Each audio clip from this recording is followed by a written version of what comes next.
follow and I hate unfollowing on things.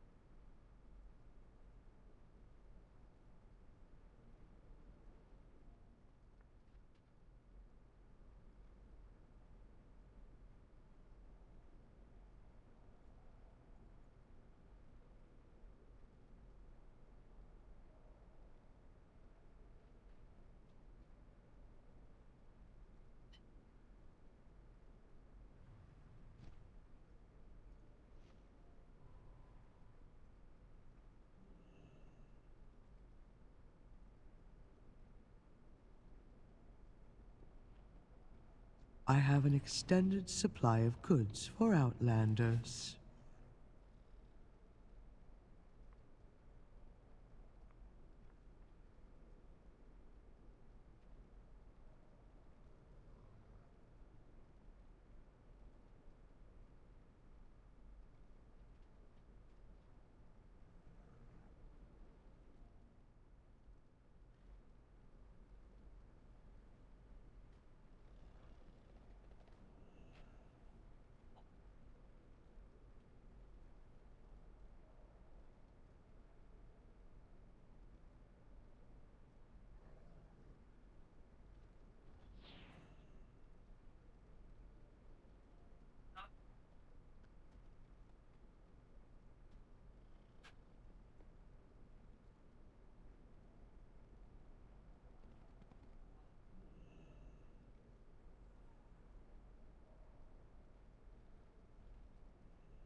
Беспилотник, смотри, смотри, беспилотник летит.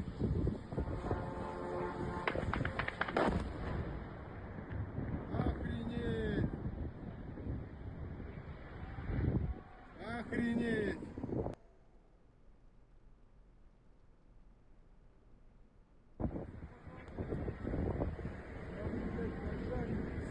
Вот это пиздец!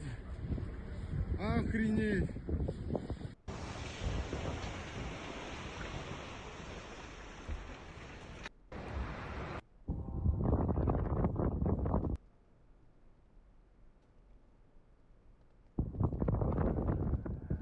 Смотри, в натуре.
Off the bed.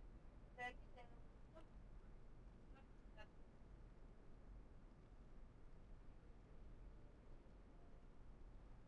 Off the bed with it.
shit. Holy shit. Holy shit.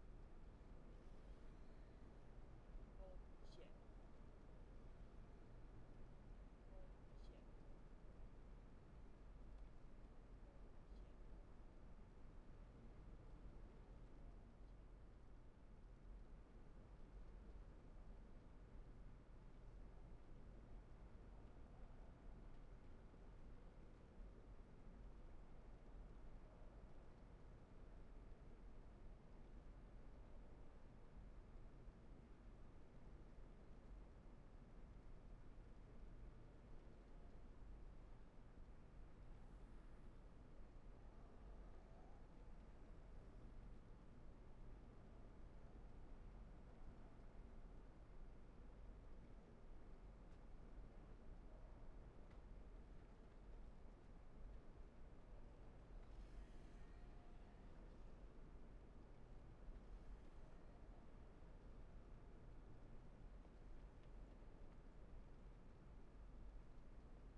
my fucking.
If I needed 100,000 wood to get one level, then...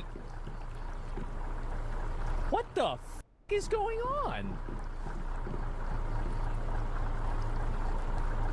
If I needed 100,000 wood to get one level, then...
A man macrodosed online bought mushrooms.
Nigga, satisfy me. I got the big words, nigga,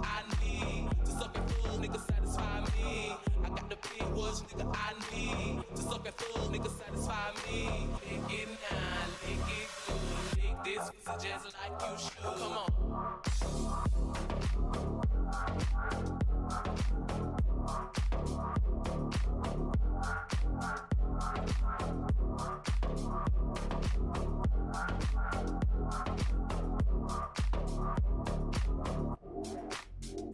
Come on, do it now, lick it good. Suck this pussy just like you should. Come on, right now, lick it good. Suck this pussy just like you should. My neck, my back, lick my pussy and my crack.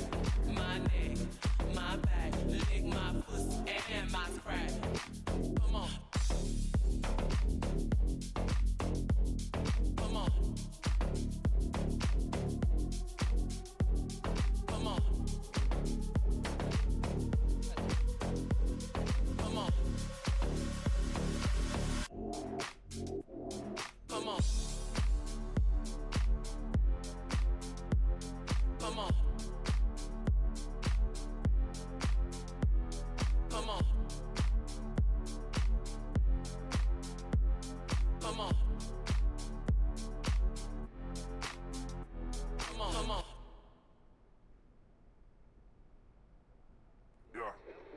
They just removed the time gate on the gems to the circle. Putting that work, cause I gotta get paid, pay putting that work, cause I gotta get paid, putting that work, cause I gotta get paid, putting that work, cause I gotta get paid. No, I gotta get paid, money gotta get made. Ain't working like a slave for no minimum wage. I'm talking fucking up the game, breaking out of your cage. I'm talking getting what you want, and it don't matter your age. You gotta go and hustle till your pocket look right, yo.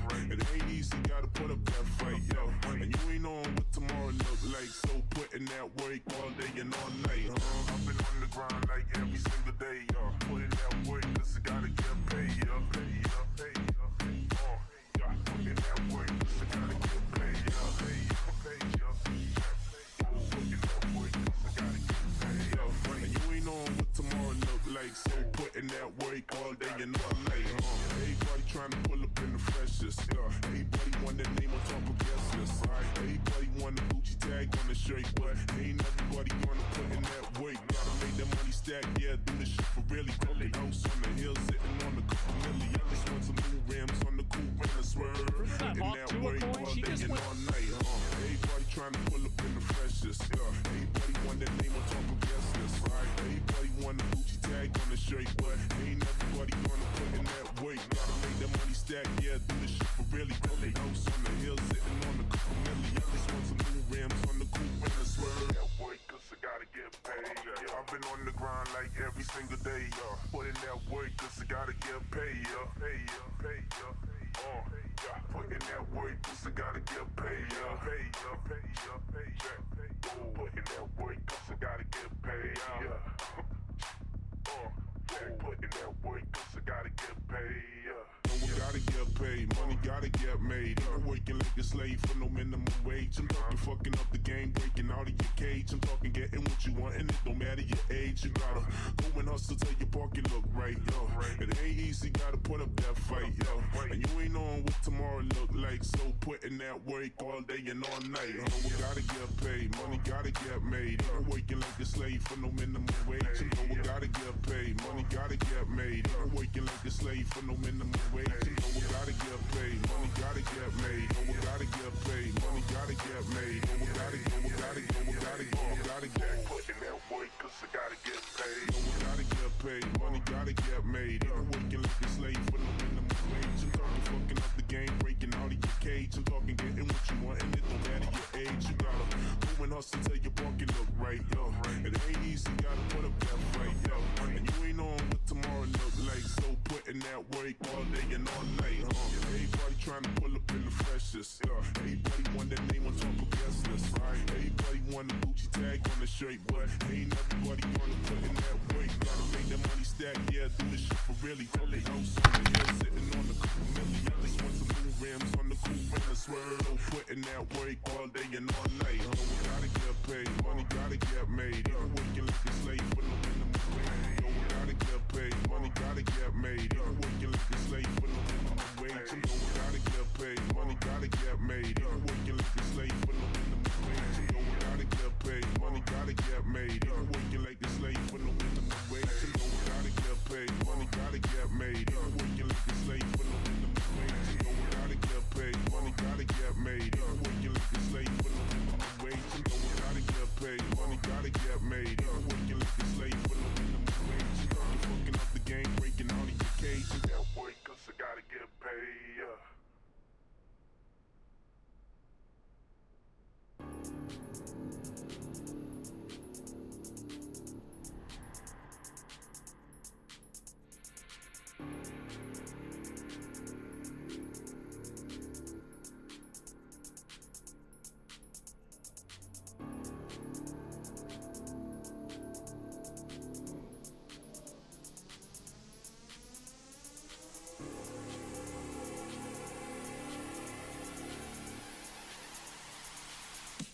Ryan.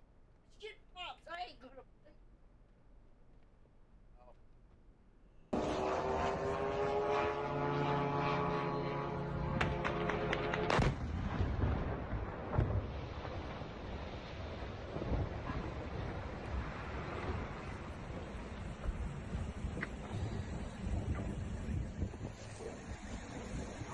Беспилотник, смотри, смотри, беспилотник летит.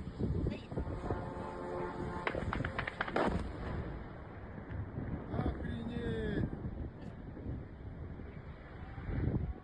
Охренеть!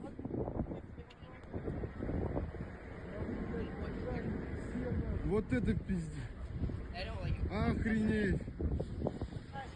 А там народ. Knock it off. Now. Go.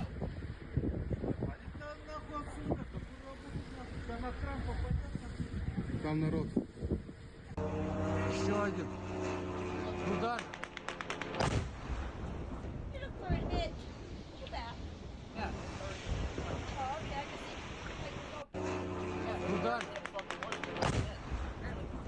There's some people up there higher. They don't want to live. But that is. Not we. Somebody killed.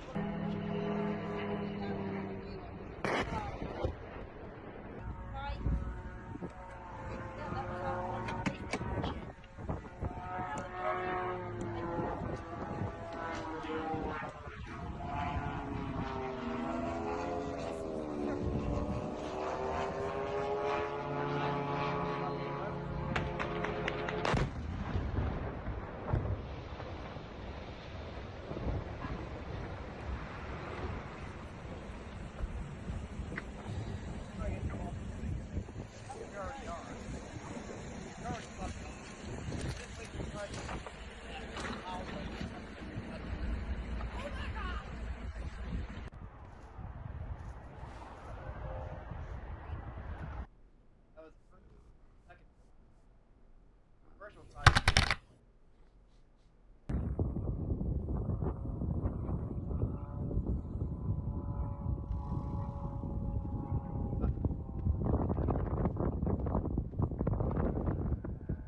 Смотри, в натуре. Я, прикинь, заснял. Прикинь, что? Охренеть.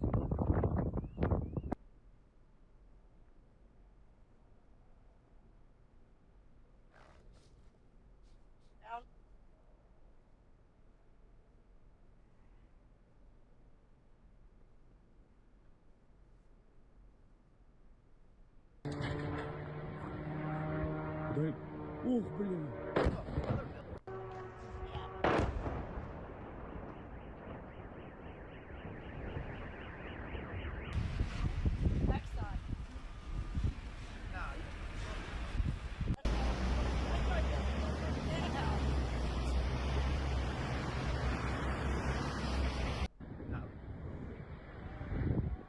Охренеть!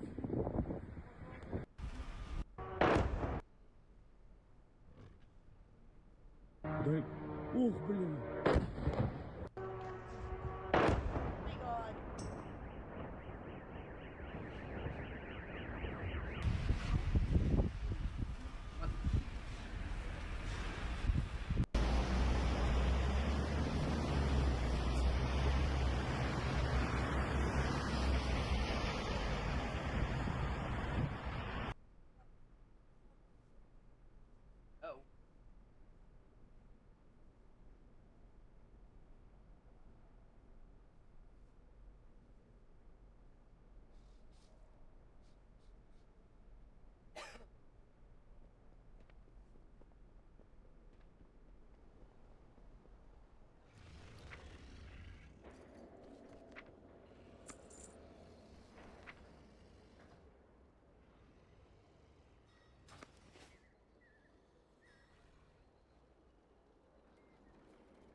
Back up. Oh.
еще горяченькая.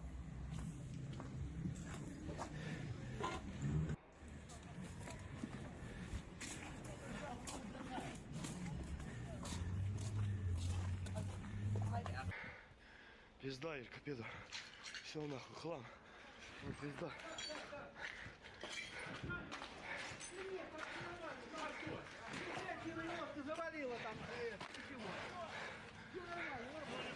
Нет, пока все проверили, никого нету. Пизда.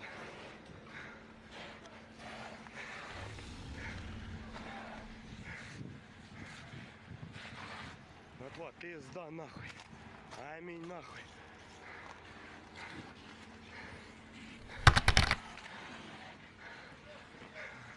Воронка нахуй.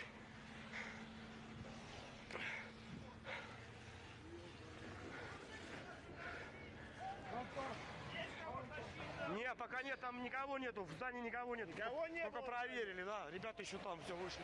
В здании никого нету. Пострадавшие есть там где? Нет. Увезли, один был, увезли. Один был, увезли. Один в машине стоит бронированный.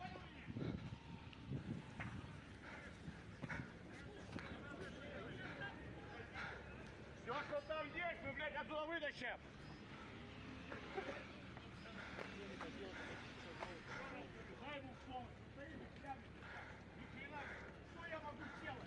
Пацаны, говорите, что помочь надо. Да мы сами вот сейчас...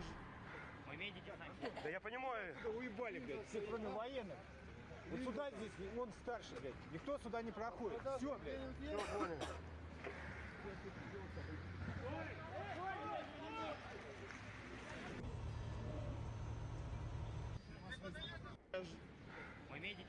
Да я понимаю. Да уебали, блядь, все кроме военных.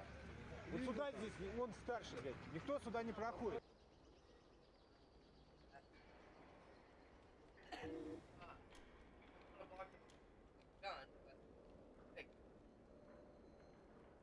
Oh, yeah. Why is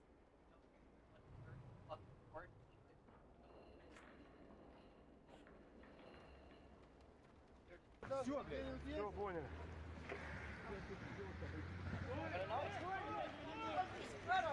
Well, I thought it looked nice. I just didn't think it looked nice. You're not winning with that one. That is nice. It's dark.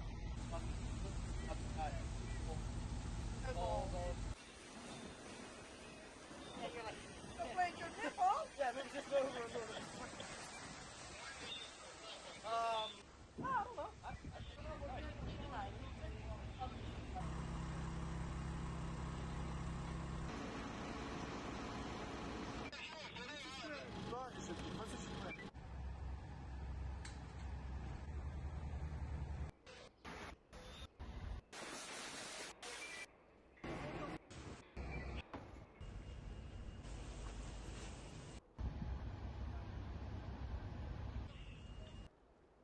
That actually kind of cool. Nightfall. I'm gonna take a photo of that. Or, oh, that's actually fucking cool.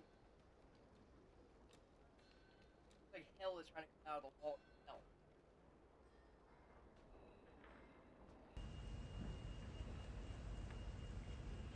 That is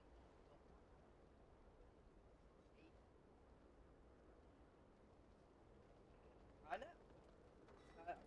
What? I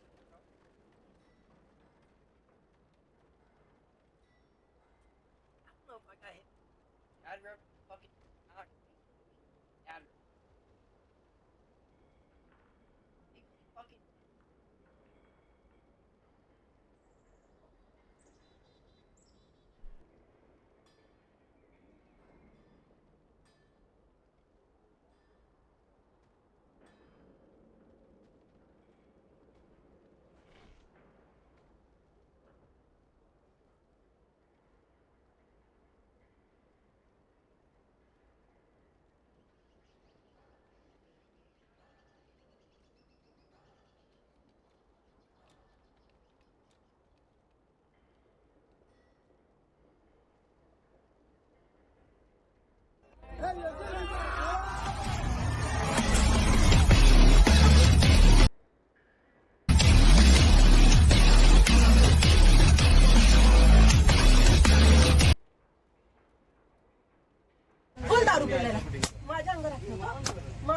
ठेवतो sorry ताई मी काही नाही white काही नाही अरे, मी केलं आता आहे म्हणून अहो मी काही नाही केलं फक्त दुसरी एखादी मुलगी असते तर तू काय केलं असतं काय केलं असतं सॉरी ना ताई का सॉरी का सॉरी याच्या पुढे तू नाही दारू पिऊन आलाच कसा बरं सॉरी 10 रुपयामध्ये पोरीनं छेडायला मिळतं म्हणून येतो अहो नाही हो. नाही हो तुला काय वाटलं माझ्या पोराला एक केळी दिली म्हणून दिलं तर तुला हे नाटक करू अहो दे? नाही हो ताई हात काढ दत्त महाराज म्हणतो मी त्याला. तुझ्याकडून आलाय ना प्रसाद आहे ना तुझा हातात कुठे हात लावला तुम्हाला कुठे हात लावला सॉरी म्हणून सॉरी म्हणून तुला तोंड आहे दारू पिऊन आलेला आहे तू दारू पिऊन आलेला आहे गव्हर्नमेंटची तुझ्या बापाची गाडी आहे बरं सॉरी म्हणून हा बरं आला तर आला याच्या पुढे नाही मी जागीर आहे तुझ्या बापाची तुझी जागीर आहे हात लावतो मला कुठे हात लावला तुम्हाला अहो ताई हा? कुठे हात अहो मी लावला फक्त सर काय म्हटलं तुम्हाला अहो काय ताई काय ताई काय ताई हा? सॉरी म्हणलं हे तोंडाने बोलला असता तर मी नीट बाजूला झाले असते ना बरं ठेव. हा दारू पिऊन आलेला आहे हा? तू कोणाला त्रास देत नाही काय कोणाला त्रास देत नाही? मला झाला आता त्रास त्याचं काय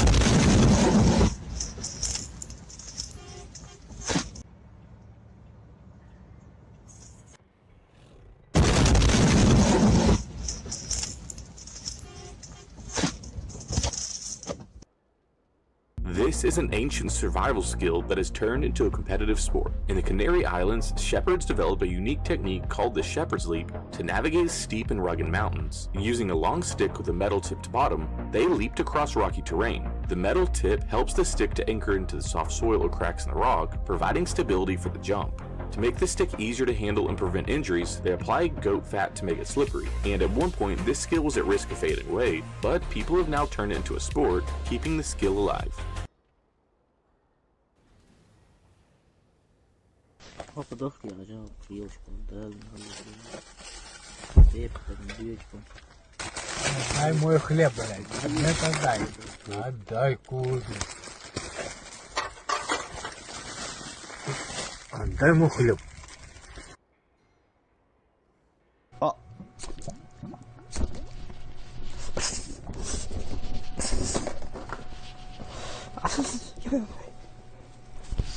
Давай.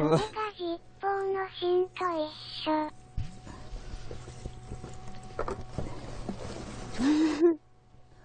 うおー。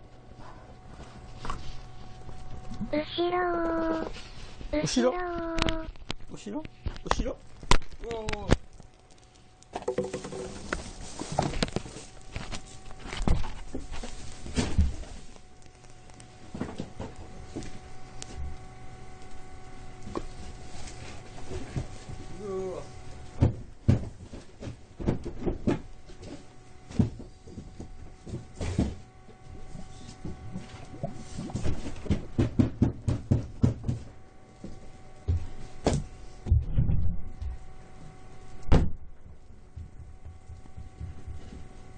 うわー。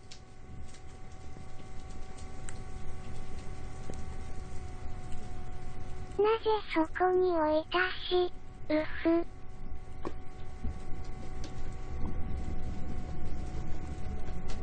やばない。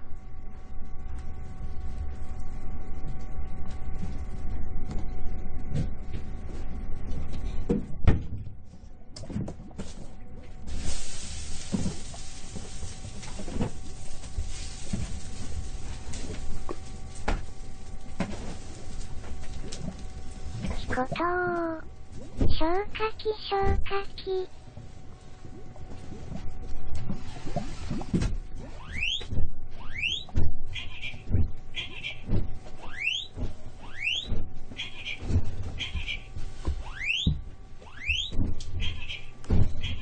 服濡らしてかぶせなさい。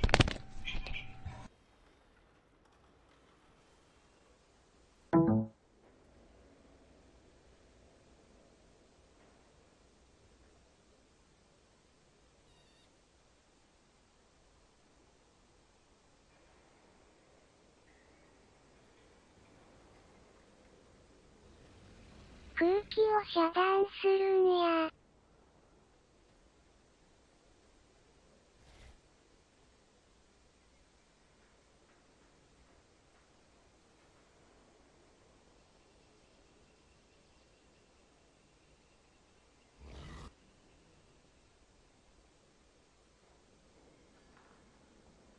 布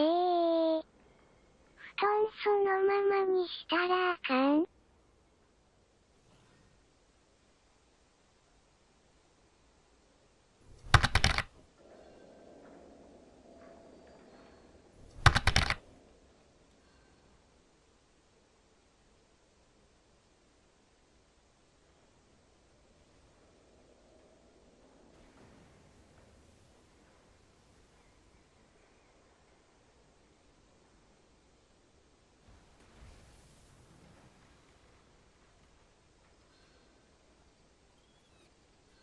？119するか消火器。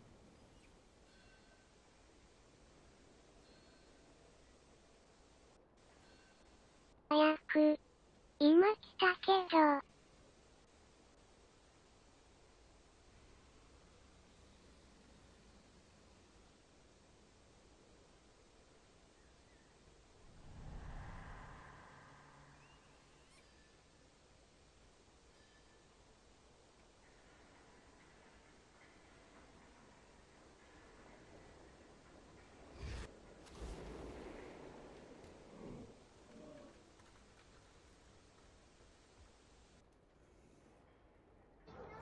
You ready?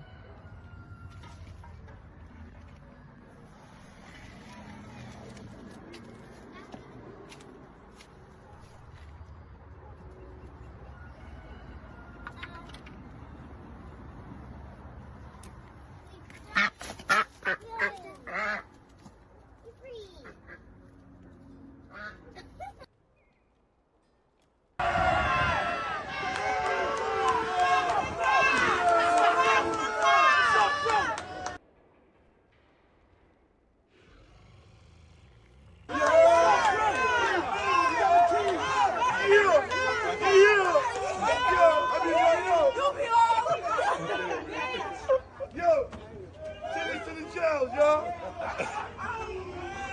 Free food, y'all.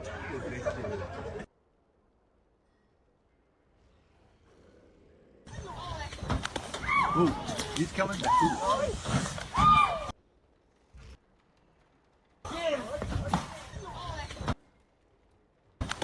Ooh, he's coming.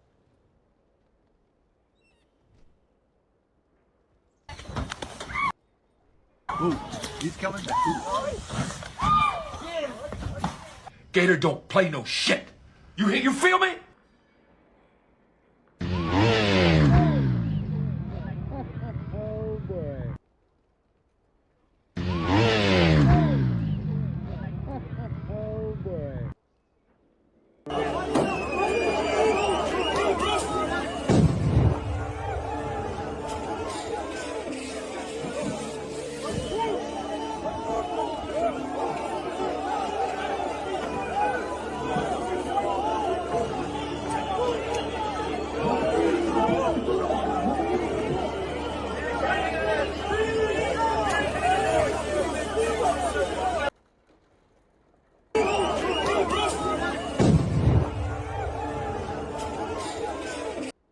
Hurry up. They finna chase him down.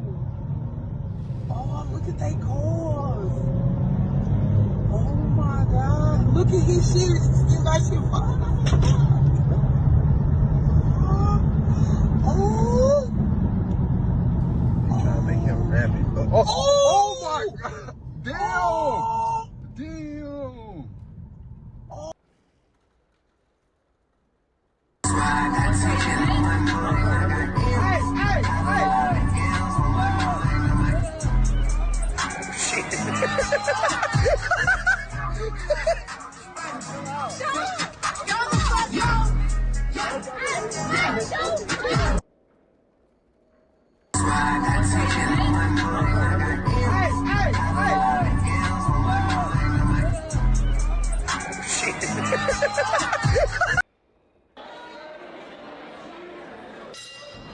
All right. it! Whoa!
아니 그리고 내 우리 엄마도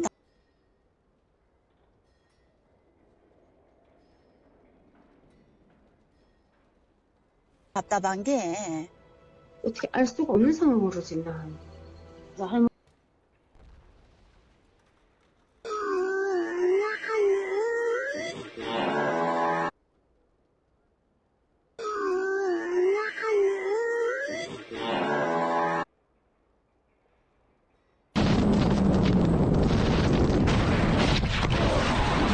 No way! No way! No way! What the fuck?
Cancel. You want to call?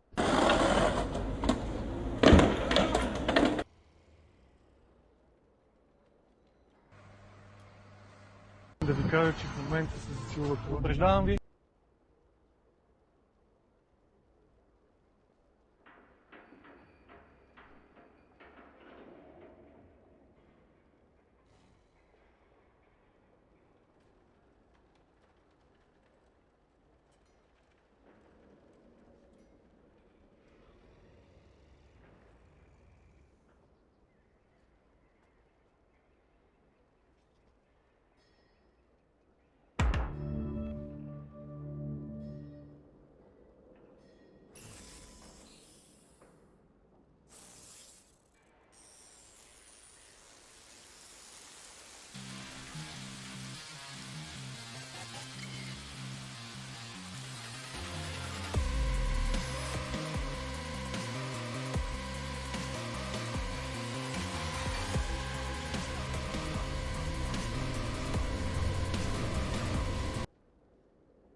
Thought you'd be off the clock by 5. They keep you on call? Shit luck. Cap said I could leave my gun and badge if I went home to listen to my old lady go on and on about her online shopping or whatever the hell she did all day. It's what you get for choosing the life of a public servant. Just had to fucking rain. Yeah? What the hell you doing? Back it up! Looking to get shot?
ice system best? Freak sporting military-grade ice. Meaning that our tech isn't? Get to it!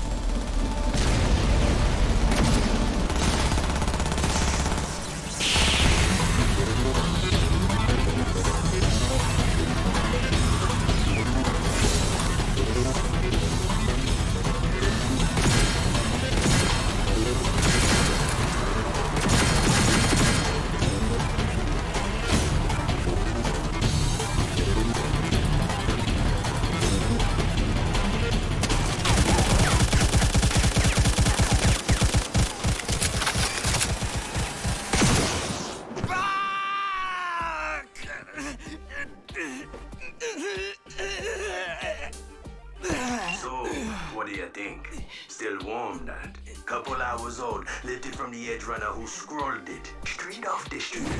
So whacked! Doc, hey, you gotta tell me who keeps feeding you these nuggets? Osaki, who else? Ain't no other editor who turns out BDs that sweet and cream. Won't pull nothing like that off the shelf neither. Oh shit, brain's still buzzing. Gonna be sick. Slow, deep breaths, Strom. Just left the head of a skezzed out chrome junkie. Cyberpsychosis ain't no joke. Anyway, hurl or don't, got more chips for you to slot. Really? What?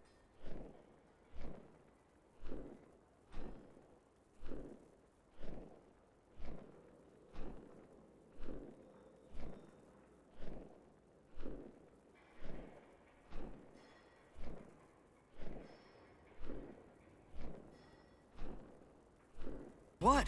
Something special. What? Cut the shit, man!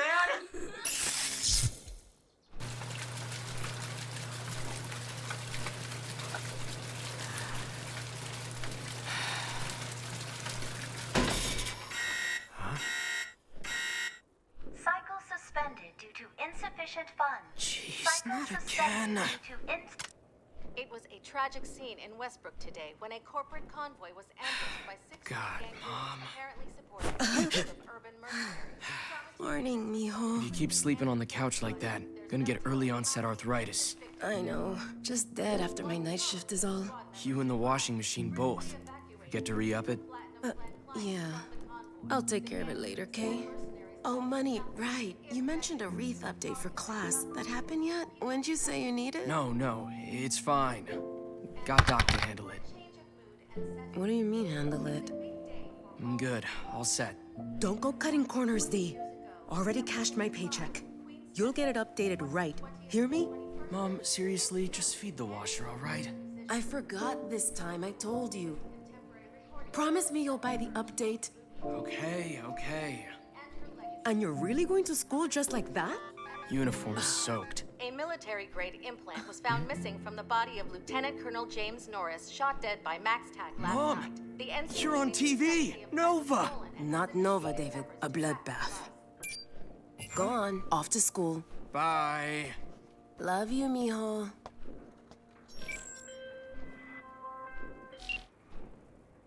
Maine. It's Gloria.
morning to you, class. Today's attendance, 0 absences. Martinez, David, you are not in compliance with the Academy's dress code. Yeah, real sorry about that. Afraid my uniform's still at the cleaners. Do you have a spare uniform? Yeah, spare's there too. Understood. Please submit a uniform exception form after class. Now let us begin today's lesson. You will observe... Gutter rat? Rat off the street? Me? Nah, wouldn't show my face. Crazy, I know, but some of us are here to learn. With that fossil tech? Updates, man. Bet it's not compatible. Made it compatible. Huh? How? How I had to. Life's gotta be shit when a 2-bit wreath costs your life savings. At this time, I ask all students to log into the green room for meditation. Counting on you, Doc.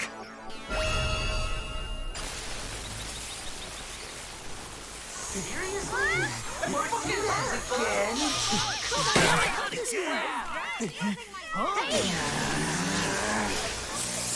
I'm so sorry for the inconvenience my son has caused. I wouldn't call this a matter of money, Mrs. Martinez. Although I must say it was quite an expense for us to restore the system. Of course. And I will pay for the repairs. As I understand it, Mr. Martinez modified his headset with back alley software to avoid paying for the licensed update. This is not behavior befitting a pupil from a financially stable home. It's not a problem, really. We can afford it. Be that as it may, I see an opportunity here to improve David's situation. Meaning what exactly? David is not a good fit with his classmates. He could benefit from a change in environment. No, wait, please. I mean, he has to stay here. He deserves his education as much as every other child in this school. What happened? Didn't I tell you to get the upgrade? Yeah, Doc's damn fault. Gave me a fully borked drive. You tried to get around the system, didn't you? Now it'll cost us 10 times more. Sorry. If it's something you gotta apologize for, maybe don't do it in the first place, eh? Said you didn't have the eddies when I asked, so... I was waiting for payday. You know we don't got that kind of cash just lying around. Can't you sit still a minute? You know, I've been thinking lately. About what? Maybe I drop out. Find some work or whatever. Do you hear yourself? Come on, seriously, you know we can't afford those repairs. Plus, you got no idea just how bad I stand out compared to all of them. Anyone besides a true blue corpo gets shit on. Even if I do graduate, they'll never accept me. No kid from Santa will ever be a suit. Don't want to be one anyway. So you tell me, what have I been busting my ass for then, huh? Everything I do for you, D. Don't you see that? You're breaking my heart, mijo. Wait, what? My sweet baby boy. So smart, so talented, you're everything to me. I want to give you a fighting chance in this city and a good education. It's why I put in all of those hours. Why I'm never home. I'm sorry. Shouldn't have brought it up. Don't cry, Mom. Think I don't know how they treat you? Think I don't get treated the same way? But that's why you gotta prove them wrong. You have to work hard and rise through the ranks. My son at Arasaka Tower, top floor, I can just see it. You've got this, D. You're my son. Yeah, well, easier said than done.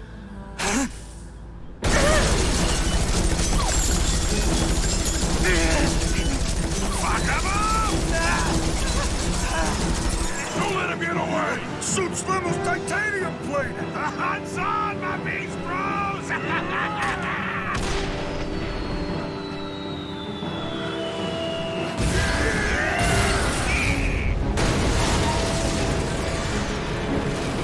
No one fucks with the animal! Parasakas! Oh, break hard! Watch out!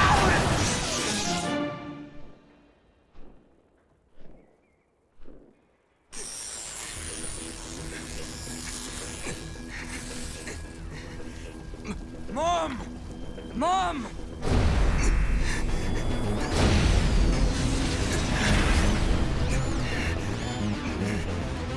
Is that trauma team? Oh, thank Christ. It's not a client. Neither is she. Hey, wait! Secure the policyholder. Leave them for the city meat wagons. Copy that. What? What the hell? Hey! Where you going? Shit! No way, just gonna leave us here? Mom! Mama! Mom, wake up! Fucking piece of... Mom! Damn it, get off me! Shit! Get the fuck off! I won't damn it! Mom! Fuck! Surgery was a success. Your mother hasn't come to just yet, but she's stable. Need her to stay a few more nights. Oh, then is it okay if I see her? No can do, buddy. Visitation ain't part of your package. Oh, right. Anyway, I should get started on the paperwork. Brought you your mom's things, and don't forget to zip us those ads. Got 3 days. Yeah, there's a reason everyone in Night City wants insurance. Stay safe now. Yeah, Hoops ship. Version back. Is that all? You lowballing me, huh? Nah, forget it, Choom. Damn it! Hmm? What the fuck?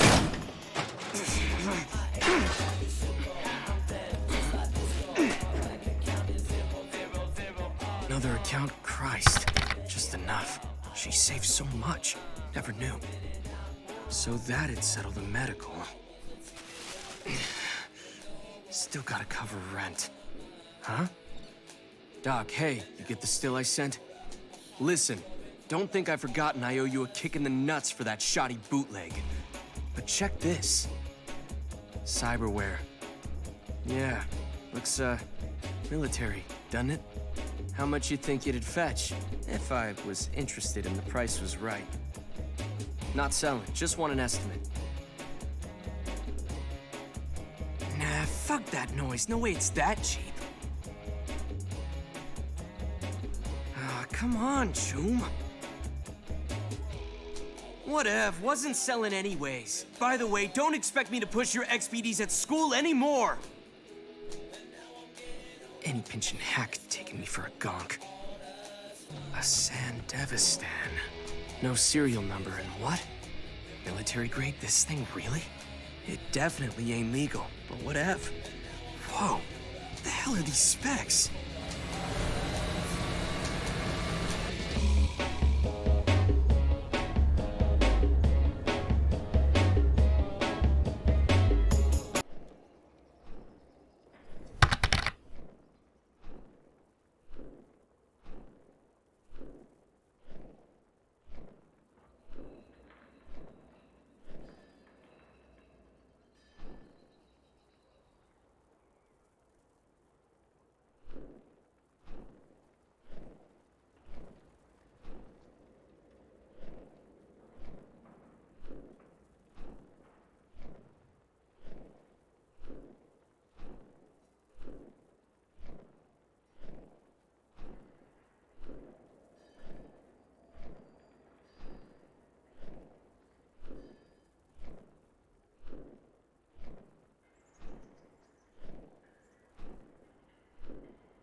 Yeah.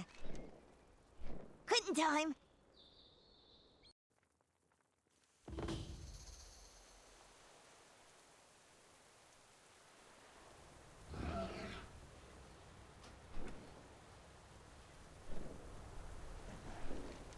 We will not tolerate a threat to our airship on this island, no matter where it may hide. Allies of the Arathi, prepare for battle. Our troops will strike at this draconic horror within its lair. A barrage of cannon fire will reveal its presence. Prepare yourselves.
Get your feet moving. We got a tunnel to blast open. This kaboom ought to be good. Say, what do you think washed down that drain? Maybe it's treasure. Or maybe it's monsters. And maybe those monsters have treasure.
lively. I want that cave entrance cleared. Run out the guns. Commence bombardment.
Food? Be nice to kobolds. Yep, I frog.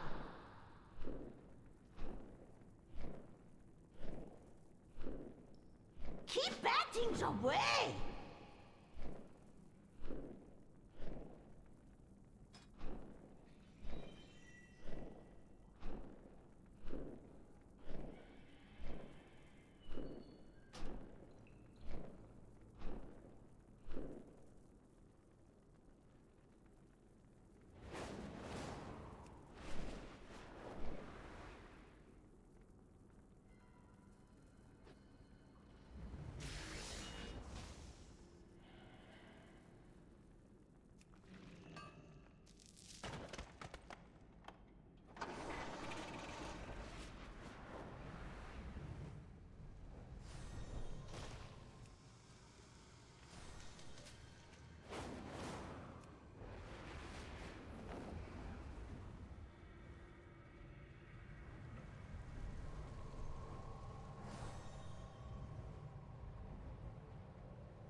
Cobus infest the Hungering Pool and attack our people. Cleanse the pool of their filth.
The flame burns for all of us.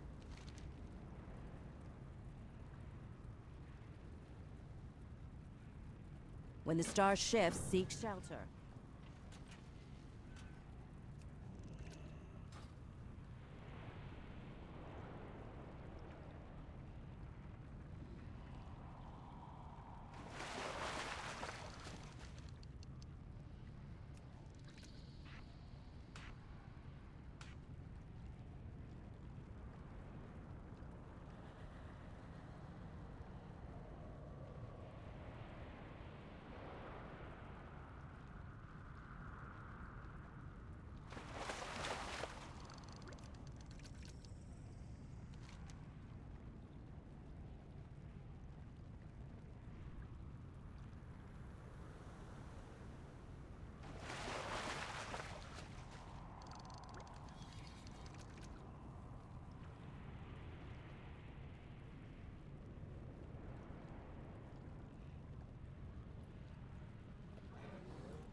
Our airship engineers are running dangerously low on supplies. Recover what tools you can.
The lamplighters are stretched thin.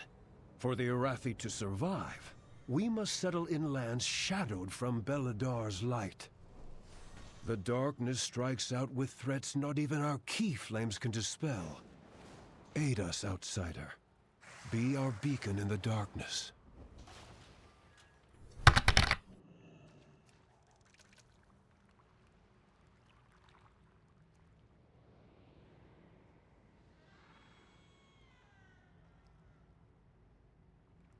Sadly, no, not really.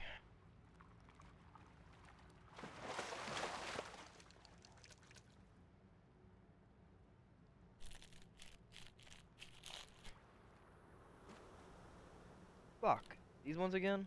I don't like these ones.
The Cobus encroach on Velhan's claim.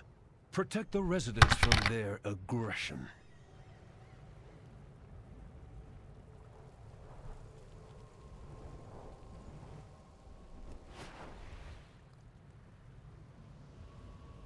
What was nice?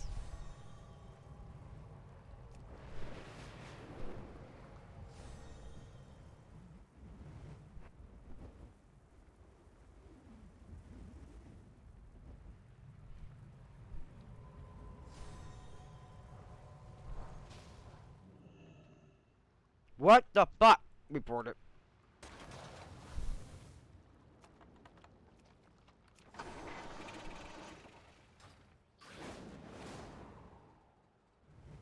How's there fucking nobody, but now there's like millions of people?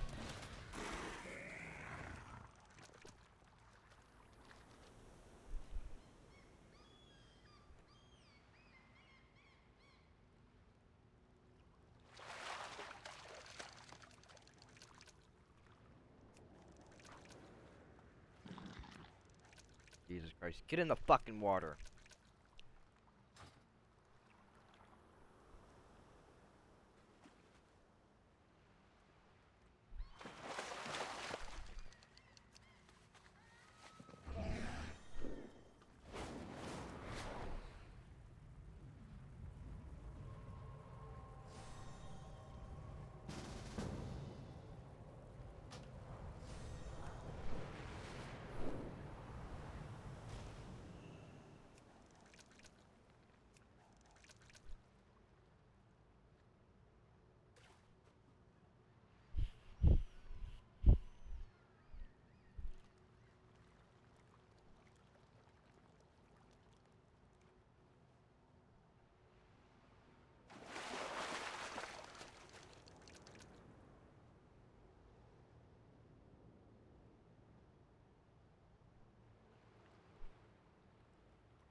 What the fuck? Loot the goddamn thing! What is with this fucking looting problem?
Yeah, sure it is. Right, it's like right fucking here, right? Let's see. Where? I don't fucking see it. I don't see it right here. It was it right here, but I don't see anything. Oh, this fucking right here hidden on this side, so it's not over here, it should be on the other side. Got it, got it, got it.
Welcome back.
What the fuck are you doing, game? Stop doing whatever the fuck you want to do.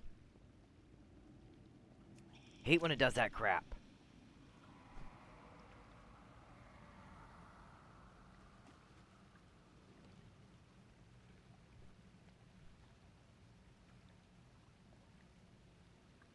Fucking chilly.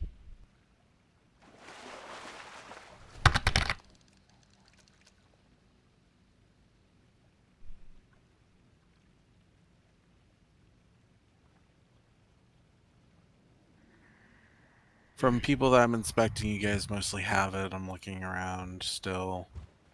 Got a few more to inspect. In Foxgate, we have 3 healers here, a bunch of DPS. Let's kill this trash real quick. God, why? Why does I always get stuck with that? You gotta heal. You're fine. Avisha's. Next time, don't show up on time.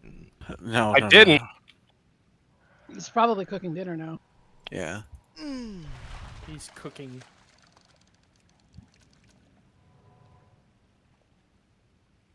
You know, a couple of nights ago, I actually was inspired to cook something, and that was Meth?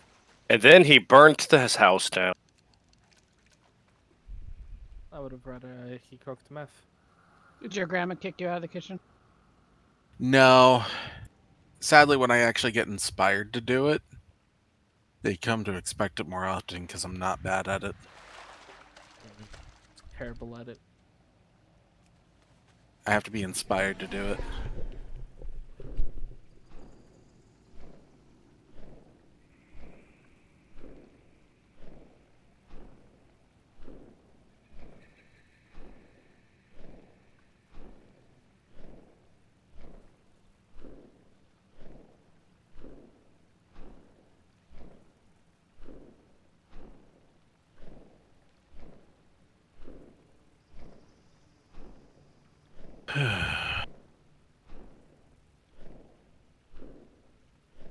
Okay. If you would have accepted the first one, Polly, God. At least Polly got one. Okay. Try not to go. So just as a heads up, the ring, as long there, how do you put this? Don't solely follow the best in slot for that ring. Your best in slot helps you, it's not counting for other people. You want us all to run Zap? No, there's some classes that actually do pretty bad with Zap, so it's different. There is... If I actually go over to it, Roaring War Queen's Citron for your Thunder will actually proc a lot of the DPS's Thunder a lot more often. So people that proc it more often, like rogues, will do way more damage.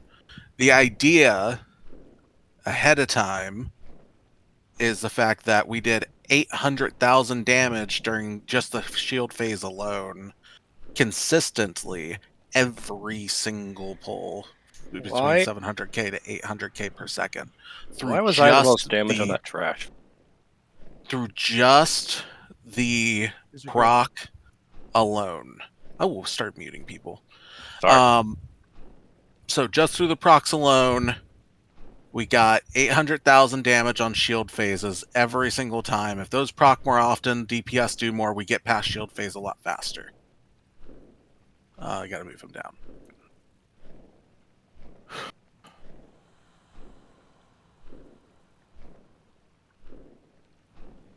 Don't follow Sims either. Stop following Sims for this ring.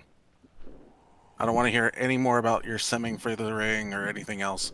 We're talking about raid-wide, not individual. Well, my stimming is goated. Noted. I did not follow. If you do have a problem with that, it doesn't matter. Unless you have an actual argument for it. If you have a point about it that cannot be disproven. I'm dumb. That can't be disproven. You're right. You're right.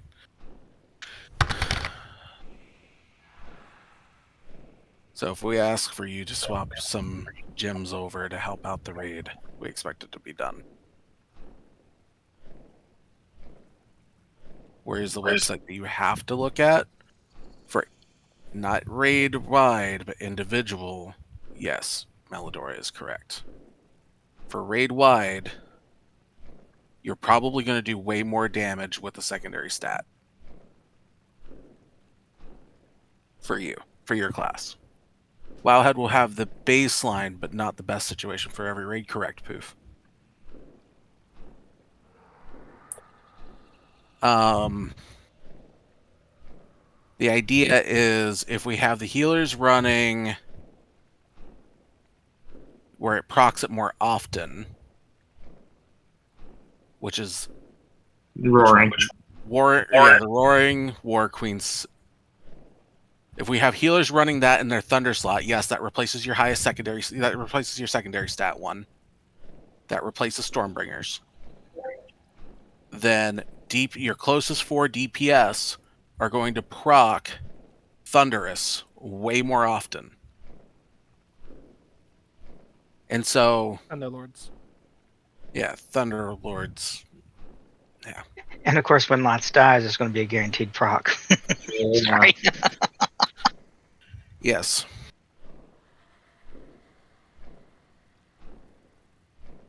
Raid-wide best, there's not really much to go on besides using your noodle. Okay, we ready to pull yet? My noodle. No, senor. Not until Ulrich's here. Fine. Okay, pull. Okay, here we go. Let's go. My ring okay?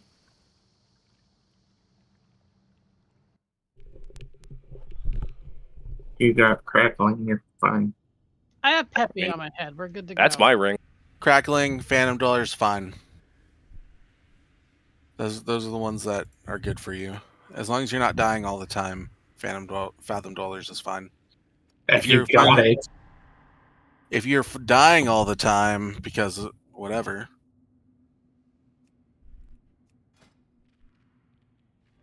Okay, you have Stormbringers, Fathom Dwellers, and Legendary. You keep yourself alive pretty often, so you're fine here. I kind of need the stats for avoidance. There's no point for legendary. when it comes down to tanks, I'm not stressing it as much for you guys. Legendary procs just any random gem. Yep. So any other gem, it technically procs it. It just gives it like a 50% boost. I thought it was like it procs one of the other ones that you have equipped. So No. Nope. I think it's any of them. It's any gem. I saw that earlier because it procced Undersea Overseers randomly. I So thought in it was just gonna add me an extra proc of the Thunderlords. technically, it could proc the shield one. It could proc one of the heals. It could proc the DPS. Anything. The biggest thing it's a gamble. The biggest thing I'm getting across is synergy. How are we going to synergize the rings together to output the most? Because we have control over that. Most groups that you go into, where you're like pugging raid bosses or you're doing mythic plus keys, you're not going to have to worry about it as much because you just go based off the BIS and all the sims and everything else. We're doing a big team effort to try to get this down so we can control which gems we have, so we can control the synergy and how they work together. Now, which ring you should swap out is the different story. Which one are you going to end up taking the biggest impact for?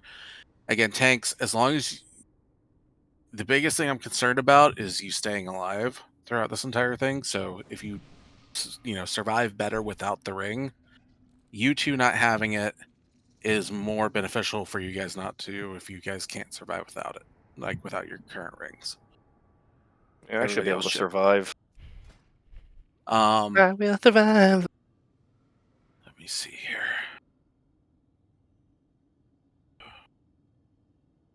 As long as you know how to love.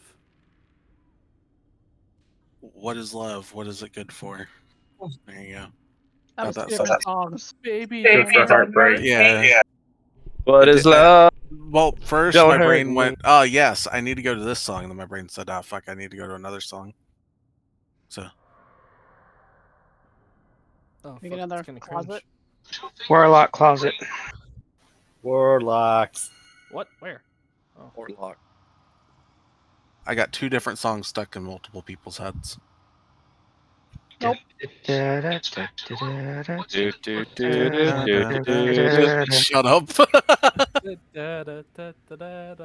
Thanks for that one. Kidding. The Love Shack is a little low place. This is a song that does Where we get together. Yes, it goes on and on, my friend.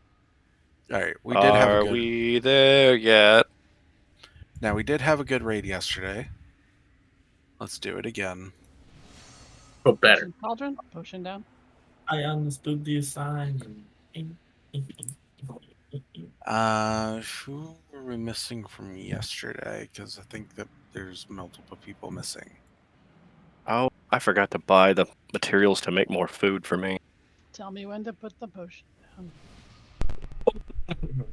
Well, there's 20 of us, and does not look like the other people are showing up on time. So, here we go. You knew Kratos isn't going to be here.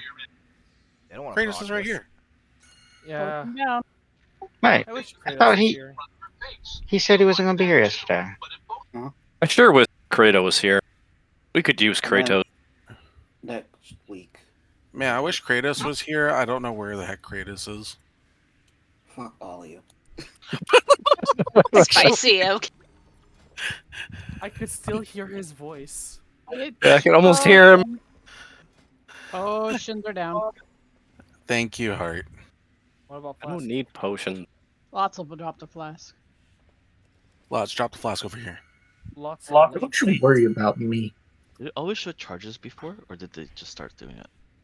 Yeah, They just started I- showing them recently. Okay, listen up about these. Flask. 2 at a time. Do not take more.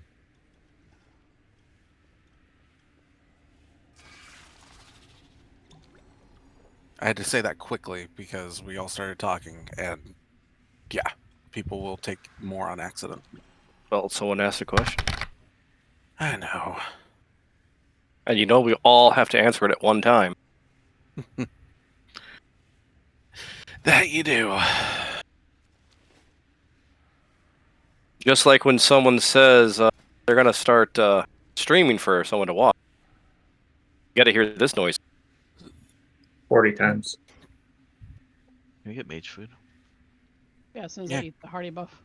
Jeez, mage. I dropped the feast. Oh. Mage food, please. Hey, can we get mage food?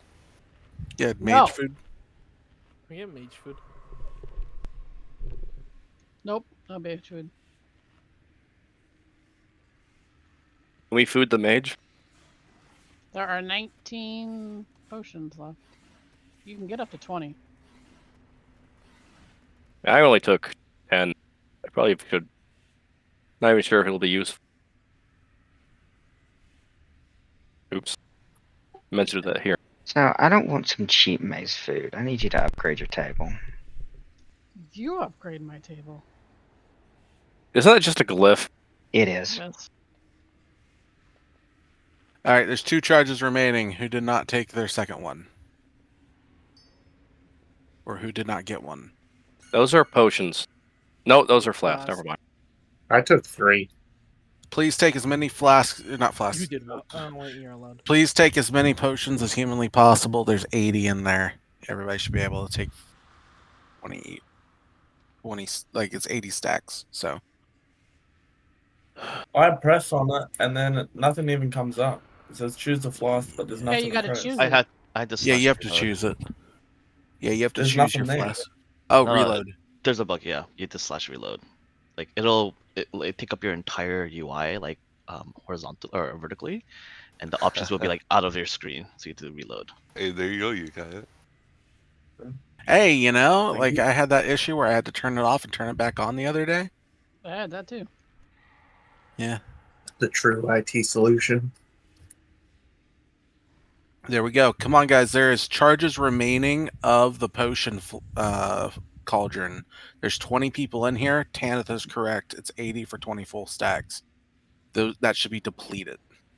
If you didn't take any, you can just take tempered flask and just hold them, or tempered potions, just hold them for like other people. I guess when they run out.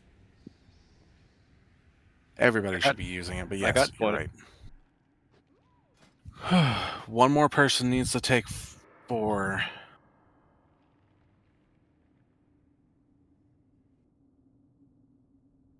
You can take one more stat, Kratos. If you can take up to 4 stacks, so 20. There's 2 more. Come on. Let's get it. Yeah, none of this animal goes to waste. If only Kratos was here. Yeah, I wish Kratos was here. We'll do this for Kratos. Good thing Dr. Sleep's not here, though. He'd be able to take the last 2 charges. Take the last charges. It's okay if you're the last ones to take them. We won't ridicule you much. The longer you wait, the less flask we have. You're only allowed to take 20, so it's not like you can take more than you're supposed to. Avisha, take your flask. Already took Or 20 potion. fucking flasks. You have 20 flasks? Wow. I have 30. What are you guys doing? Yeah, I took a bunch of There. front line and one of the. I have It 10. went to waste, guys. Those last 2 went to waste. That's about 5k gold down the drain. Wasn't my gold. It was It was mine. yeah, it was Heartshine's gold. I already got mine. You deserve it. Acorn's got me covered on that one. All right. Let's start these pulls. We have 3. Who's popping? Popping off. Do we have the preset up in the right groups? Oh my god. Nope. Yes, they're in the right groups. Where's Galanov? I heard him speak in the voice chat. So, Gallant, no, he's not here. He's dealing with stuff. Poof is up there. Alex, you know for a fact that if it wasn't for your father, this guild would have been broke years ago. As it is, we're now basically independently wealthy. Hey, Arkney, I need you to pop. You paying? Pop that pimple. Oh, you mean pop that thing? Gotcha. Yeah, show me how professional you are. I want to see the Dr. Pimple Popper of this raid. Tonight, okay? So what do you want me on? 1, 2, or 3? I wasn't reading shit. You'll find out. Oh, okay, gotcha. You'll find out. This setup is a little bit of a pain in the ass sometimes because it takes a little bit. All right. I knew I shouldn't have did that for you in the group the other day. Damn it. But you get it eventually. Yeah, you will get it eventually. And whenever you get voluntold, you are voluntold. I don't care. I'm just fucking around. I know. I just needed to say that for everybody else. My energy blades hunger. They want to pierce spider flesh. Can I pay for flask and candy canes? Is that what you said, Kratos? Man, I wish Kratos was here so you could tell us that.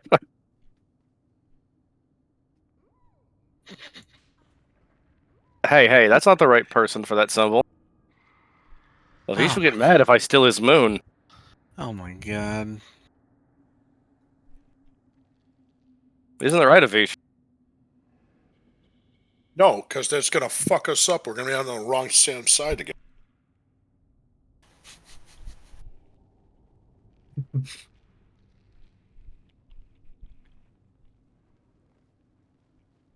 Every other raid, they're on like different groups. There.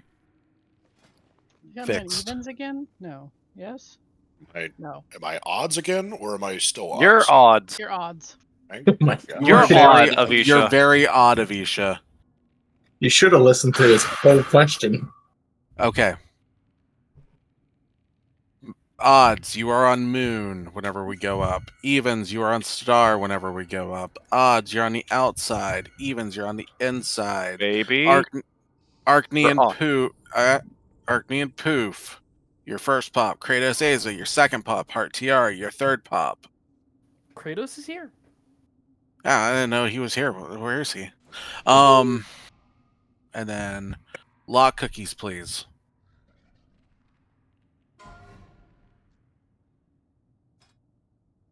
He's in Dead Mines.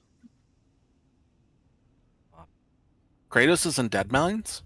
Well, who killed the mines? Why is Kratos in Dead Mines? We need him at raid. I said Cookie was, not Kratos. Cookie. Oh, okay. Cookie. Kratos, tomato. Jeez. Alright, pull timer, get ready. Look. Who are you even talking to? 5, Tomato, 4, potato. 3, 2. The Nerubians will ascend!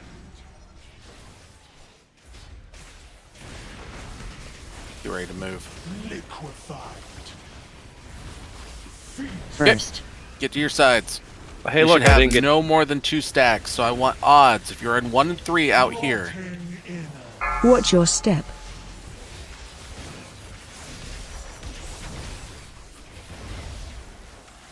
Okay. Arkney Get Poof. knocked upward. Run out. On paint. Good job. We don't have all of our warriors today. Liquefied.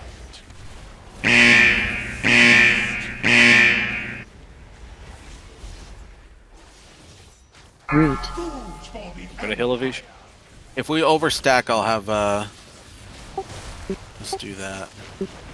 Watch your Go ahead and feet. kill these. Watch your step. Second. Back on boss. Rotting in Watch out, do not be on the edge near the bomb. I don't want to see you get booped off. Get knocked upward. Kratos Aza. Good job, guys. I'm proud of you. Keep it going. We shouldn't be dying to that.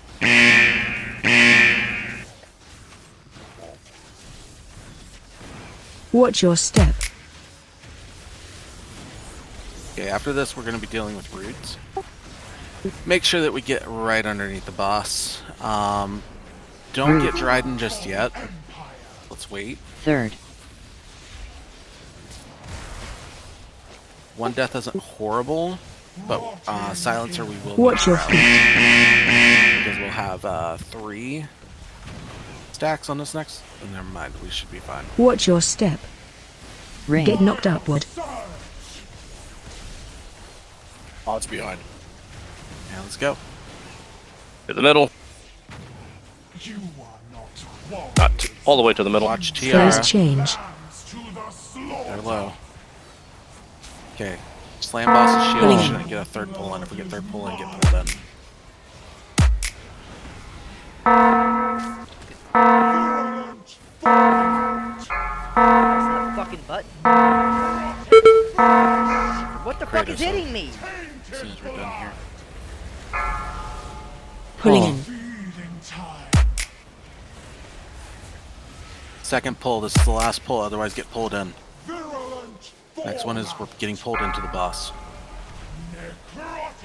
Do not retreat. Do not retreat. Phase 2. Okay. Split it. Get Kratos up. Subjects of the Empire, prove your loyalty. Odds. Get to Moon. Interrupt 1. That means Kratos and Isis. Isis get to Moon. Isis get to Moon. Interrupt 2. Orb. Interrupt. Oh, Get knocked God. upward. On Moon, on Moon. 4, 3, 2, 1.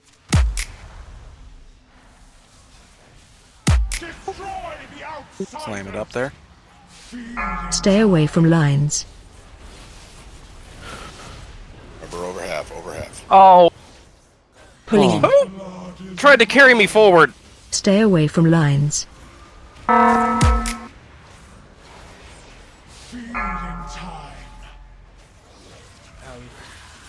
Stay away from lines. I got yanked back and then carried forward off Jump. the platform. Save time jump. Save time jump. Let's go. You might have got shot off by this. Feeding time. Weakness. First pull. I guess maybe I did. Are you logging? We didn't have a other one. Yes, I am. Give me a second.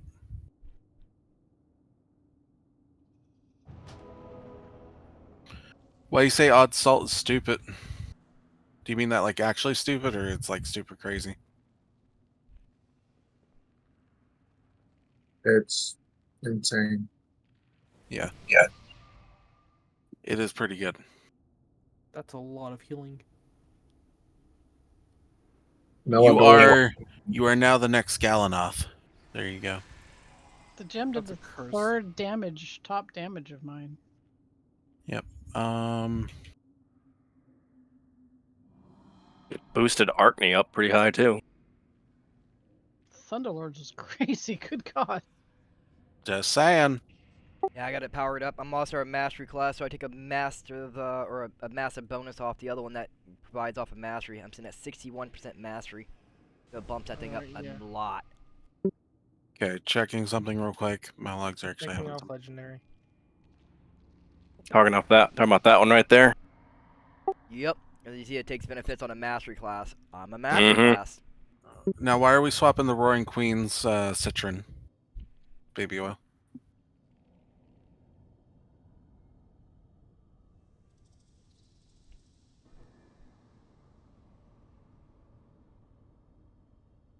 Okay, make sure we put that back in.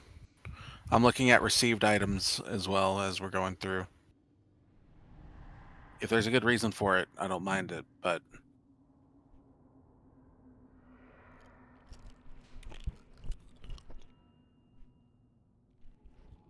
What percent do we have it to going that shield phase? 38. That's awesome. Yep. This is it. So...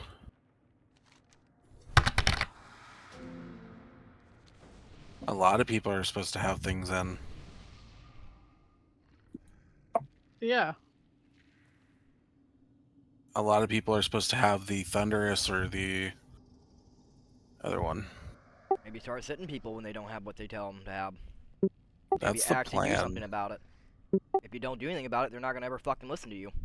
And we're wasting time talking about it here. So let's get a poll in. You're so gung-ho. That's awesome.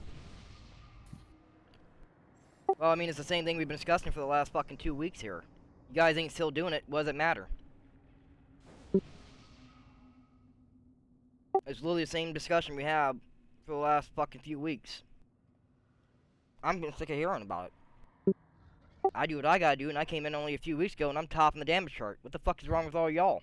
Come on, do what they tell you. All right. Let's get going. Calm down. I understand.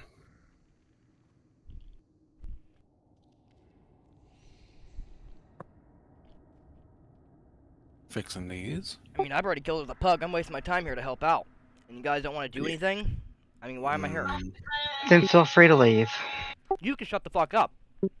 Hey, both of you. All right. There we go. Solved. Art, take a few seconds. I'm tired of her running your cocksucker. Not your fault, baby. It was my fault. I let myself get booped off.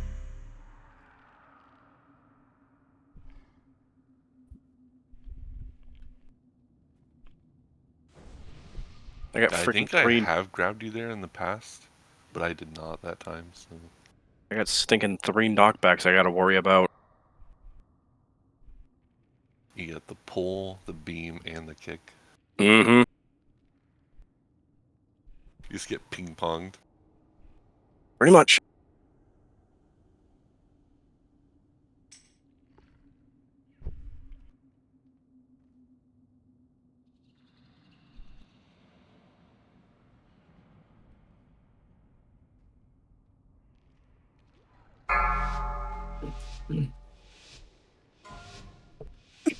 Five, four, three, two. Will not stop the ascension of my empire! Liquefied. Feast. First.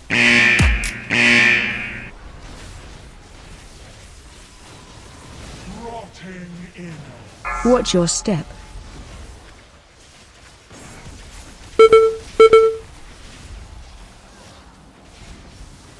Get knocked upward.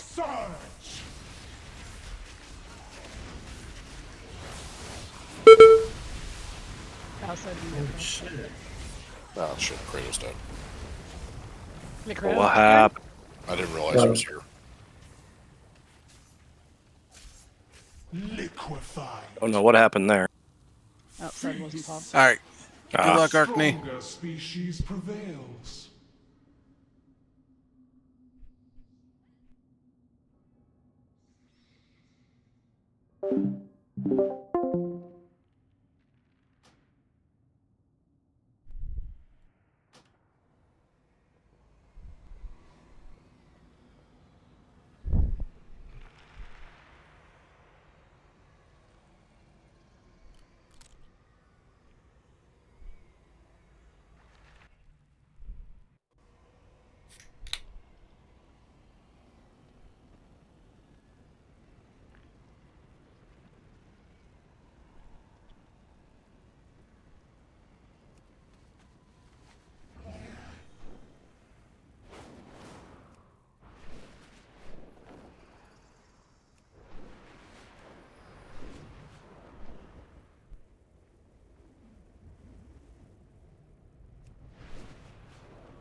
Onsuret's brutish miscreants have tracked grime all over our prized royal preservatorium. See to it that the facade shines like a well-polished beetle shell.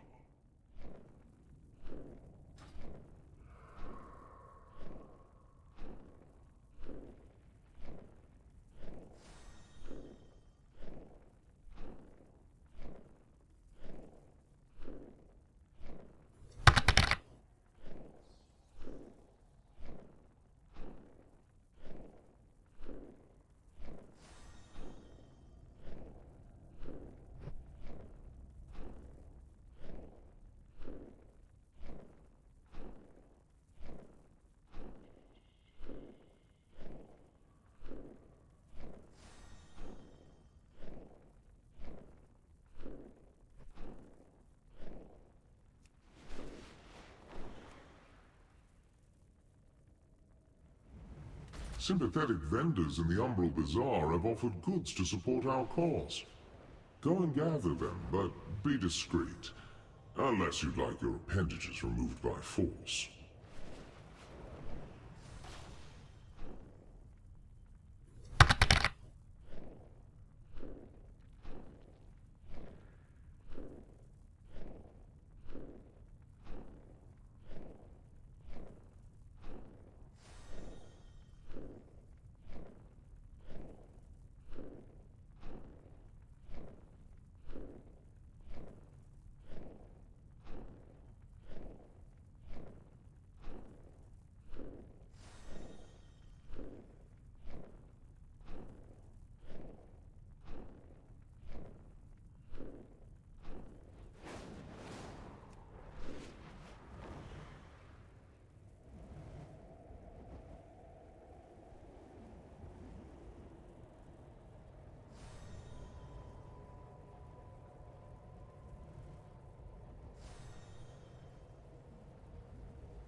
I have many, many wares.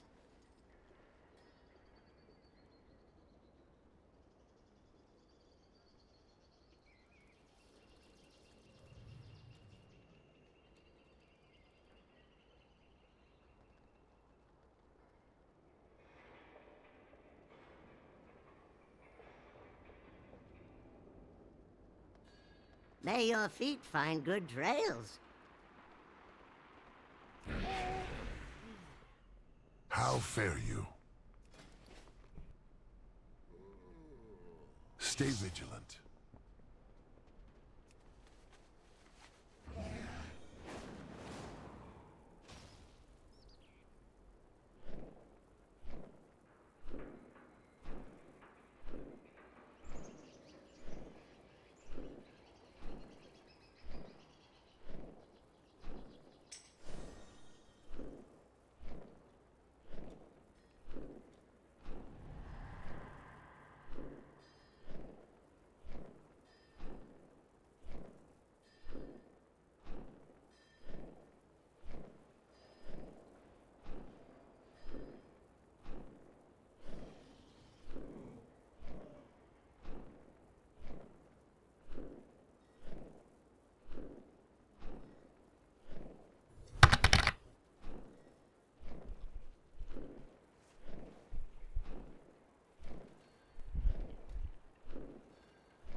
least 5 minutes.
radio silent. Remember that Hawk Tua coin? She just went radio silent. What CoffeeZilla? Hey, this is one of the most miserable, horrible launches I've ever seen in my life. Okay, then why the fuck are you on? Who's the project? Who is the project? Well, the project is Haley Welch. This is Haley Welch's project. Hey guys, I hate to interrupt you, Nick. Hello there. Anywho, I'm gonna go to bed, and I'll see you guys tomorrow. Okay. 15 days later. But that Hawk Tua girl, she finally woke up. She goes and she says, I take this situation extremely seriously, and I want to address my fans, the investors who have been affected, and the broader community. I am fully cooperating with and am committed to assisting the legal team, representing the individuals impacted, as well as to help uncover the truth, hold the responsible parties accountable, and resolve this matter. If you have experienced losses related to this, please contact Berwick Law using the link below. Wow. So she apparently is dealing with a legal team because of how badly she fucked this thing up. Damage control? It's absolute and complete damage control. She's gonna put herself in jail. She is. Was it really her fault? It was something that she was responsible for, and she promoted it. She went crazy with this stuff. Yeah, I do feel like this is probably the end of the Hawk Tua girl. I think people have been pretty much looking forward to this, and yeah, this is it. Anywho.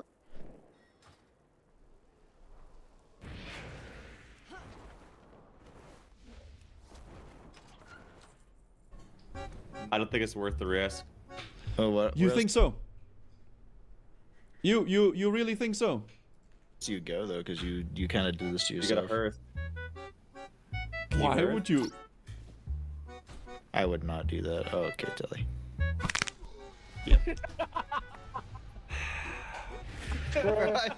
Dude, live, dude. come on, man. Not to do. Maui Wowie. On SGC? Oh, SGC? Okay, calm down. Lock in, lock in. Ooh. Is he gonna drop? Hulk has blessed this run for an SGC. Oh my god. Because guess what? It's streamer loot. Now, this is epic. Oh! Yeah. That's an item. That's a freaking item, boys. Got speed. Oh, shit. Dude, look at that freaking... Dude, purple is my favorite color, guys. It's such a... Actually, I like orange a little bit better, but purple is definitely good, too. Thank you. He died to off stream. Maui Wowie? Did he die? Holy shit, he called it, dude. That was poke call crazy. Oh, how you doing? Oh, the hunter died. Okay. Shit, that sucks. Oh my god, that's crazy, dude. Why is there Doom music prepping up here? Yes, I'm... Oh, because we have a demon. Is that why? Oh god. I have an extended supply of goods. The fact that he didn't insta-vanish is crazy. Alright. Now, sorry, what's up? Du will godt du alligevel sådan... He's right next to Alliance BG camp. Barthorn. He's in combat as well. You guys can hear me, right, in Discord? 3, 2, yeah. Oh, there they are. Where is this? We gotta go. Yep. Well, I guess I'm not going to the dungeon. Yep. What just happened, man? I actually have no idea. I actually have no clue. What just killed me? Yep. Oh, no. Explosive sheep. I can already see it. This rare elite or rare mob has an explosive sheep. There it is. Freaking oh no. Oh no.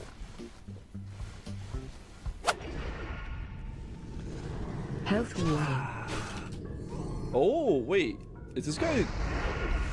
Dude, this is sketch as hell to do, man. Yeah. Right when I was gonna press banish. Yeah. Bro, did you just die? Yeah. Duoing this boss is sketchy. R.I.P. Fucking way. R.I.P. Yeah. Well, this guy just messaged me, no hodge for you, Keck. What the? We just go right, we hug the Oh wall, we can no, work our way not down this the right one, side, man. Move pack by pack. Yeah, that's it. And then we can wait, and then we No, can man, not this clip. Even here, we could try to take both these packs if we want to. Oh god, okay, this is we huge. Okay, so we gotta kill this shit. It's okay, it's okay, it's okay, it's okay, it's okay. This he is bouncing a bit. I will say. There's a portal at the He is front. like. Portal. I think he's excited. I think I'm nervous. Just make a portal right now, okay? Yeah. I have to hurt. Oh shit. So dead. They should. Please, any buttons. I'm dead. I'm dead. I don't know why they went that way, dude. I really don't. Can we get out? Are you guys okay? Anything Mate. to do? I'm gonna probably take. I got Earthbind. The thing is, bro. Just run. Just He keep has running. NS up. All they have to do here is turn it into a raid and run into Molten Core. Can someone? They just have to turn it into a raid and run into Molten Core. No, we can't. NS heal. Can someone get aggro just to get a little health? I have 3 HP. I can't NS. do much. I'm trying to hurt Venom. NS. So that's it. Dude, he's right. Look. He's like right there. You cannot enter if you're not in a raid, but. I'm dead. I'm dead. No, man. Suck. Scheiße. I'm gonna let you decompress. We'll debrief. It doesn't work on these servers. We tried turning to a raid to zone out of BRD and it didn't work in our group. Was it because someone was low level? Because you need to be above level 50, I think, to get in, but there's no way you would not be able to go into Molten Core. Is it 55? No, you don't gotta be attuned. You can go through BRD as long as you're above level 55. You can go through that portal. No attunement needed. The attunement is to like get the shortcut with the Blood Elf. Yeah. Yeah. I'm just fucking rolling again. You need to have the quest? No, I don't think so. I highly doubt it.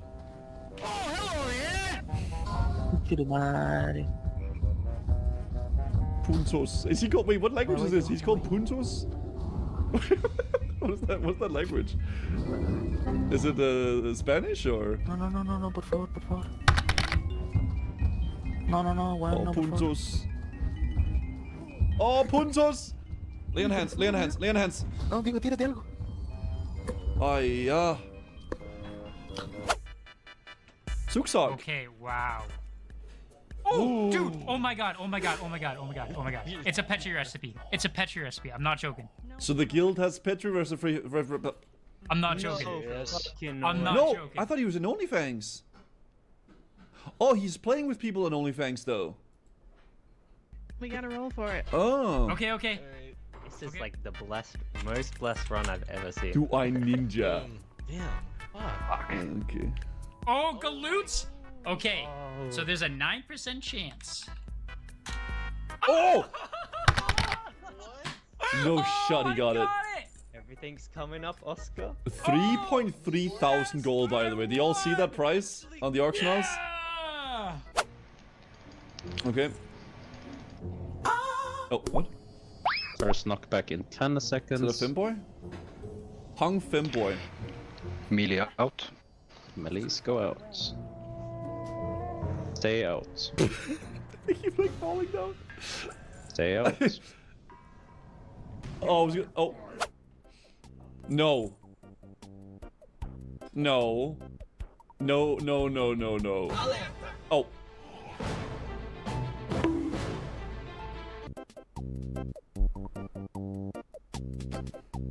Alerta indeed. Faker! Wow!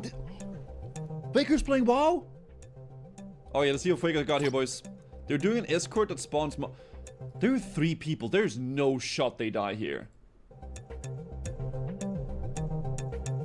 Wait. Oh, it spawned on a...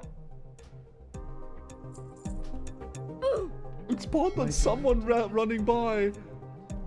So the druid was like running up the hill and the mob spawned right on top of him. Not even Faker could save him. This is really bad. I can't move. Just keep Okay, running. this freaking No, Banjo-Kazooie you need to music. No, this is no. Donkey okay? Kong. No, I'm netted. Or? I got some on me hitting me.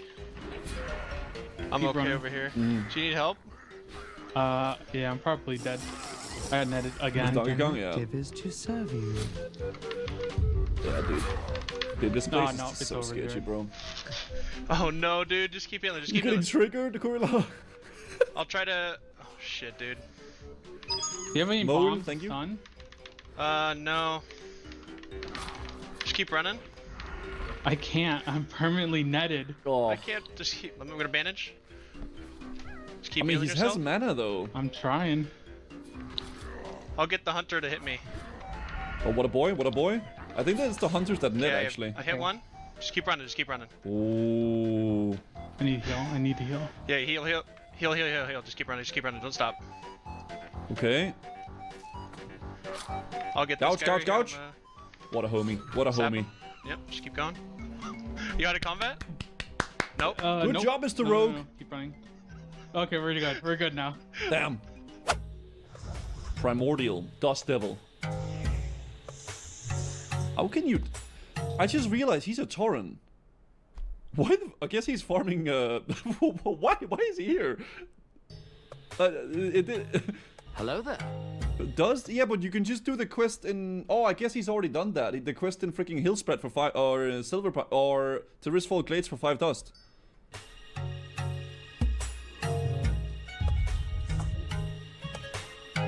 Protector Dorana. That is the first time Protector Dorana has seen any combat, I think. Yeah. That is probably a first.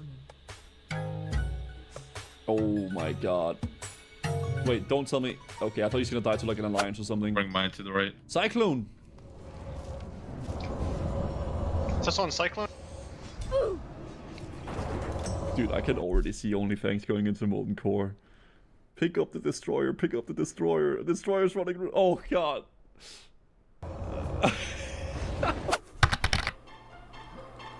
Surger stack on Surger stack on Surger.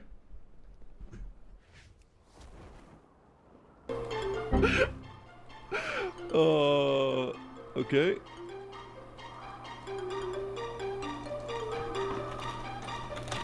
Bro, you're going to die. Reasonable. Go download GTFO and reset. Was he saying he played on Wi-Fi?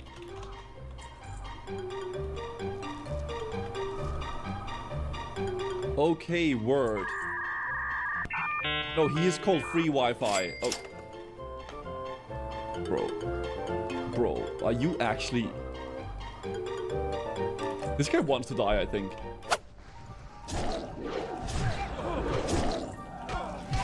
Yeah, I don't know, man. Sketchy. Sketchy. Skull Shapers? Health warning. Okay.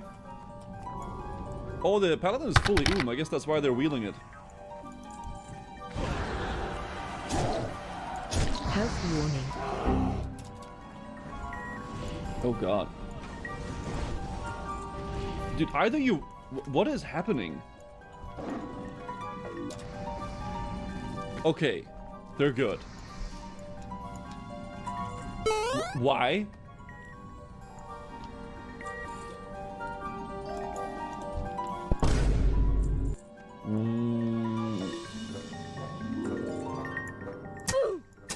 Fuck this shit, I'm out. Fuck this shit, I'm out. No thanks. Don't mind me. I'ma just grab my stuff. Oh, dude, he said, I'm sorry. Oh my god, the other guy's like to... Fuck this shit, I'm out. Okay. Okay. Alerta. Yeah, alerta. Okay. Alerta. Yeah, alerta. Got it. Yeah. Jesus Christ, how many mobs did they pull? I think all of them. What's that? Where's their anime in my WoW video? Okay.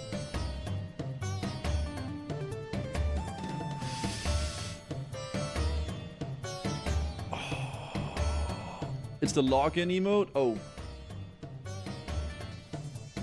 I mean, they're making it out though.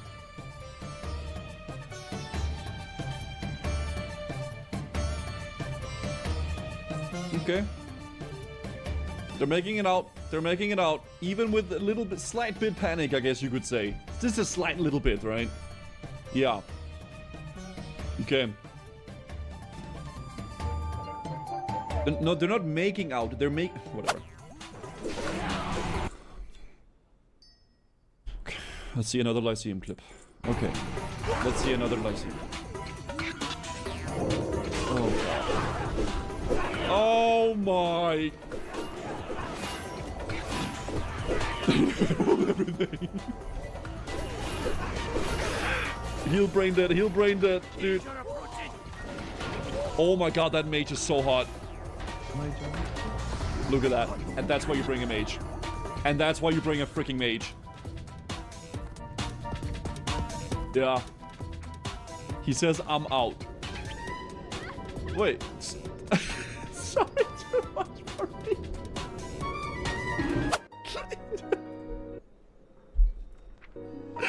Oh, it's funny. Hello, man. Another one. Oh. Alerta? Oh, I thought he was gonna use all three. Hell no, man. What the fuck, man? Okay. This is not LOS, by the way. Yeah.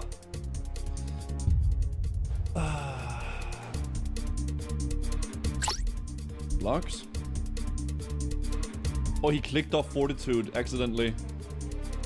He wanted to click off block, but he clicked off both Fortitude and block.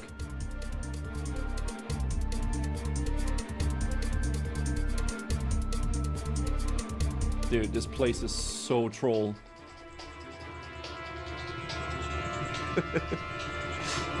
Okay.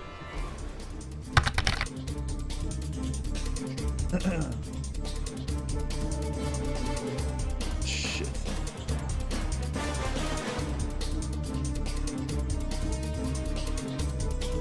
Ah, they got it, they got it. Somehow they made it out. I don't know how, dude, but they actually made it out. Jesus Christ. Is a mini dungeon itself? Yeah, for real, no cap. Oppa. These Tidehunters kinda hurt. Alerta. Of course. Saving his skateboarders for TBC. Oh, what? Hey, yay? Is this guy like an old frog or something? Shit.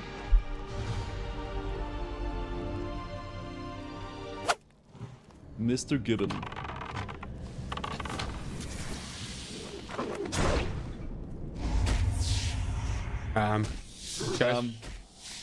Guys. Scare beast. Warning. You can scare beast, bro. You got that scare beast, man. Use it. Health warning. Use it on. Skip. Health warning. Skip. Skip it. Help, please. Health warning. Okay. Holy fuck. Well, you got it. You got it. All right. Or? No, he doesn't have it. Wait, eat. Oh, Eat. No, he can't. He's in combat. What? No! What? Are you fucking Thank you for watching, serious? and until next time.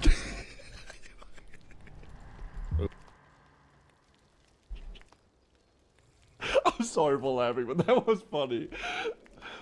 The last one was very satisfying. Watching the guy go in with no plan and just sit there with Dot until... Dude, he was just like... And the thing is, he thought he was safe. He was so happy, and then this came...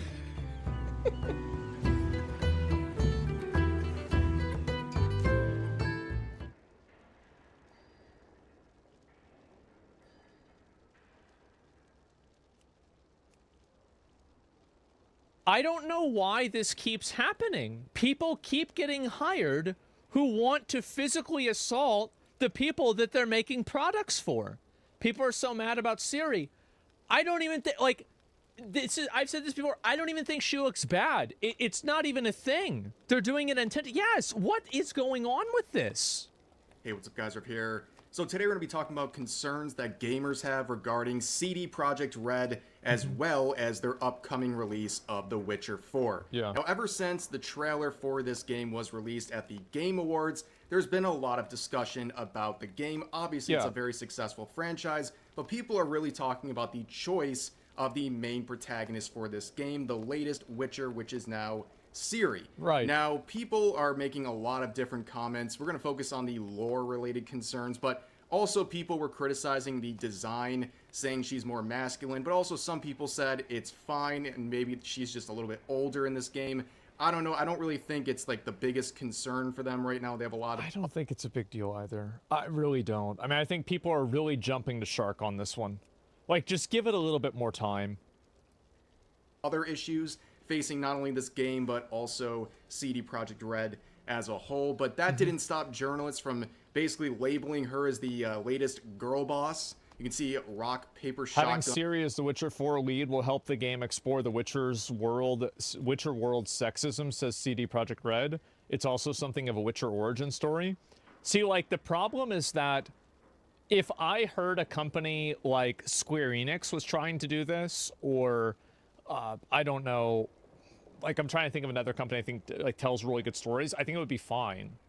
Because, like, obviously, it's a Middle Ages story. Women are, you know, historically oppressed in basically every society. So, yeah, it could make sense. Like Atlas, yeah. Like, if Atlas said this about, you know, whatever if they said, oh, we're making another Metaphor game, and it's going to be about exploring sexism, I would be like, oh, great. Okay, I bet this is going to be a good game. So it's really, what I'm saying is it's really about the messenger more than the message.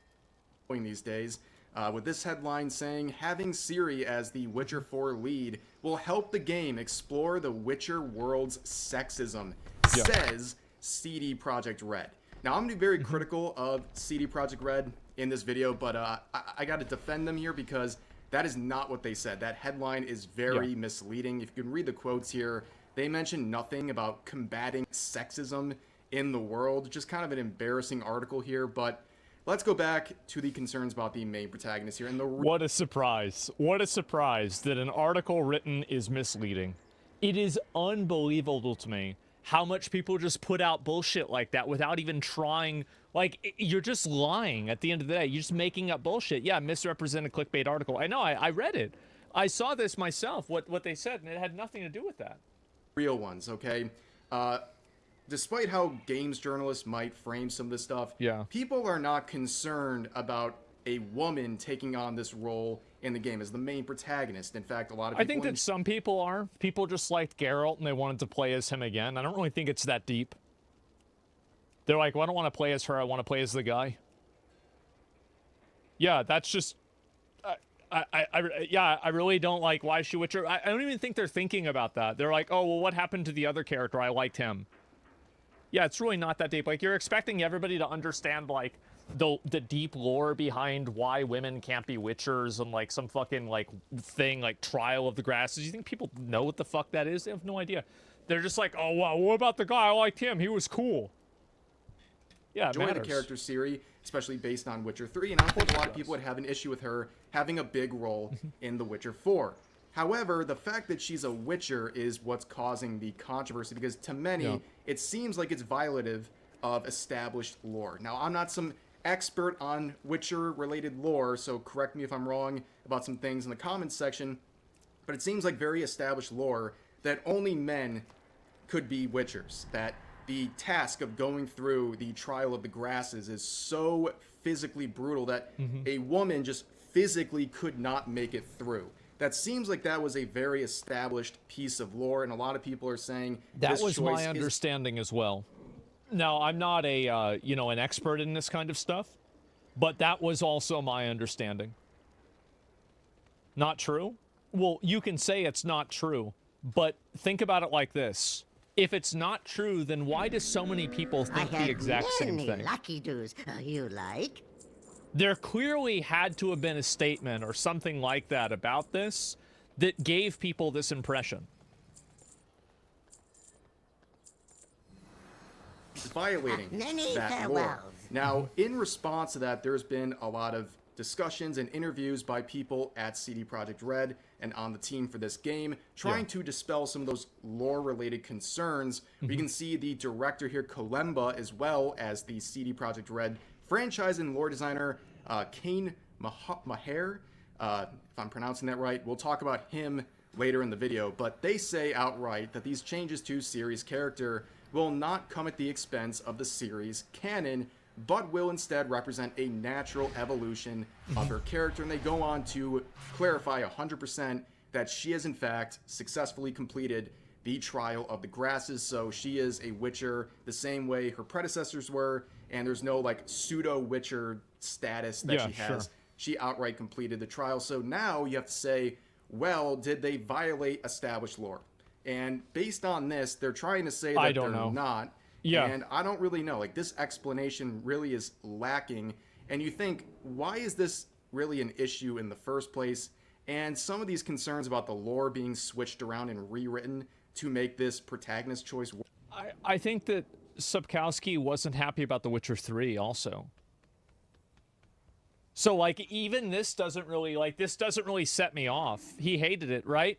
And so it's like, if the benchmark is him liking the game, then based off of that benchmark, the game Witcher 3 was bad. He hates the games. Yeah, the author's a dick. No, he's a massive dick. I think it's funny. Like, I'm not, like, offended by this. I don't dislike him. It's just funny to me. Hey, but how yeah, you doing? apparently, yeah, he's a huge asshole. Work has to do with the fact they're disregarding the original intent of the author who wrote this saga. Yeah. And you can see this headline here. CD Projekt Red admits original author was not consulted on series Witcher role in Witcher 4. What a surprise. So they make it very clear in an interview here, the developer as well as this Weber individual from CD Projekt Red, that they did not consult the author about The Witcher 4 or this choice of Ciri as the latest Witcher. Yeah, So, again, this also is no problem if you contextualize it around the way that the author reacted to The Witcher 3.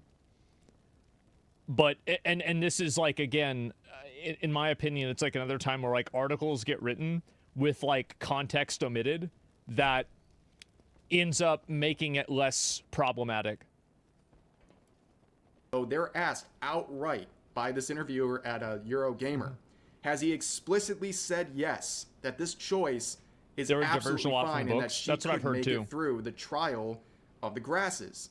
And Weber responds saying, I mean, I can actually give you a very good answer because it's written that Sapkowski usually gives. The answer is in the books. And in the books, Sapkowski called Ciri a Witcher multiple times, and Geralt called Ciri a Witcher in the books too.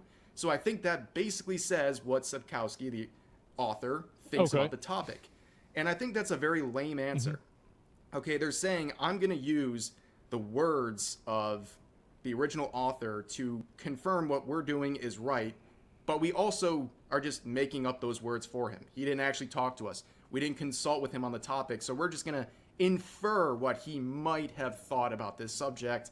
And I think that's a bit unfair, and I think that is something that is kind of concerning because it seems like they don't really care about the original intent that much, because if they did, they would definitely consult him about this issue and have an answer ready. They had to know they were going to be pressed about this choice of Ciri as a Witcher.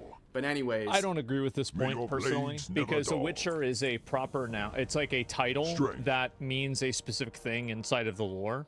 It's not like, for example, you know, there's like terms that are used, like Can I lighten that coin purse for I'm ya? thinking of like an example, like an adjudicator, or you know, bishop, or like actual terms that have operator, officer, like mercenary, like different titles, arbiter. These terms in a lot of cases have like a real life contextual meaning that are then co-opted for a video game, right? Inquisitor, like this means something different based off of, are you looking at Warhammer 40K or are you looking at the Spanish Inquisition? So the difference between that and The Witcher is that The Witcher is not a term that's used in real life in any capacity. It's invented for the books. So because there's no secondary definition of The Witcher that exists in a general speaking language, then it would logically mean that if he's referring to her as a Witcher, he means that in fact she is a Witcher. You see what I'm saying? Like that's the logic that I use. They would also double down on this in other interviews as well, and we would see that individual once again, the lore designer, franchise designer at CD Projekt Red, Maher. He would confirm that same sort of thing, saying, you know, they were called a Witcher by the author, which again, I think people that's point fair. out that she was often called a Witcher as sort of a like playful thing, and again, it's kind of like a lame way to justify this choice. But again, let's talk about this Maher individual. Yeah. You can see they are, of course, the franchise and lore designer at CD Projekt Red. Now, they're having a bit of a hard time on Twitter today because of all of this related lore debate. People have been focusing on the lore designer, obviously, and they're starting to dig through his accounts, and it doesn't look great. Another person in the gaming industry who clearly has a disdain for gamers. Many such cases. So here's some of the tweets in this conversation, I guess implying that him and I think his wife will punch gamers together. Also, he is a journalist. Him and I think his wife will punch gamers together. How does this keep happening? How do people that actively hate their own audience keep getting jobs making content for this audience? Why does it... I don't understand this. Yeah, it's so fucking weird, man. That, like, because I feel like there are so many of these cases where the people that are making these games have this, like, fucking, what's the word for it? They have, like, this resentment towards people that play the games. That, yeah, they hate their own customers. How do people keep getting hired like this? It's unbelievable. As soon as they vocalize this in public, they should be fired, in my opinion. I don't know. I think you'd probably need a few more points on the graph for me. But, like, this definitely is a point on the graph. It's crazy. Together. Also, he is a journalist from The Gamer, which is known... Okay. All right. Now everything makes sense. Here we go. For a lot of slop articles and is constantly ridiculed by gamers for not being a good news source on the related subjects. On top of that, there's this conversation where he says gamers are already bad enough in response to a... I say this a lot, but games receiving mixed reviews is a good thing. I don't think we need to snipe at each other because some people thought a game was better or worse than we did. That's not clever, it's petty, and never comes across well or is helpful in any way. That's fine. Exactly, the gamers are bad enough. Yeah, it's just like... It's really weird to me to see this because it's almost like the people that work in this industry view their customers as some form of, like, unwashed, like, masses that are only worthy of being talked down to and patronized. And I don't really understand, like, how do you get a... Like, you know, it's like if you're a vegan, I would say don't get a job at a steakhouse. Well, if you're a gamer, if you hate gamers, then why would you join an industry that caters to them? It doesn't make any sense. Yeah, it's just weird. It's a Trojan horse? I guess so. Blaming the consumers is bad business? Well, this isn't even really blaming the consumers. This is having, like, a free-floating hostility and negative feeling towards the, towards your customers. I don't see how this is beneficial in any way to anyone. Yeah, because they're political activists, a culture war? I don't know. I mean, I just feel like if you look at it at a base value, it just seems so ridiculous. Deleted post, but this one's really telling. It says, here we go. If you're an adult who loses their mind to the concept of pronouns, which everyone, everywhere, throughout all of history has used every single day, there is something wrong with your life. But it's not what you think it is. The wokes aren't out to get you. You're just a clown. I honestly feel sad when I see people who have very clearly... I don't agree with this because it's always that people are... This is the issue. It's that they introduce pronouns into the game, and then the people who are unreasonable are the people who don't like it. So it's like, if it's really not such a big deal, then why did you put it into the game in the first place? It's gaslighting. So, like, and if you want to have a conversation about, like, whether they should be in the game or not, then that's different. But you can't make an appeal to triviality when you're the one who programmed it and coded it into the game. It's clearly not trivial to you. That's why you put it in.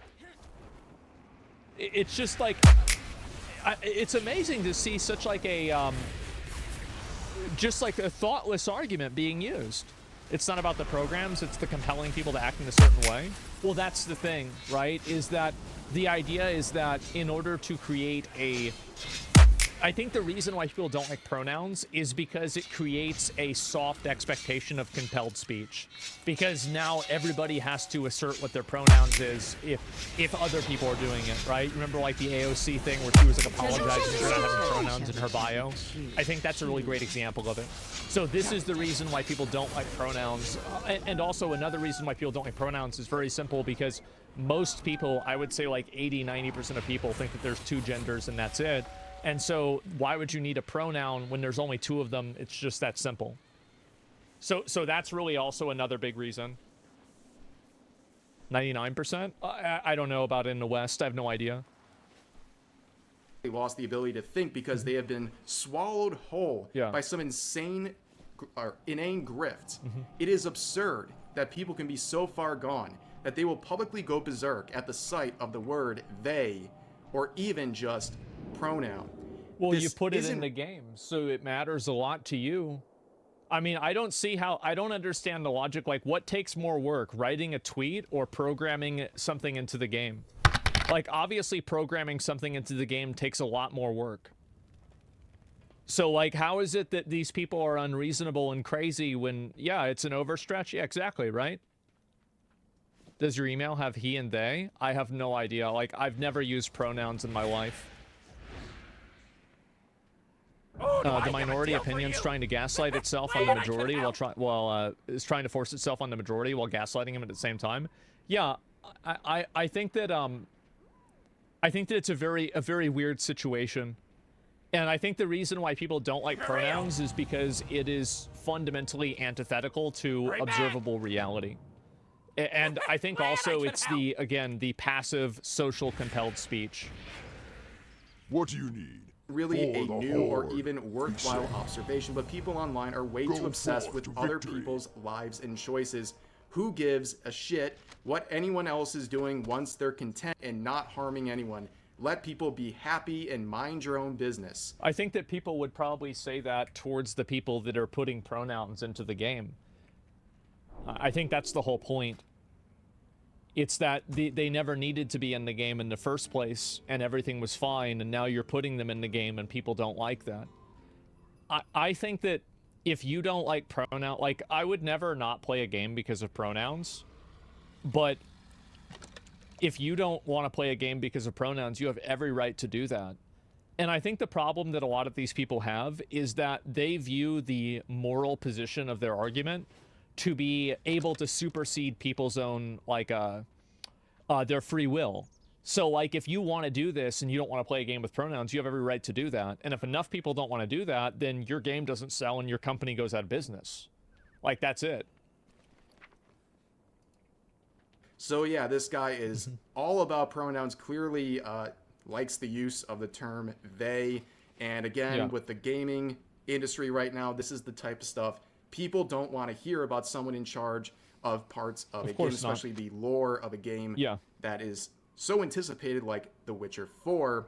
But there's some other tweets. It seems like they're very angry. They're trying to mock an individual for basically criticizing. And I also think that, like, the whole thing of, like, oh, they're not out to get you is total bullshit. These people very regularly, like, as soon as somebody says something that is not part of their established type of thinking, they always try to cancel them and say bad stuff about them all the time.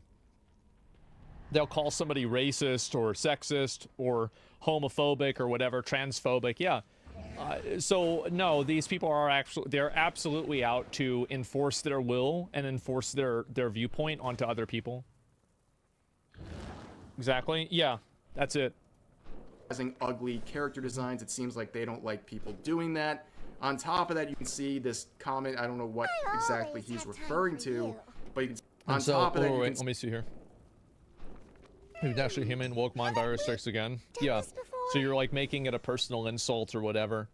And this is the problem, is that, and you see this a lot with these types of people, is that when you actually ever question their narratives or question what they say, they'll just immediately resort to these, like, weird personal insults and not even discuss what the topic is. Criticizing ugly character designs. It seems like they don't like people doing that. On top of that, you can see this comment. I don't know what exactly he's referring to, but you can see 2 years ago, he said the worst thing about this is when it's also done in bad faith. Not only will YouTubers monetize your work, they'll do it while talking about how wrong and stupid you are in front of millions. Strong anti-woke audience. How is this considered acceptable is beyond me. Well, this is it. And so these people are always in favor of restrictions on speech. Yeah, they want to tell you. Yeah, I wonder if this is a video that I did, right? It very much could have been. So yeah, freedom of speech, the guy's wrong. Yeah, exactly. And so this is what it comes down to. They're always pro-censorship because they know that their ideas and their viewpoints can't exist. Discussing a topic needs intelligence. Well, people like this, unless they're the ones restricted, exactly. I wonder if he blocked you? Probably. I don't know. So clearly they have an issue with YouTubers, which, yeah, if it wasn't already confirmed, well, the reason why they have an issue with YouTubers is because they can't control them. They can control games media, but they can't control people on YouTube. And because those people are, like, just outside of that sphere of influence. So that's why they don't like YouTube content creators. It's because the YouTube content creators are not accountable. There it is, because journalists absolutely hate YouTubers with a burning passion. But on top of that, it seems like they have a negative view of YouTubers with a anti-woke audience, which is a lot of channels right now, and it seems like this is not a very good stance to have if you want to not end up the subject of videos criticizing you and the games you're working on, the studio you work at. Well, everybody has a right to have an opinion, and I think this is the issue, is that these people think that you don't have a right to have an opinion. That's really what the problem is that they don't want you to have an opinion, and they want to tell you what your opinion is. So we will see Vera Dark here. Thank you for doing the good work, some honest work here, finding their interactions with Alyssa Mercante. So basically, you'll play right here. She's just scrolling through with the @ of Alyssa Mercante, former Kotaku editor, of course, and they're regularly interacting with her posts for years. Yeah, absolutely glazing her, 100%. And yeah, these people, all of them are part of the same ideological group.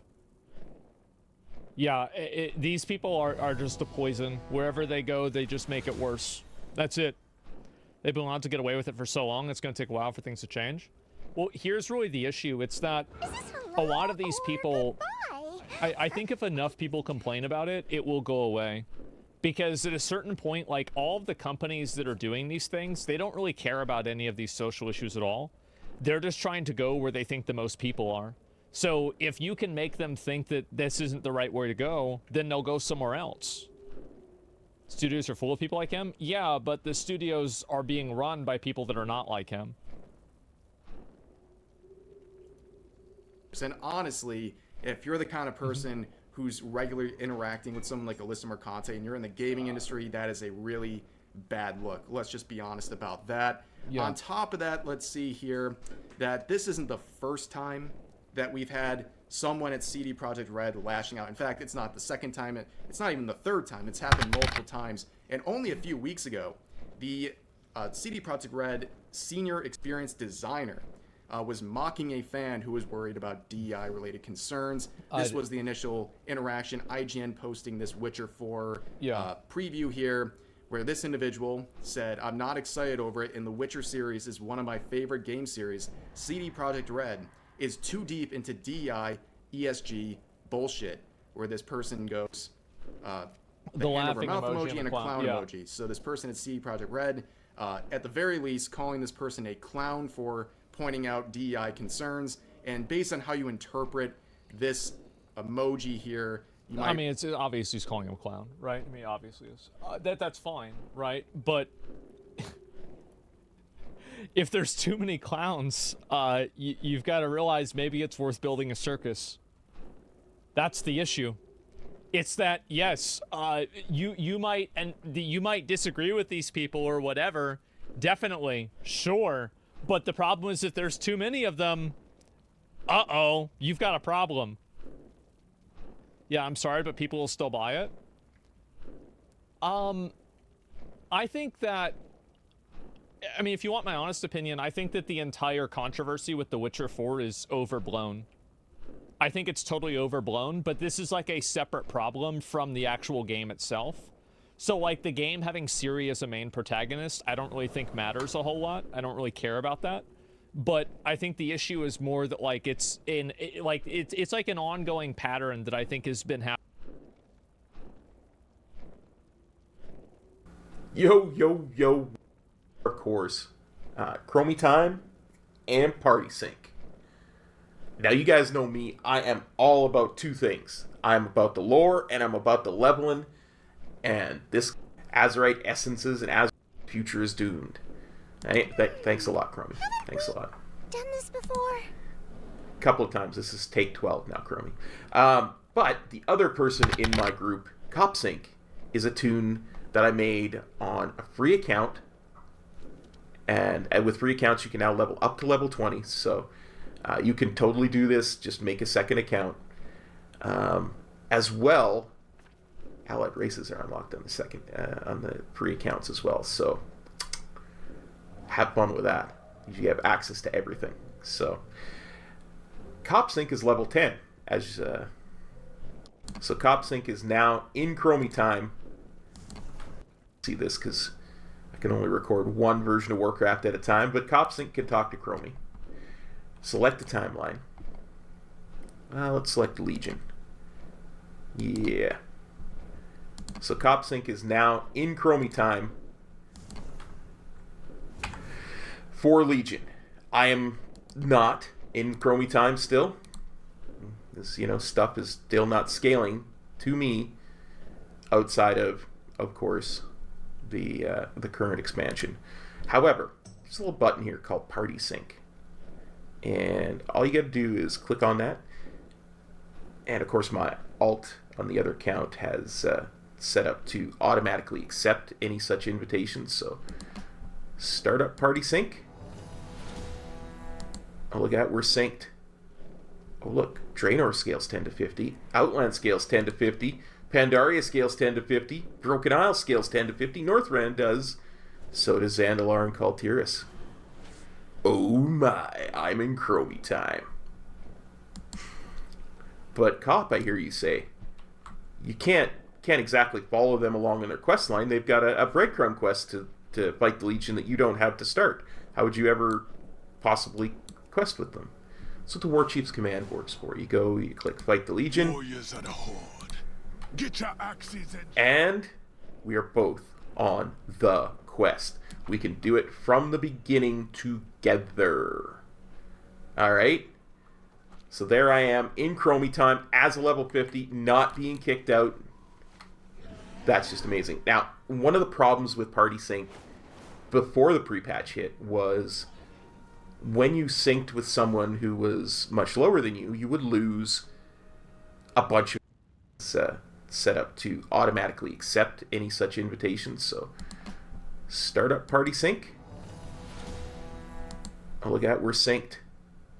Oh, look, Draenor scales 10 to 50. Outland scales 10 to 50. Pandaria still not scaling to me outside of course, the current expansion. However, there's a little button here called Party Sync. And all you got to do is click on that. And of course, my alt on the other account has set up to automatically accept any such invitations. So start up Party Sync. Oh, look at that, we're synced. Oh, look, Draenor scales 10 to 50. Outland scales 10 to 50. Pandaria scales 10 to 50. Broken Isle scales 10 to 50. Northrend sync. And all you got to do is click on that. And of course, my for Legion. I am not in Chromie Time still. This, stuff is still not scaling to me outside of course, the current expansion. However, there's a little button here called Party Sync.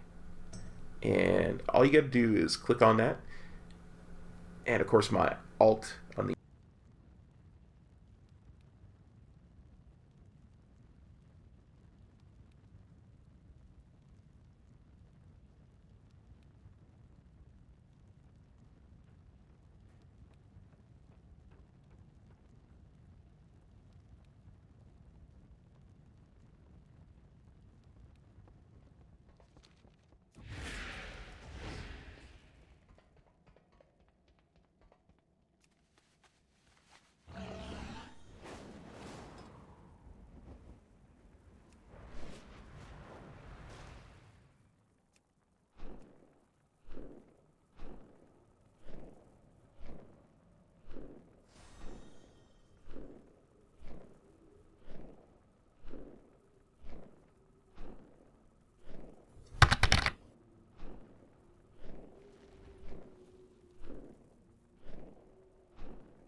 again for the first time.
Protecting Zuldazar is our top priority. We cannot allow the Alliance to encroach upon the city.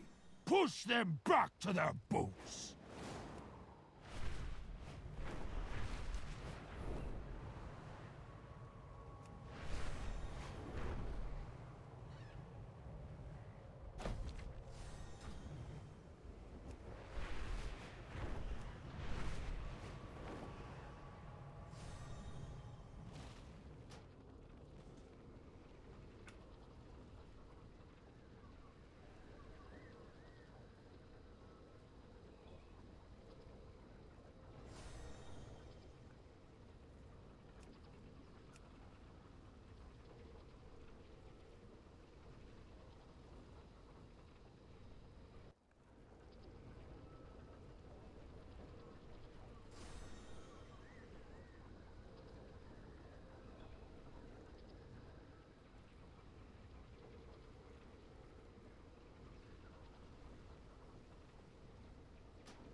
Champion, Azeroth cries out for your aid. Watch your back. Terragard? I don't know, boss. Sounds risky. That's why we're not bringing the crew. Not until we know more. Let me know if you need a crew. Keep this one tight, Skagit. Skeleton crew, stealth copters, no slip-ups. Rest of the grease monkeys get the day off, in full pay. You got it, boss. New orders. Finish unloading and pick up your pay from your union rep. Enjoy the city.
The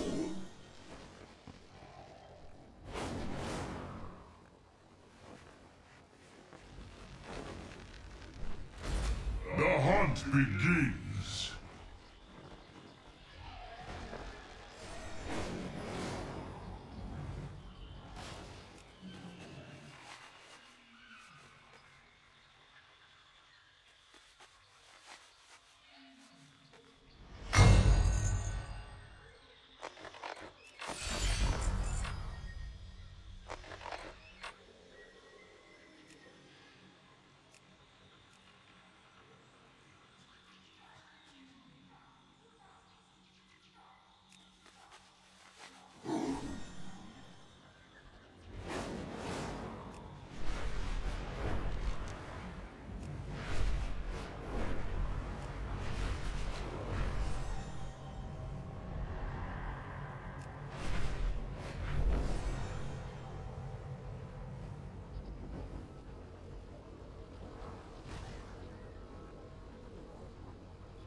Yeah.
Okay, dude.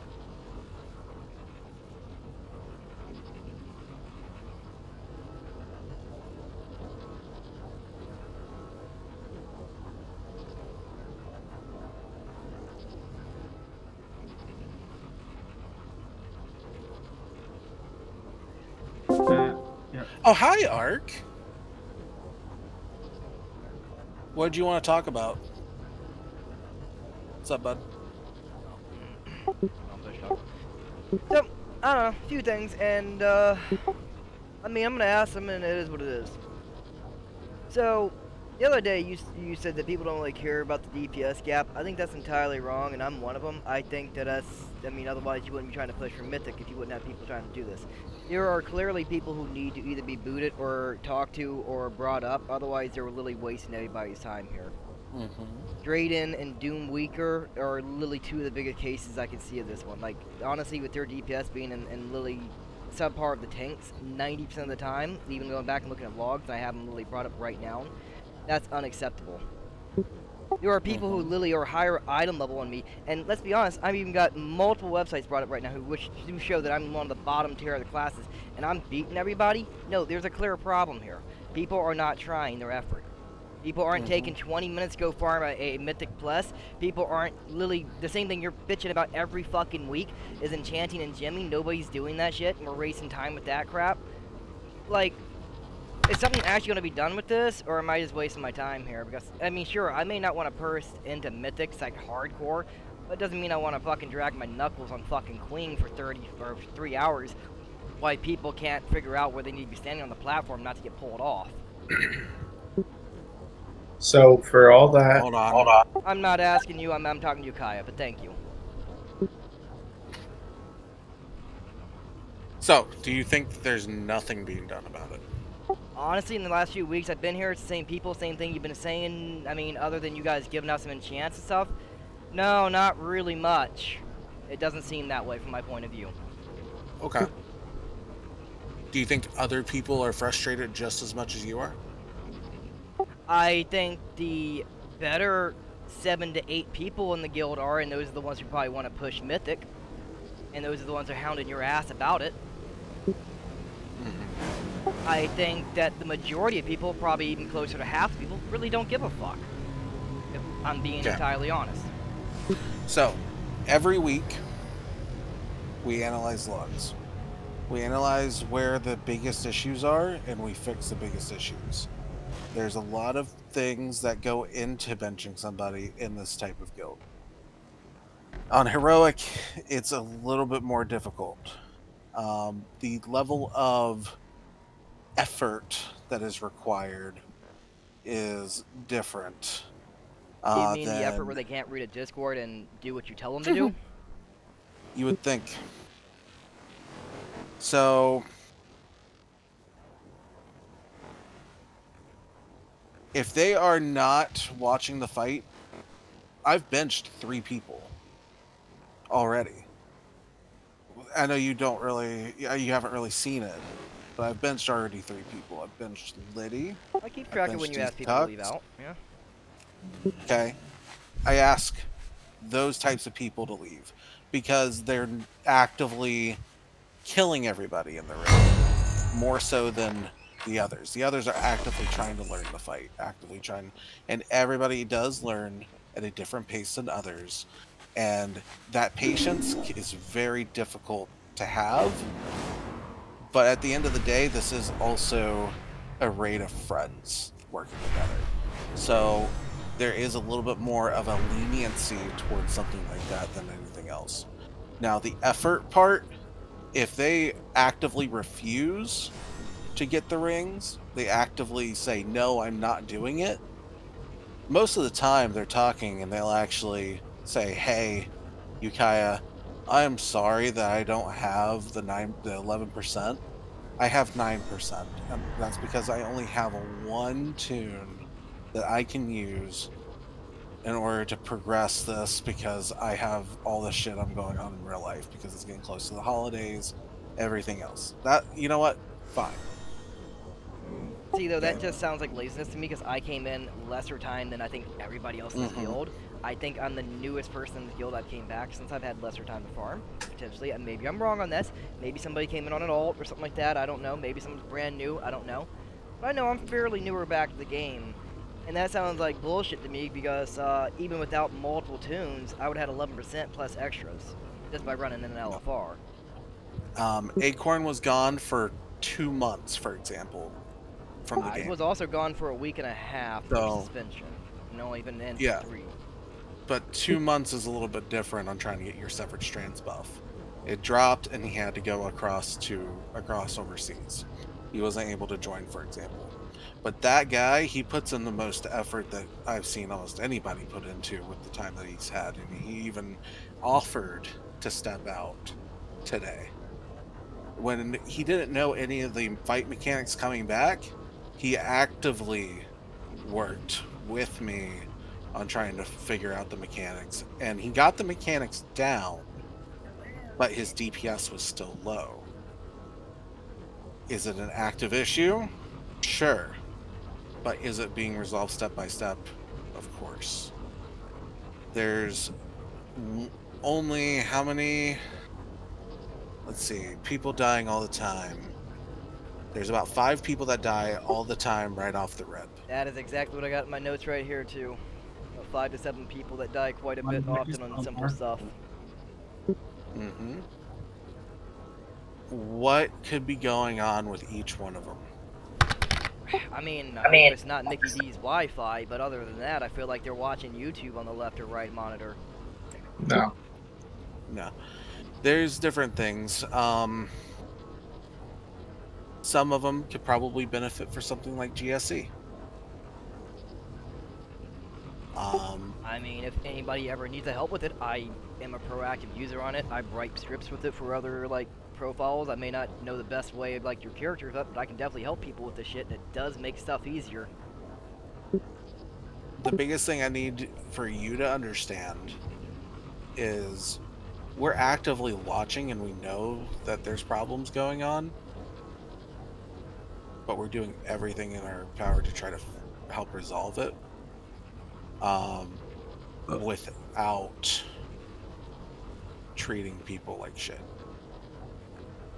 That's the only thing that we're not doing. We're actively working with people, we're actively talking to people, and we all lose our cool from time to time. I mean, take Brood Twister Avanax, where I screamed into the mic that you need to move away, or you shouldn't be out in 10 buck fucking 2. We all lose our fucking temper because people should probably be doing better. But the one thing that Souls has always done is we might wipe 100 times to something. But one day, one pull, it all clicks, and we down it every single time after that. You've seen it with every boss prior to this. Am I wrong? No, you're fully right on that, and I don't think that the effort ain't there on that. With the effort I don't see in is people not putting into their gear a lot. Like, it's just... Yeah. People have set at this upsetting. steadily 600 to 700k DPS that I'm looking at on this chart, literally going back to the previous 3 weeks ago, and some of these people have changed less than 40k DPS. How is that possible? Before you blew up on everybody, did you I mean, even here? my bare minimums, dude, even looking at my bare minimums in Raid, I'm doing 400 to 500k, But and this is with let some me ask you- absolute let me ask- garbage green gear. Let me ask you this. Before you blew up on Raid, did you come in here and say, I need to speak to the officers? This is my concern. Did you voice this concern and go, how can I help the people that are struggling in talking with all of us? And we can all go through the log and figure out what we need to do to help everybody. Did you do that? No, and I do apologize for blowing up a little bit. It doesn't make the exception reason right, but I had something happen today, and it kind of put me in a shitty-ass mood, so... And that's sorry. fine. But That's fine. This You is need good to questions I reframe- need to ask that on these things, like what's going on with these people, like, 'cause, I mean... You need to reframe your mindset when it comes down to this. You're in the elitist, like, cutting edge raider mentality already, because I know that's where you're from. Doing right. I mean, like I said, I'm not looking. Yeah, I've done cutting edge. Like I said, it's not what I'm looking for. I just don't want to wipe 2 to 3 hours on the same shit. It's just it gets frustrating. It is. And honestly, And it's honestly- always like these same 5 people that do it. Yeah. And clearly, you know who these 5 people clearly are. If I have 5 people listed on my list as well. I'm usually one of them. I understand. Oh, hold on. Locano, what were you saying? Who are the 5?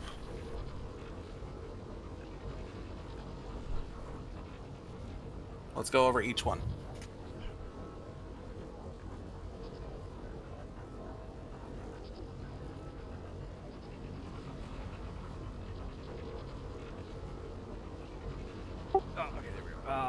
Mainly it's like, okay, so the what's the name? The one you set out today, the one you said Avisha, or no, not Avisha, damn it. Liddy. Sorry, not Anyway, sorry, Liddy, Liddy. My okay. bad, Avisha. I almost fucking lost it. No, I get names confused. Sorry, I'm not good with names. Liddy, Liddy's definitely one of them. Like, I don't know if they're a close personal friend or not, but as much as they mess up and have personally wiped the raid from their mess ups, that should be looked at. So it has been. And he's been told that he wasn't allowed to join tonight. And he was told yesterday that he needed to step out of the raid. And he actively whispers back and forth and goes, hey, I watched the fight like 6 times and I'm still not understanding it. Okay. Good. And then we sit back and forth and we'll explain the fight back and forth with him. He's like, okay, I can't, I feel like I'm ready to try it. So we'll give him an opportunity. And we're like, sorry, Liddy, we're still messing up on these mechanics. You gotta go. And he understands and he leaves. So that one's already been taken care of. We're still working with him on it. But that's where that's at. Continue. What's the next one?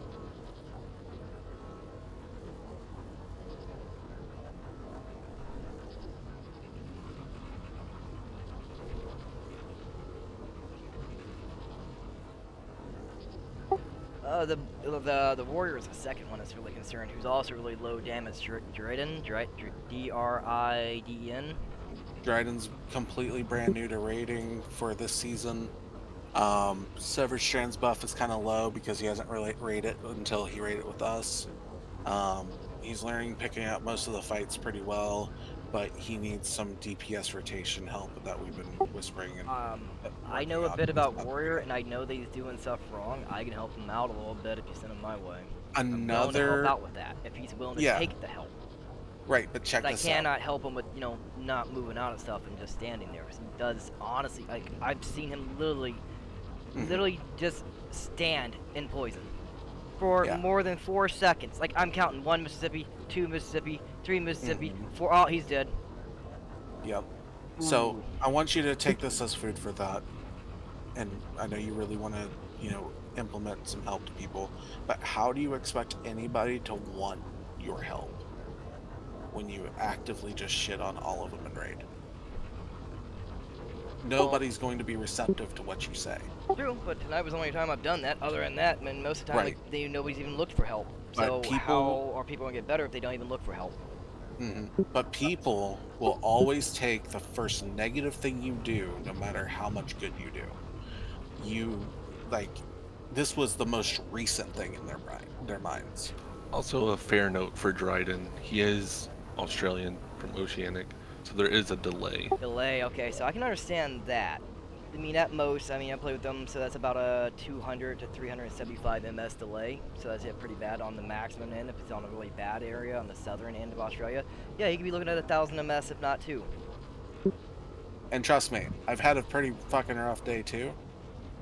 There is probably no better way that I was able to keep my cool when you were shitting on everybody else. Not me, but everybody else. So that was the nicest way I could have handled it, and even Lacano had to say something like right after you left about it, because I was starting to go down a different route with it that wasn't going to be fun.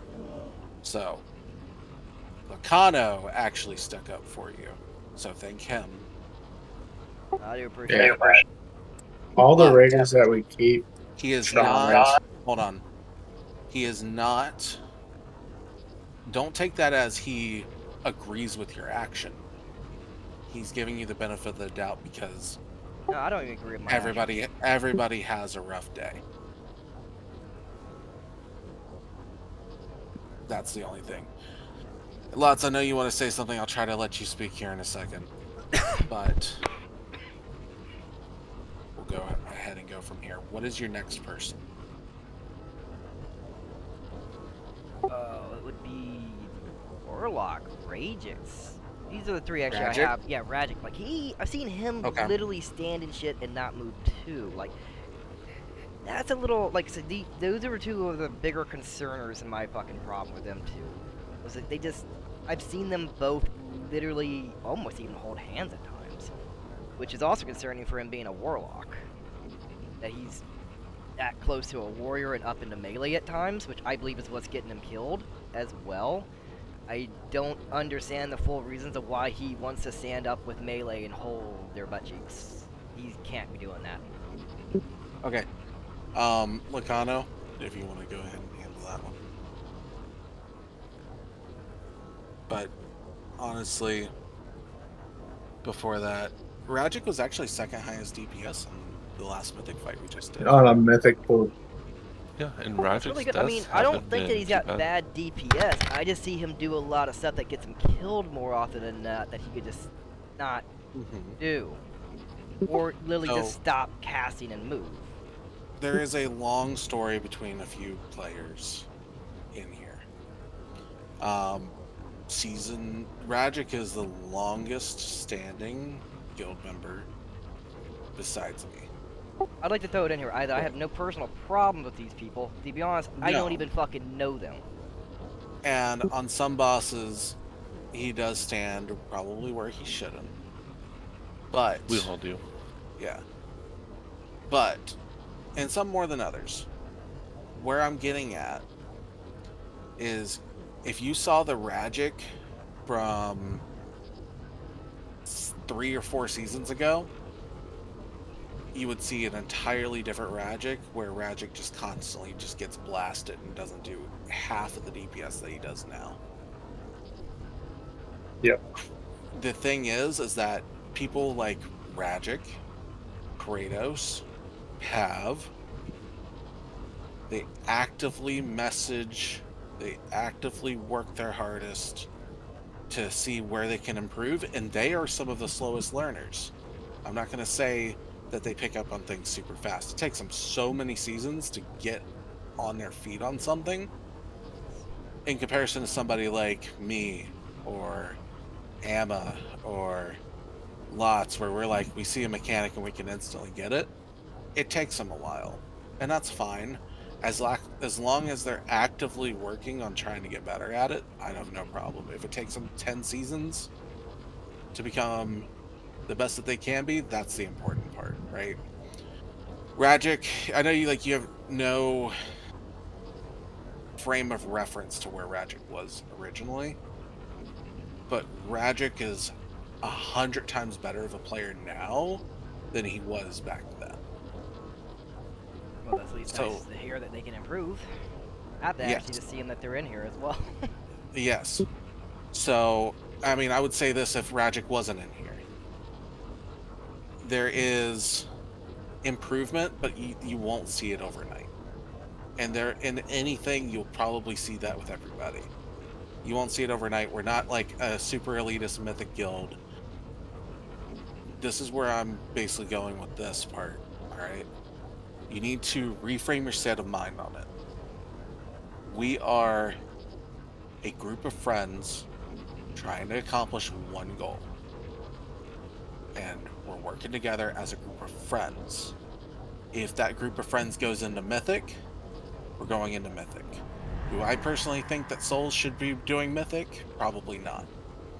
But I've said it once to you, and I'll say it again in front of everybody. I don't think that at this point in the way that everybody plays, that you guys will get past second boss in Mythic. Yes, exactly. But check this out.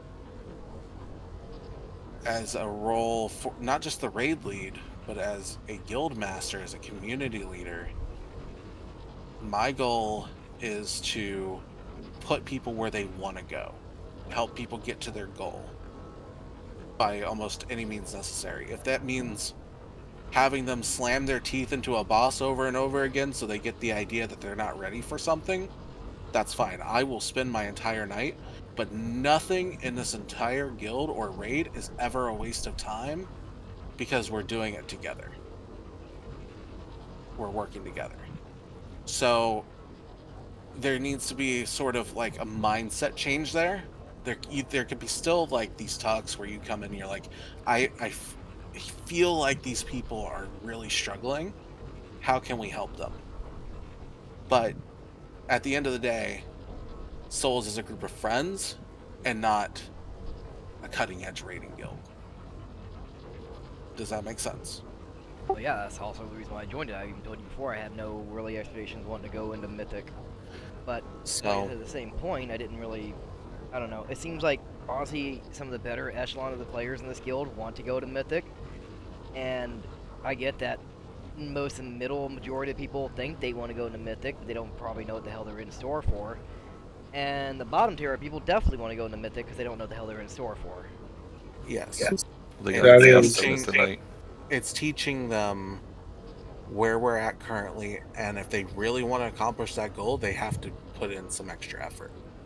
And if that's where they want to go, that's where they want to go.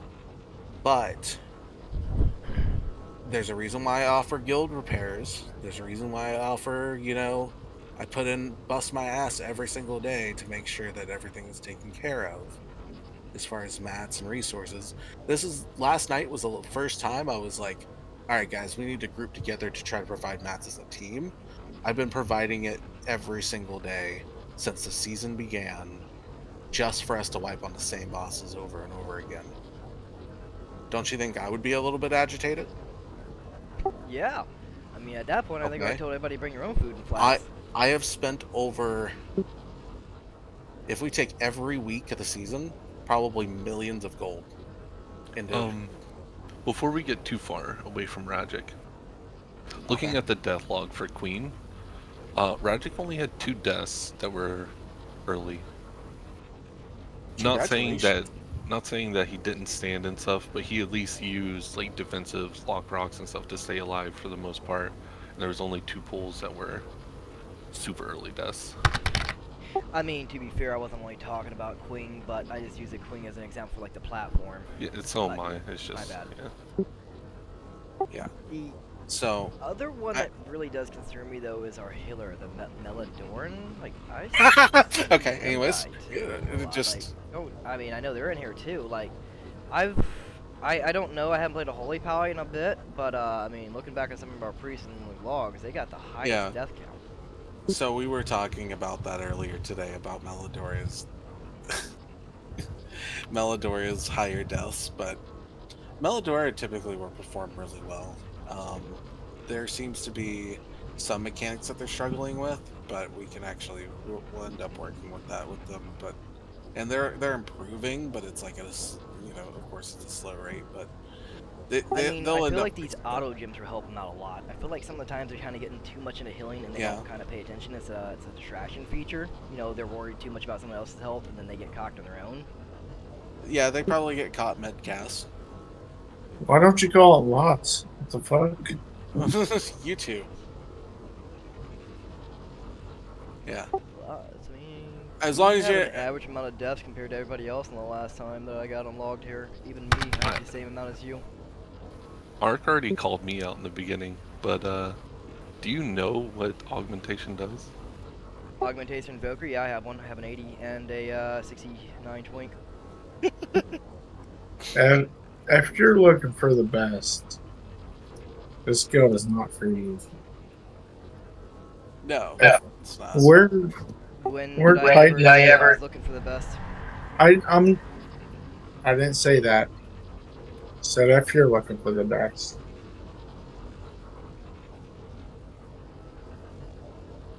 Okay, so what Lots is trying to say is that if I get it, Lots is fine. If you are looking for a super high, super elitist group, of course Souls isn't going to be that raid. He was basically reiterating something that I said a little bit earlier, was that you have to reframe your state of mind, because that's not, like, you're not going to get cutting edge raiders here. You're going to get, I think I've said it to you at least 4 times, including 2 times tonight, that I'm not looking for a cutting edge guild, but I am also looking for people who just don't stand in stuff for no reason half the time. Yep. But, I mean, whether they be an officer, a normal person, or myself, or even you, I would like to know what was going through their mind at that given time. Yeah. And if an officer, or you, or somebody else has a problem with that, then that sounds like they have a problem with themselves doing dumb stuff half the time. Yeah. Well, and don't like being called out for it. So let's put it this way. Alright. If you, I think you coming in here and us talking about this helped you understand it a little bit more, right? For some of the people. Am I wrong? I understand where they're coming from now. Yeah. Okay. Could this have been done sooner than blowing up that way? Yeah, but I also didn't expect my grandmother to die today either and blow me up out of a fucking attitude either, so, Understood. Shit happens. Shit happens. I'm sorry for your loss. Sorry for your loss. It is a really tough time. And I know that dealing with something of that nature impacts you in the way that you're not able to think rationally about things and you're very short-tempered. In the future, because I still can't excuse that action either way. No, I even said it myself, it was an excuse for what I did was wrong. In the future, you should speak up a lot sooner and see about how we can work together. But what I really need you to do is, if you're going to come back into raid, we need to be able to apologize to the raid as a whole, because that did not sit well with anybody. As long as you admit what you did wrong to them, they have no problem. They're going to move on immediately from it. It's okay. It was a rough day, I get it. You probably need a week or two to, process everything. But if you can do that, that would be amazing. I was already planning on apologizing the raid on Friday when we were going back in there. Well, we're not coming back this Friday or Saturday. Shit, we're doing I'm hosting your raid Friday. Yeah, but we're doing an alt run. But if you apologize there, I would say also try to apologize the next week to those that missed it. Yes, I will. And you got to try to do better in the future with that, because you're not the only person that's frustrated. Amma gets frustrated. I get frustrated. Lots got frustrated. I get frustrated. Melodora got frustrated one time and told one of our main healers at the time to go fucking fuck himself and kick him from the group. Who was that? Orgon. You're putting a little much there. Okay, but everybody has fucked up in some capacity. And I shit on Melodora the same way. Actually, I think I was way more vocal on it than before. Actually, no, I didn't even think I was there. I think that was the day I wasn't there, but still. Okay. When Melodora decided to become an officer, I finally addressed it, that's for sure. And I addressed it in a calm way. Doesn't mean that when Melodora was already not there, that I didn't have some shit talking to say behind Melodora's back. I keep my toxic elitism to myself nowadays. A lot of us high-level players do, because Souls of Iron is about helping a lot of people that aren't elites, Also, that in my don't have a defense, lot of time to I play. do say it in raid chat all the time that my brain shits out a lot, and I do just kind of autopilot most of the time. So that is probably where a lot of my deaths come from. Everybody's been in your position before. Yeah. I shit out in autopilot like 90% of the raid nights. I will get up and lose my shit sometimes over it. But you gotta have more patience, and you gotta help and work together. Otherwise, like, this is a more casual group. You gotta switch that mindset. Yeah, if they're in this raid, they're trying at some percent, and that's all that matters with this guild. I'm an elitist, and I only lost my shit on one person, and that was last expansion. And it was a progression boss, and he's like, I was just trying to get the best damage I could, and I just lost it. And it was It's one of because he the tried Alicia friends. Guilty parsers. So he was trying to parse right in front of the boss as a hunter, and the mechanic was coming out, and he was standing it. Lots moved him, and the guy says, "Don't fucking move me again," and Lots moved him again. Yeah, I lost my shit. That's the only time I lost my shit. I'm an elitist, and I keep that under wraps.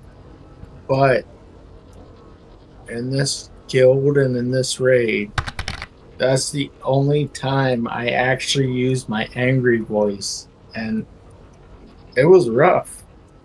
Like I was angry. That's it. Like people here, everyone in this raid, if they're in the raid, they are trying. So if you have any issues, whisper an officer. Do not call people out individually or Unless as a group. And that's all we ask for. Yeah, the individual callouts are typically raid lead only things, because I'm trying to help people solve their mechanic before it gets too far. Where do you... Bush talking over with me ever could anybody alive call out? You're good. We've had issues with it in the past with Aza calling out Kratos and other things like that. Yeah. But yeah, that's basically about it, Ark. Do you have any questions on that? Do you feel like any type of way about that? What is on your mind? I mean, the only thing that really comes to concern to me is sometimes it seems like you threaten a lot with like removing people, like the DK tonight who still didn't have the fucking ring for whatever reason. She had a family situation that she had to take care of, and yeah, during the time of the Siren Isles for the past 2 weeks she's been dealing with that, so I haven't expected her to seen her on much in order for her to do that, and IRL will always come first, I get it. She does not have the ring, but it's not due to the lack of trying. She just needs to go ahead and get it before raid next week.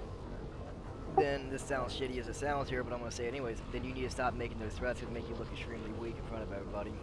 If you're threatening to remove somebody because they don't have an item, and then you don't do it because they don't have the item, then that's not great. So the part of the skill is family or real life comes over everything else. If you can't deal with that, then well, that's it had nothing to do with what I'm saying. There are lots. But he's saying that don't make the threat of removing him if they don't have it, if I'm not doing it. However, nobody in there, everybody's always said it's either in real life came up, situation happened, they haven't, and they said, I will get it on this day, I'm going to be working on it, and they'll whisper me and they'll tell me why. And then I'll be like, okay, you're fine, you're good. But if somebody actively gums up to me and goes, no, like if Melodora, for example, I'm using you as a perfect example. If Melodora said, I am not using those things because it's not helping, my sim, and so I am refusing to swap out these gems, I would kick Melodora out and run at 3 heals. Sorry, Melodora, but that's just how it Tiara is. also, like, she didn't have it at first, but she did go get it, right? Yeah, I think she just got it not too long ago. But Yeah, she didn't have any gems or anything. Yeah. Well, I heard she they did was fix using that one. in It was these bugged, pools. by the way, if anybody was going for that gem yesterday. They fixed it? Yeah, I heard you can get it now. Fucking on my way. But yeah, no, when it came down to that, I think she ended up just getting it, but she hasn't gotten too far into it to make it useful. Oh, But she has all the gems. She has. So, long I think story on short. break, I think her mom sent her the gems or something. Tonight? Yeah. Okay, good. Yeah, she has it right here with the gems in it. Oh, well, then Oh, if she she had had it? it on the account from their mother, all she gotta do is talk to one NPC. Yeah, she has everything. It just, bloop, you're done. Yeah. It says, do you want to do this or do you want to skip this? You click Did she skip, have it gives you in? everything. Now, did she have it during some of the pulls? She had it on the killing pool. There you go. Yeah. I don't know. A lot of people have been underselling this ring, and it's dumb. I said the same thing. And it's kind of annoying to me. It's like I want to tell them how fucking stupid they are, but I haven't. I mean, I mentioned it off rip how stupid the fucking AoE heal over time one was. Oh yeah, I started seeing that stuff even on us, like on a DPS, just messing around with that, and it's stupid. And let alone a healer that has healing power. Like, what the fuck? But one thing that you can't. Just in the kill poll, I did 46 million just with the Assault Sentry, and So another 22 with the Mariners. So let's bring it back real quick. There's one thing that you can't say that I don't do, and that is I do follow up with the threads if it's actually necessary. It doesn't look like it, but look back at the queen polls where people are fucking up mechanics. Which 3 people did you not see tonight? These Well, cocks, for the one poll Liddy. I went was Liddy, yeah. These cucks, Liddy. There's people that get benched, and they understand why. I will follow through if I have to. If I ask somebody to do something, typically they will go ahead and do it if I'm calling them out directly to do it. If I see it, I address it. If you see it and I don't, you can always whisper me to tell me. We just got to have more patience with it. I know on the surface it looks weak, but what I'm looking for is the people that are going to be like, oh shit, I actually didn't know I didn't have this gem in there that would end up helping. Thanks, Yukaya. Let me swap it. What I'm looking to remove is the people that go, well, I'm not swapping that ring. I care about how my sim does. Stop with the sim. That's it. I just think it's a bad precedence of, having to even say that just to get people to swap. Like, I don't know. It is. You shouldn't have to go through the whole method of even saying that to get them to swap. They should just swap. Correct. Or be removed without being even anything said. Now, not without anything said, but definitely if they are refusing to change things, whisper them and swap it. And Well, I don't mean like on the first, first time and be done, but like if you told them 3-4 times and they ain't done the shit, well then you just ain't getting anybody to raid. I mean, I don't mean like you gotta kick them out of guild, not just. So 80% of the raiders have been raiders for a long time. And that's the issue. Because they can all learn and we know they can all perform. But there's some new raiders in here, and that's fine. But we're not elitist, and we're not assholes towards them. We're just Lots also goes over the same things over and over again, but continue, Lots. Yeah. We're just trying to help everyone out. And even if they're underperforming, that's fine. There's some people overperforming, and we appreciate that, like you. But once you just get arrogant because you're overperforming, Not arrogant, I would say. It's more frustration that I feel like I'm putting in the effort and people are putting in 20% of effort. no, they might be putting in all the effort they can. I'm just saying, all the effort they can into a game that they can only play during raid times or stuff. That's That's like all they being can diamond do. in league and complaining that their best is only silver. Some people are just better than others. That's just the sad truth. Some people learn different. Some people just adapt better. Just how Yeah, games are. like at one point, I was top heels all the time, 100%, and that was it. Now I'm not. I'm still accepted, and I love it. I love the raid group. I love what they do, and if anyone's in the raid group, they're at least showing any type of attributes. They're trying at any point. Like Cormar said, he had to bench some people. He didn't want to. We we want to keep all our members, especially Liddy. Liddy's been with us for so long. But if Liddy can't do mechanics and keeps wiping people, then it sucks. But we got to bench him, and it is a stressful thing for us. It honestly seems like Liddy just doesn't resonate with the class that they play at this point. Liddy can be good. I seen Liddy perform.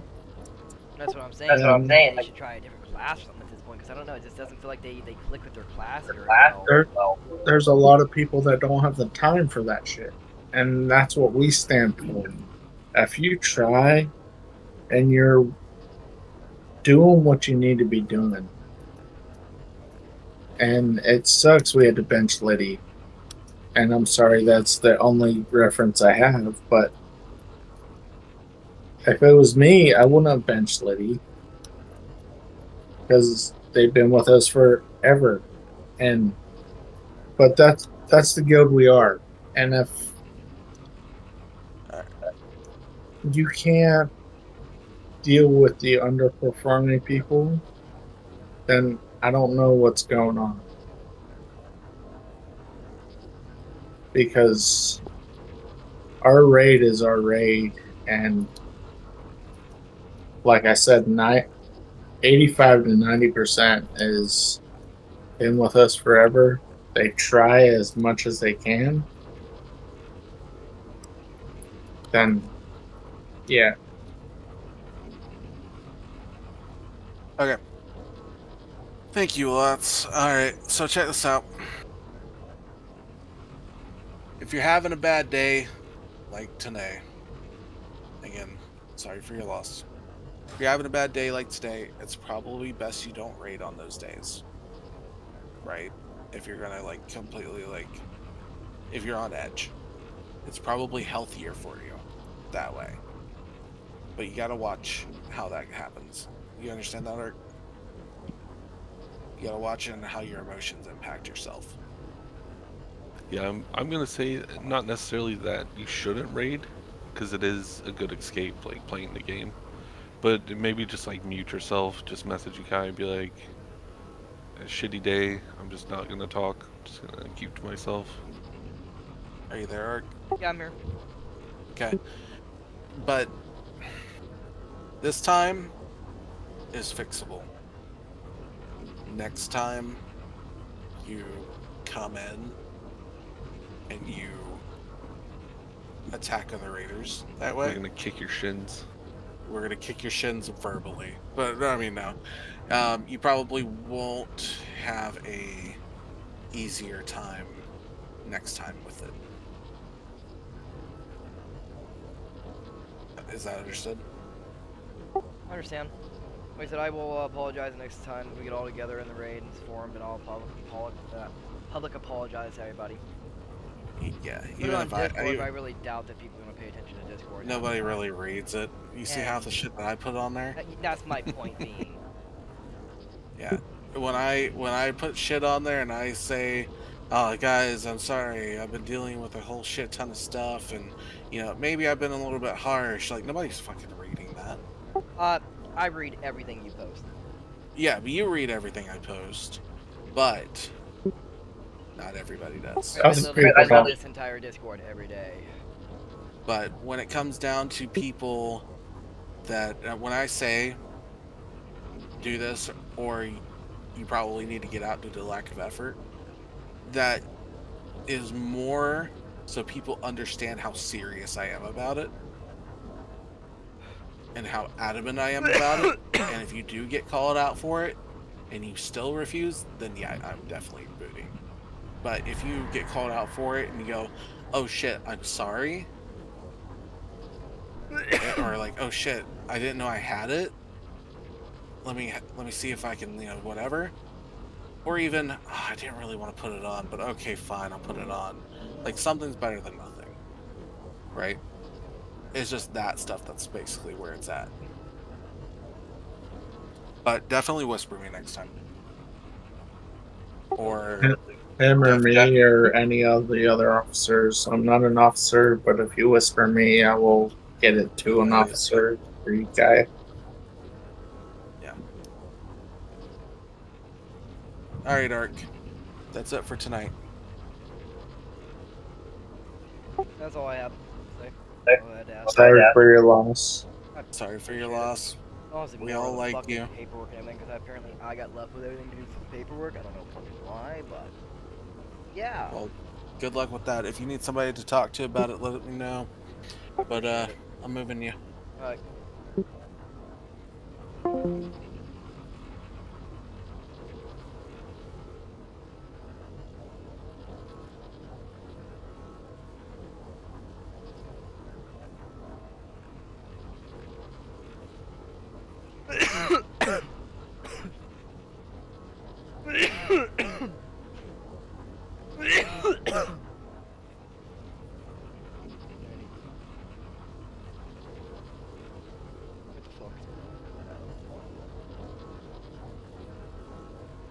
Happening for like a few years now, where you have game developers and people that work in the games industry that actively resent their fans and actively talk shit about their fans.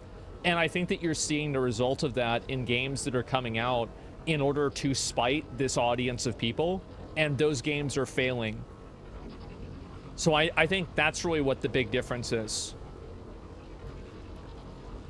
See this as telling her to shut up, where she interacts by saying, "Wow, that's so very professional of you. You know I'm a customer, and more than that, a fan of the Witcher series, and you're a senior experience designer at CD Projekt Red. Are you sexist too?" Telling a woman to shut up and calling her a clown, and then he says immediate allegations, along with misinterpreting. Just wow. So dismissing anything. I mean, if you call somebody a clown, it's obviously an insult. What are we even talking about? It's like I mean, it's, you can say that, like, that's fine. But, like, how are you gonna, like, it's the intellectual dishonesty of this is always crazy. He was saying once again, and I went back to find this about? interaction, by the way, and it appears that this designer is suspended. His account is gone. It's probably better for him. Yeah. Wow. And it's only been a couple weeks since this interaction happened, so that's really weird. I wonder what he did. I have not seen many professional people from the industry get their Twitter account suspended, so he must have been saying some stuff or it's like something. If you get banned on Twitter, you have to do something really bad. Like, that's crazy. Then I don't know, but his account is gone. And now let's just turn to CD Projekt Red in general, okay? So some people are asking the question, is CD Projekt Red? And the answer is yes. Get in there and make us no proud. doubt whatsoever. They are one of the most woke gaming companies out there. They are very open about it, and you could overlook these things if you're producing good games, but now when you're slowing things down and people They've made good games. That's my viewpoint. Cyberpunk is really good and The Witcher 3 is really good. Those are the 2 recent games they made. So, like, I mean, if you have a good track record like that, I'm ready to take a risk. They used to? Yeah, I know, but we don't know if they make good games now until the new game gets made, do we? So, yeah, I'm gonna wait. I think that we're counting our chickens before they hatch here, guys. Yeah, I do. Worried about people start paying more and more attention to the DI slop on their website and really just filled throughout their entire company. And this is a strange topic because we covered this about 2 months ago. The CEO actually quote tweeted Endymion, who's a YouTuber. We've talked about some of his reports on the gaming industry. And back a couple months in October, he talked to an insider. I wish that more people would do this, by the way. This is why I don't watch a lot of videos about insiders, because I usually think that they're not true. And like, I feel like I've seen these things play out enough times to where, like, I don't believe any of that stuff. Who revealed that the CD Projekt Red environment, their work environment, is just riddled with DEI. It's like you can't escape it over there. Yeah. And the CEO, Michael Nowakowski, felt so pressed by the claim. He made this tweet basically denouncing everything that... I totally support him making this tweet. I think this is a good thing. I want to have direct and honest communication with people like this, where they just simply look at a topic and react to it immediately. It's a lie, though? Okay. Endymion was reporting on saying, seems we live in times where anyone can record complete nonsense and make a story out of it. CDPR, talent leaving, we have the lowest rotation of people in recent years. DI-driven recruitment, we hire based on merit and talent alone, just as we make games driven by artistic vision alone. So yes, this whole claim that there's merit-based decisions, and they do that even with their choice of how they make their games and their no, and he is lying about this, by the way. He is. I've seen the videos. I know what they're going to show. All these things, and people gobble this up. Yeah. So they saw him going after a YouTuber who's anti-woke, and people were cheering this on. They're like, "Wow, oh my God, yeah, go after that grifter. Yeah, prove those anti-woke people wrong." But these claims by the CEO were instantly challengeable. Like, I can't believe the gaslighting that this person tried to attempt. This is why they don't do this. I mean, you go to their website, they have a whole page. In fact, they have multiple sections dedicated to diversity and inclusion. It's like one of the first things they want you to know about their company.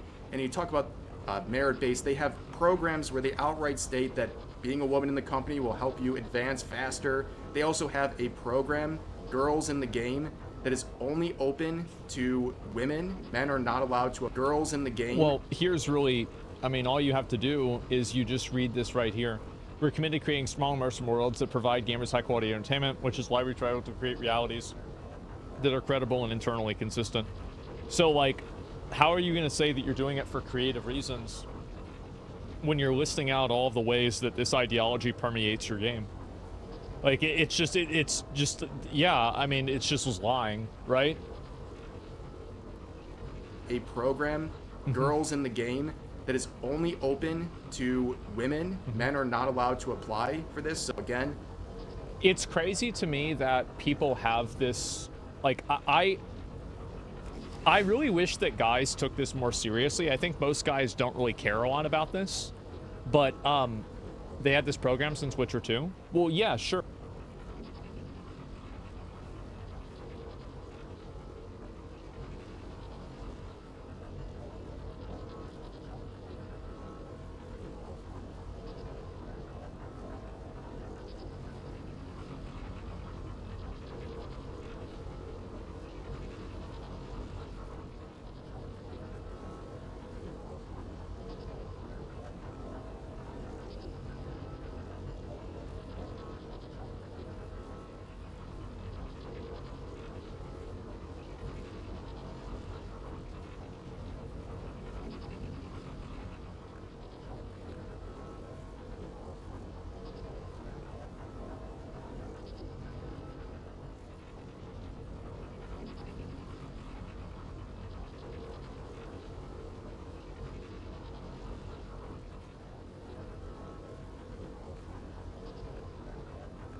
sure, but like it still means that what he said wasn't true then, right? Like I don't know why guys put up with like these different systems like this that are just put out to advantage girls for no reason. Reverse the genders, is it okay? Well, of course it's not. Yeah, I mean, that's it. The whole merit-based thing, very interesting. But there's more and more if you keep going across here. Yeah. And they have one of their pillars, one of their goals. And the first thing is strengthening the DEI culture at CD Projekt by, among others, fostering inclusive leadership. And that is also another thing they look in terms of their leadership positions, diversity. It's an actual thing that impacts whether or not you're getting a leadership role, how diverse you are. On top of that, yeah, they have diversity not just with their employees, but with their games as well. As they state here, we are making efforts to place in our games characters of different personalities, social classes, ethnic groups, and sexual preferences. So how do you go and say it doesn't affect the games? How do you do that? You literally are fucking like... Oh, God. This is absolute insanity. I think we're close to the breaking point. People are so tired of this shit. Yes. We show the inequality that exists in the world, the diverse paths that people take, as well as various problems they must overcome. Yes, very wholesome chunk.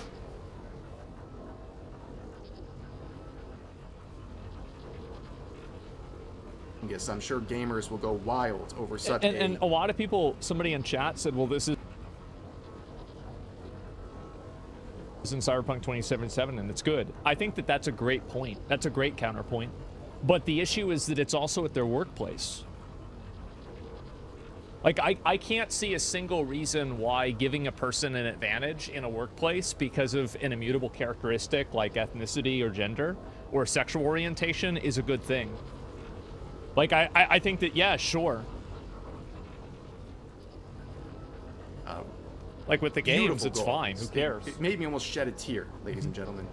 But anyways, it gets so crazy with them. They literally won an award for DEI. They won a DEI award because they're that entrenched in this stuff. But the CEO told you none of this is happening. Right to your face. Yes. CD Projekt Red is woke. I don't think there's any debate about that. And everything going on with The Witcher 4 and some of these choices and some of the concerns about the lore being violated or not respected, and also some of the behavior of the people involved with that project, I think there's reason for concern. But we're just gonna have to wait and see what happens with The Witcher 4. It's gonna be a game that's highly anticipated no matter what, but there seems to be some rolling momentum about criticism being lodged towards not only that game, but CD Projekt Red. I think it's just a buildup of resentment. It's a buildup of resentment, and it's people that are seeing red anytime that they see any sort of like a female character that's expressed in a story. I think that's what happens the most. We'll see what happens. Yeah, like I'm still reserving judgment myself personally until I see real gameplay, because I think that CD Projekt Red has earned that they've earned that goodwill, because I think they've made good games. But in terms of the way that their studios run, I can't imagine any sort of a good justification for giving people a priority based off of an immutable characteristic. It's just bad no matter how you look at it. They changed the engine though? Yeah, but there's Unreal, like, for example, Black Myth Wukong runs on Unreal 5, and I think it's a great game. So, like, if you want to tell me, like Witcher 4 is going to be bad because it's on Unreal, like, that's not really a good argument to me. Well, but for now, that's going to do it for this video. As always, feel free to leave your thoughts in the comment section down below. Hope you guys enjoyed the video, and I'll see you next time. Yeah, I think that really, as I said, I'm still willing to give them the benefit of the doubt, and I'm still willing to, like, say, you know what, it doesn't matter. It'll be fine. We'll wait, and we'll see what happens. I think that's what I'm still going to do. I'll be real. Like, I'm still not going to go out on a limb and say the game is going to be bad yet. Excuse me. And CD Projekt was already like that, always trying to be holier than the Pope. If the current cultural narrative was different, they would switch instantly. Well, that's the way with every company, right? It's nothing really special with them at all. So yeah, I'll wait for your sponsored stream and save the money. Well, I don't know if I feel like after all the stuff that I say, I'm probably not going to get a sponsor from these guys. I wouldn't expect that to happen. Now, maybe, who knows? But I just don't really think so. And are you aware if many from the Witcher 3 developer team and Cyberpunk team left? You're right. But, I mean, again, I think that the studio has earned my goodwill, and I will give them the benefit of the doubt. Like, it costs me nothing. Like, I don't need to get upset. I'll link you guys a video, give it a like. This is a... Like, I think that the big problem is that you have a massive contingency of people that are making video games that actively hate their core audience. And you can say that, oh, well, these games are just... It's just a small minority of people. I think that that is the biggest fucking cope that you can possibly have. If you think that putting in a non-binary character or something like that is going to go over better with the average Walmart American, are you fucking crazy? Are you insane? Absolutely. Who the fuck thought that? So if you're relying on like some kind of like you know, this like mainstream wide audience that's not going to care about this stuff, didn't those people just elect Trump? What are you talking about? That's not even true. Like, yes, really, you live in a fucking bubble. Yes, it's even more unpopular on the internet, or sorry, in real life. At Walmart America, it is. And we make dog shit food. I don't eat it. I'm not touching Witcher 4, especially more due to the blatant lack of respect to the source material, so fuck them. Again, I, as somebody who never finished the game, I really could give less of a fuck about that. But I do hope that it's good, man. I'm a Costco guy? Okay, alright, let's not get started with that. So yeah, deciding the future of a game way before anybody spends the decent amount of money of time with it has to stop. It's a bad cultural trend. I disagree. Because if people don't like where a game is going, it's like the guy that's like, why are you shitting on my plate? And then the guy says, how do you know it's shit? It's not even out yet. I feel like that's kind of, that's probably a really good example of that for me. And I feel like this is the way I would see it. If people don't like the way that the content is in a game, I think letting the developer know is always a good idea. And of course people are going to make up their mind immediately because that's what they're going to see. It's more about changing the main character. People would complain if they made God of War 5 and made you play with Atreus only. That's a really great point. I think that you're right. And I think it's actually just that simple for a lot of people. They don't like gamers. Sounds like they don't like money. Yeah. These video game companies really need to stop hiring people that actively hate their target audience, because these people will poison games and include things that alienate people that will buy the games. I don't know why this keeps happening. And I feel like this is definitely on the downswing and it's going away. The ESG funding has run out eventually. Well, it already has. So that's why a lot of these companies are abandoning this type of thinking. So yeah. And why do modern game devs hate gamers so much? The reason why modern game devs hate gamers is because they view gamers as being culturally regressive, and they think that gamers are trying to hold on to a worldview that is antiquated and out of date. So they think that gamers, and they also think that they're losers, like just straight up. They think, you know, people like this Rev or me, like whatever, like just gamers that care about this are losers. And so it's basically a combination of disagreeing politically, thinking that these people are of a lower social class, and then also having a moral mandate to think and do what you want to them. So like those are the reasons why. I mean, I disagree with them. I think they're stupid. But like if you want the example and like what the explanation is, there's the explanation right there. So yeah, don't forget the gaslighting. Yeah, but the gaslighting is an outcome. Here's the thing. The gaslighting is an outcome of what do you call it? The lack of respect and thinking that they're above you. Right, that's it.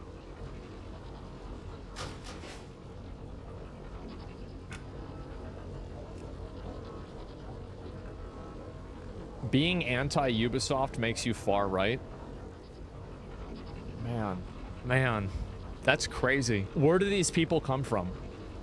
As you probably know, there's been some major Ubisoft news occurring over the last 24 hours or so, stuff that we also talked about in the second segment of the day yesterday, so if you saw that, you should be in the loop with everything. But just to recap super quick, AC Shadows has been delayed to February 2025, Ubisoft admits that Outlaws is underselling, and in a message released to investors, Ubisoft addressed I don't think that underselling is... I think they're underselling the fact that they're underselling. I think that it was because they're coming out with, like, roadmaps, tweets. They're explaining, no, guys, please keep playing the game. Please play the game. Yeah, I think it's way worse than what we'd imagine. I've never seen a company do this in a way that was not cataclysmic, you know? Very problematic. There's a number of issues at the company and outlines some changes that they're going to try to help fix them. This following an internal probe also going on at Ubisoft to try and understand why the company has been failing so massively over the last number of years. And finally, Ubisoft CEO Yves Guillemot. Did I get the name right that time? Well, he's made a statement saying that Ubisoft really doesn't have an agenda. And this particular statement has actually enraged It's upset a lot of people because them saying and coming out saying that they don't have an agenda with the game, what that does is it basically makes the concerns that, you know, these people that are considered like, oh, incels or whatever, it validates them. Because it says, like, you are important enough for us to respond to you. Of armchair activists and similar type of journalists. That's what we're going to be going over in this video, as it should be very entertaining, so I hope you're ready, and let's enjoy. We start with Paul Tassi, who's responding to Stefan Totilo, who said, from CEO, regarding polarized comments around Ubisoft, I want to reaffirm that we are an entertainment-first company, creating games for the broadest possible audience, and our goal is not to push any specific agenda. We remain committed to creating games that everyone can enjoy. That's right. That being the statement from Yves that I mentioned earlier, and Paul Tassi responds saying, it is embarrassing Ubisoft is admitting that they're actually rattled by the culture war stuff over Outlaws and Shadows. They're not rattled by it. The only thing that's being rattled is their balance sheet. And if people aren't pre-ordering the game and they think the game's going to be awful, that's really fucking bad. And it doesn't matter at a certain point, like, this is the problem, is that these companies are realizing that they, like, you can have, like, an agenda with the game, and as long as it doesn't, like, you know, completely overshadow the game, people aren't really going to care. But if you champion agendas and viewpoints that are not really what your audience wants to see, you're not going to sell the game. It's that simple. And I think that this is becoming more true and more important as gaming becomes more worldwide. So, like, I'll give you a really good example. Black Myth Wukong. Black Myth Wukong has sold more copies than almost any other AAA game in a very long time. It's sold over 20 million copies. And why is that? It's because they appealed to an audience of people and they met that audience of people. And the issue is that Western values and Western journalism values, even more narrowed, are becoming less important inside of the market of gaming because gaming is being, like, it's being outsourced, or not really outsourced, but it's being exported to other parts of the world. And this is a great thing, by the way. It's being exported to places like, obviously there's the, you know, like Korea, right? It's been gaming for a long time, but now they're more involved socially. Now you're seeing China get involved with gaming a lot. You're seeing the Middle East get involved with gaming tremendously, right? Even with tournaments and stuff. You're seeing another really, really big one. The best fans that you can possibly fucking have, in my opinion, are the guys from South America and people in the Spanish community. They are ride or die. Like, I am jealous of some of the people there. Yes, they are crazy rabid. They're super supportive, everything like that. And come to Brazil. Yes, exactly. Brazil goes crazy. And so you're seeing these narratives become less important because as gaming was made basically by the West for the West, it's going to be Western centric. It's going to have Western values. But now as we're seeing gaming become more worldwide and incorporate more cultures, it becomes increasingly more difficult to put narrow Western viewpoints into video games and not have them alienate other audiences. Because the truth is that a lot of issues that the West is more progressive on, things like trans issues, LGBT issues, women's issues, things like that. Like, let's say we're at a 7, a lot of places in the world are at like a 3. And so for those people, they will make a purchase decision based off of that, and they will think that it's bad. So, and I'll give you, this is like an example of that. So there are a number of games in China that are like gacha games that do not have male characters. Azura Promelia, which is the new game that Azure Lane is making, that's like kind of a mix between like Genshin Impact and Pow World, has come out and stated preemptively, guys, don't worry, we're not going to add male characters. So that's the way that you can see how these different companies like will be affected by these audiences, because the companies never cared about these values. They only cared about money, and they only cared about the values to the extent that they thought it could make them money. The moment that it's not going to make them money, they'll kick the gay people out. Like if Nazis took over again, they would talk about how good Nazis are. That's the truth. That's what I think. And hey, if you don't believe me, ask Hugo Boss or Henry Ford. It's not even a hypothetical. He had more to say than that, but before we get to that, let me share my opinion on this. Just simplifying all of these issues into culture war stuff seems like a very odd take by Paul Tassi, because this situation involves people in Japan talking about their country being disrespected, as they're also that's all cultural. That's, I mean, that is culture war. It is, definitely it is. Lied to by a massive corporation regarding their own history. But apparently to Paul Tassi, all of this is just culture war stuff. Now, if you're not familiar with Paul Tassi, he's often been criticized in gaming circles for numerous takes that he's made over the years that seem dismissive of the issue people have with things such as DEI. For example, I think that a lot of people do that, and they try to dismiss it like it doesn't matter. And this is probably it's probably the best strategy that I think they use, is that they basically make an appeal to triviality, and they say, why do you care about this thing that we're doing? It's not a big deal. And I think that a lot of people don't have the right language to counter that type of an argumentation, because yeah, it's basically who cares? Well, it's like, who cares? Well, you care, you're doing it. But people, like, it's a very good strategy because people don't see it that way. And so that's why they do that. Back when Ubisoft issued their apology to the Japanese community, Paul Tassi had this to say when the hyper-force pushback 你问我为什么这么有精神？やるだー！え？なんでこんなにピンピンだって？ Whoa, I didn't mean to do that. Over here. Human. Only a Chinese voice.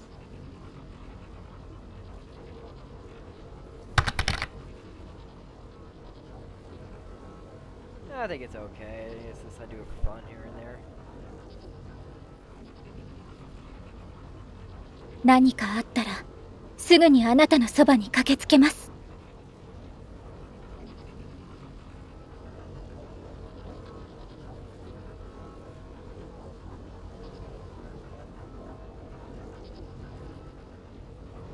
Evo, whatever the fuck that is. Oh, I don't want to do that. Oh, we got the lolly. Panda. You don't know.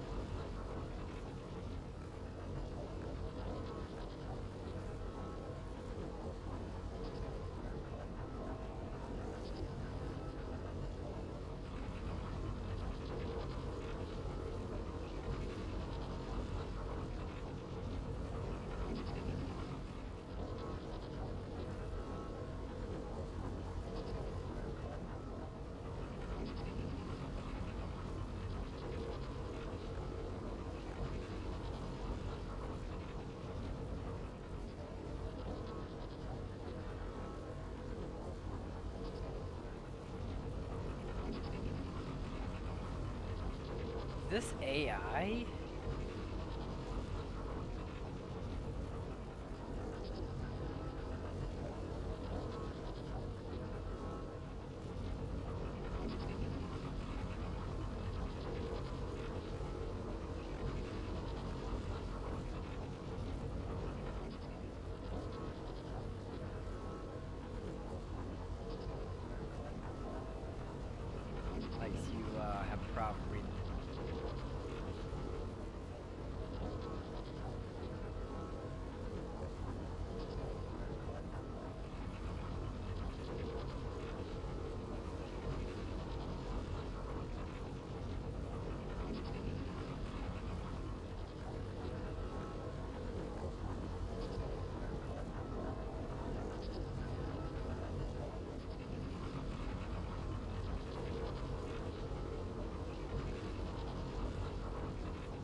some new game that's like a scroll between Genshin and Outworld, question mark, I guess?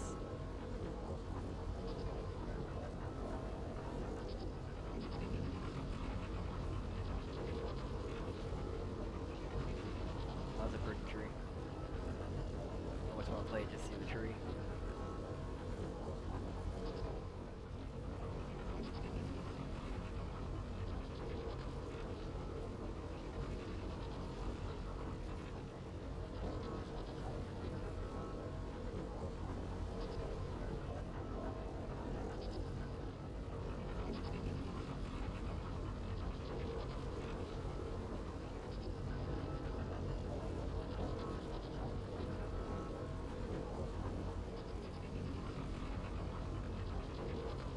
Oh, look at the bird in the background.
What do you get for pre-registration?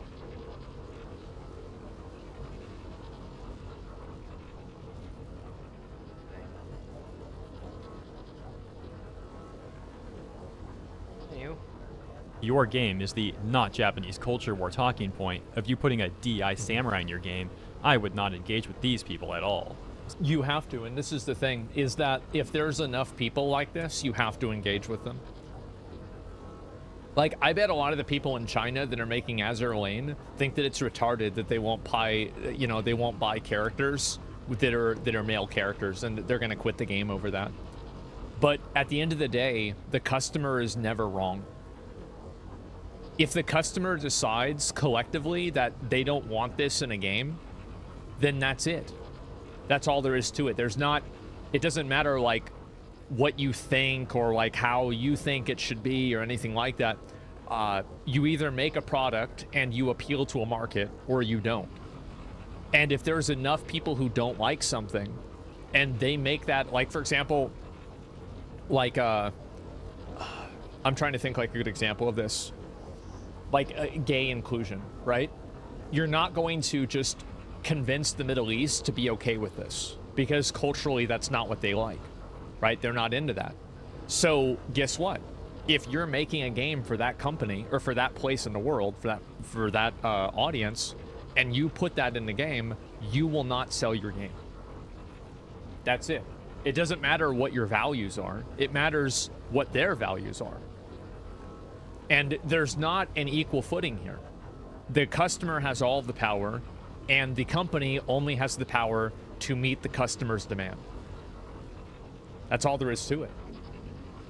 Wouldn't engage these people at all? Yeah, and also they didn't engage with them. They didn't engage with them with Star Wars Outlaws. And I think that's what happened, is that Star Wars Outlaw came out, and the game had terrible sales, probably. I mean, they said it, and I think, again, they're downplaying it. It had terrible sales, and so now they see the same thing potentially happening with Assassin's Creed, and they're freaking out. They're worried. Yeah, they're like, oh my god, if we do this again, we're not going to make enough money. So it also looks like he has a history of dismissing the issues that Japanese people have with AC Shadows. This is, of course, just one more example. I don't want to go through all this guy's tweets, just giving you a little bit more context. It's a truly bizarre thing how many armchair activist types and journalists, etc., are in complete denial about the failures of DEI. In my opinion, DEI is largely something that companies have tried to use for profit motives, attempts to appeal to ESG funds, and things like that. Well, So whenever and I think that also, like, you have a really bad feedback loop with DEI stuff. So when a company shifts towards trying to, like, seek DEI funding, the reason why they're probably doing that is because they can't seek funding from another perspective. So, you know, the game can't exist on its own merits, so they add in a type of representation that qualifies them for a certain amount of money. And what that does is it creates a feedback loop where games that are, you know, forcing DEI in order to get certain types of funding will be more often bad, because the reason why they're getting that funding is because they couldn't get other funding, and the reason why they couldn't get other funding is because the game wasn't good to begin with. You see what I'm saying? Like, I understand it's like, that's kind of like a long chain of logic, but I think it very much tracks. whenever I see someone defending those sort of practices, to me, they just come off as massive corporate bootlickers. Now, as DEI has been failing and actually been costing these corporations more and more money in many cases, the topic comes up more and more, and we see more people criticizing that stuff, as well as more people like Paul Tassi seemingly attempting to dismiss those criticisms. Another example of this, albeit perhaps to a lesser extent, were some of the takes that he was making during Concord, where he seemed to be in denial of sorts about the game's terrible player count after launch. It's been two more hours. I've been waiting several hours for Concord players to break 700, and it hasn't.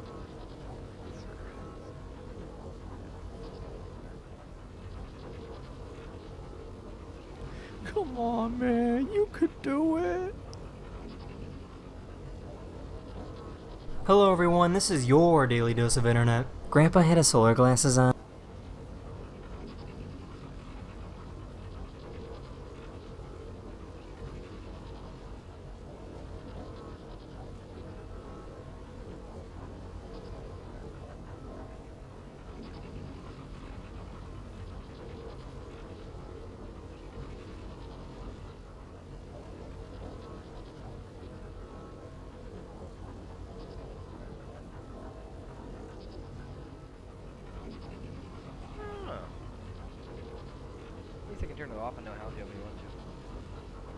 You could do it. I'm genuinely wondering if something is glitching. This is the 70th something most sold game on Steam, which isn't good, but like, you would have to imagine there'd be more than this. Like, dude, this was crazy.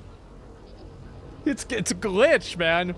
Like, I remember I had this glitch happen in Overwatch where I downranked from gold to silver, and I still think it was a glitch. I do. Nobody else does, but I think it was a glitch, man.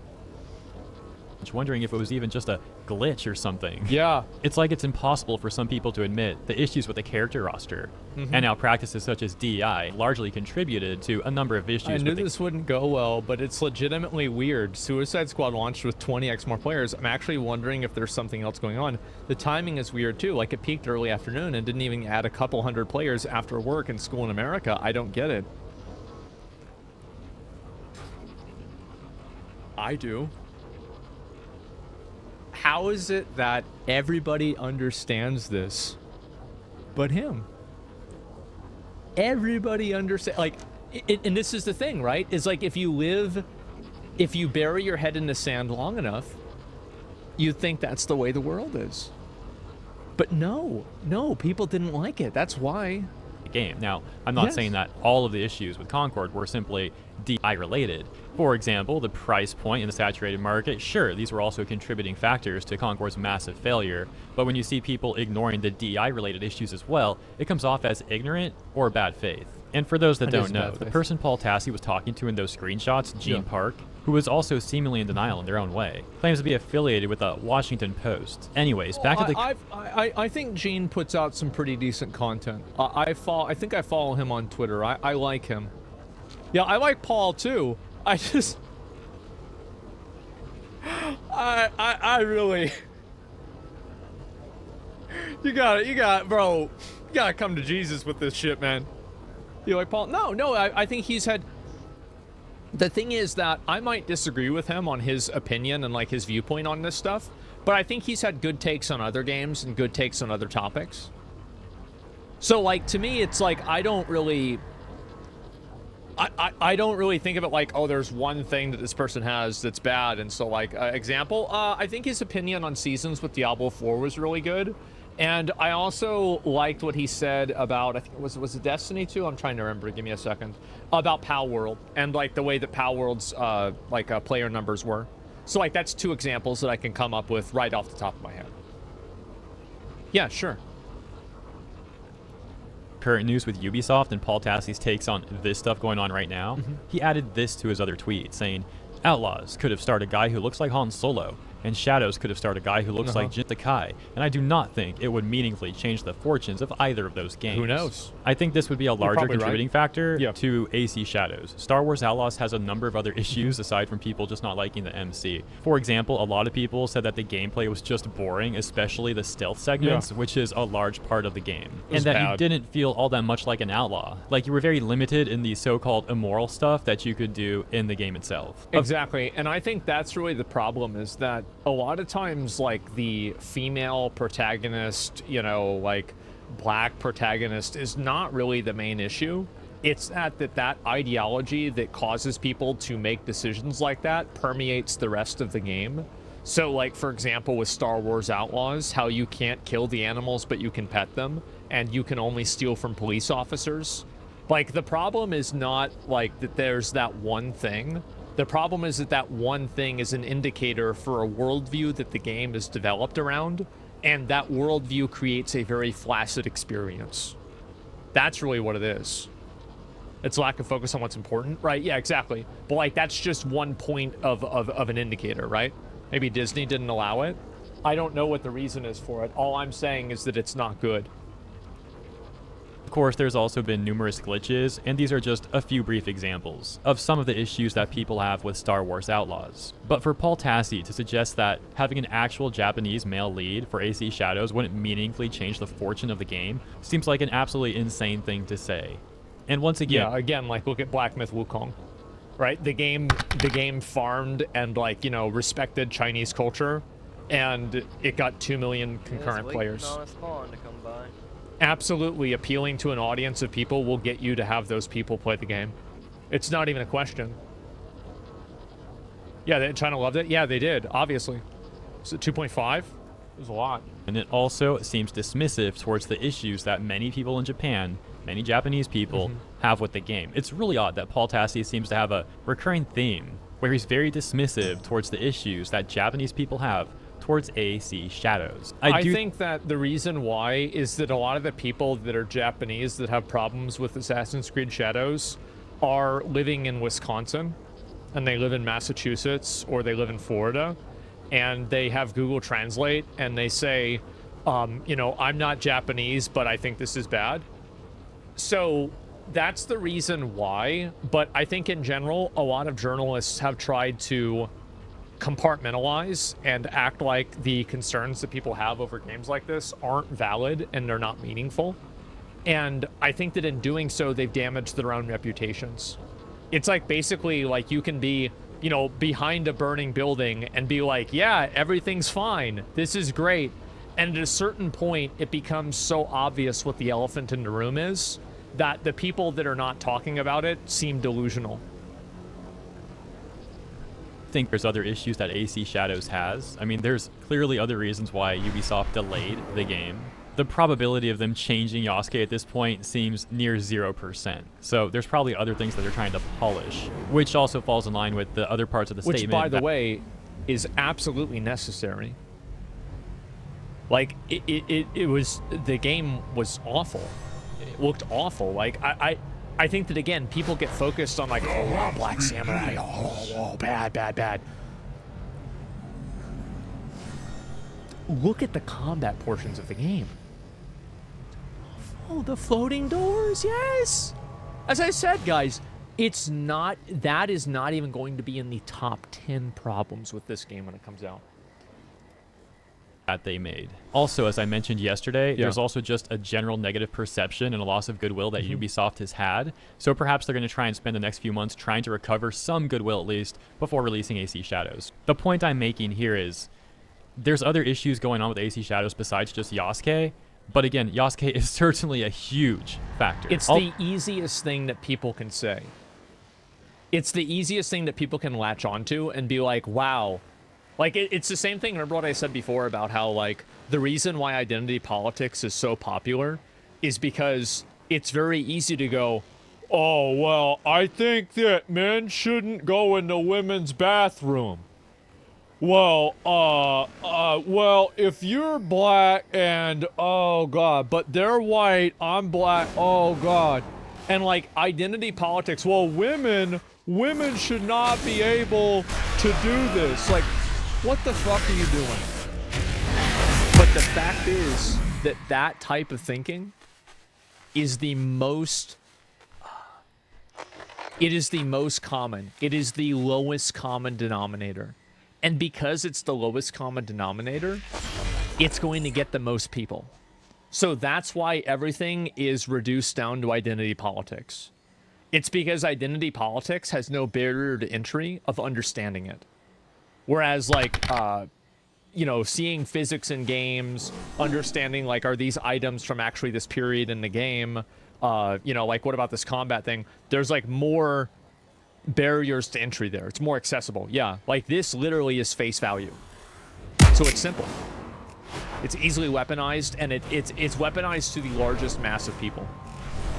All of this leads us to an article that Paul Tassi wrote today for Forbes titled After Assassin's Creed Shadows Delay, Ubisoft acknowledges Outlaws issue, anti-woke pushback. It's funny that he complains about culture war stuff even when that label is oversimplifying the issues going on and is also, as I mentioned, rather dismissive towards the issues at large. But then he's also going to simultaneously write an article that's like, oh, it's just anti-woke pushback. Seems like this guy. Well, even if it is just anti-woke pushback, if there's enough people that are anti-woke, then the games have to be anti-woke. It's just that simple. Like, and this is what I said before about, like, the Chinese, like, gacha players. It doesn't matter, like, what the company thinks the game should have in it. At the end of the day, if you make a game with male characters, they're not going to buy them. So you can talk about, and like, trying to, like, admonish and, like, punish and, like, talk down to and shame the audience into purchasing something is never going to work. It's not like you can just talk to these people and be like, oh yeah, you need to buy this game. It's bad not to buy this game. They don't have money though? Well, they do. That's why they're going to change it. So that you can't bully an audience into buying a product. It just doesn't work.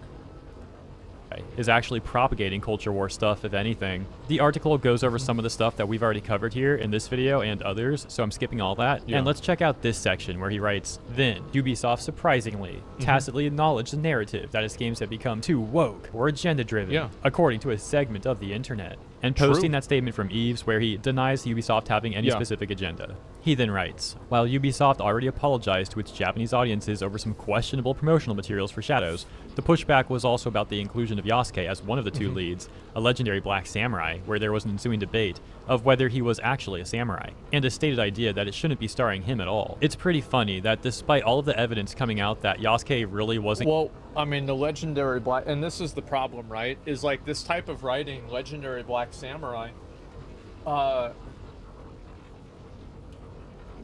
think that, again, like, if you want to be persuasive, it's very hard to read this and to not see that there is a very clear agenda with what's being written.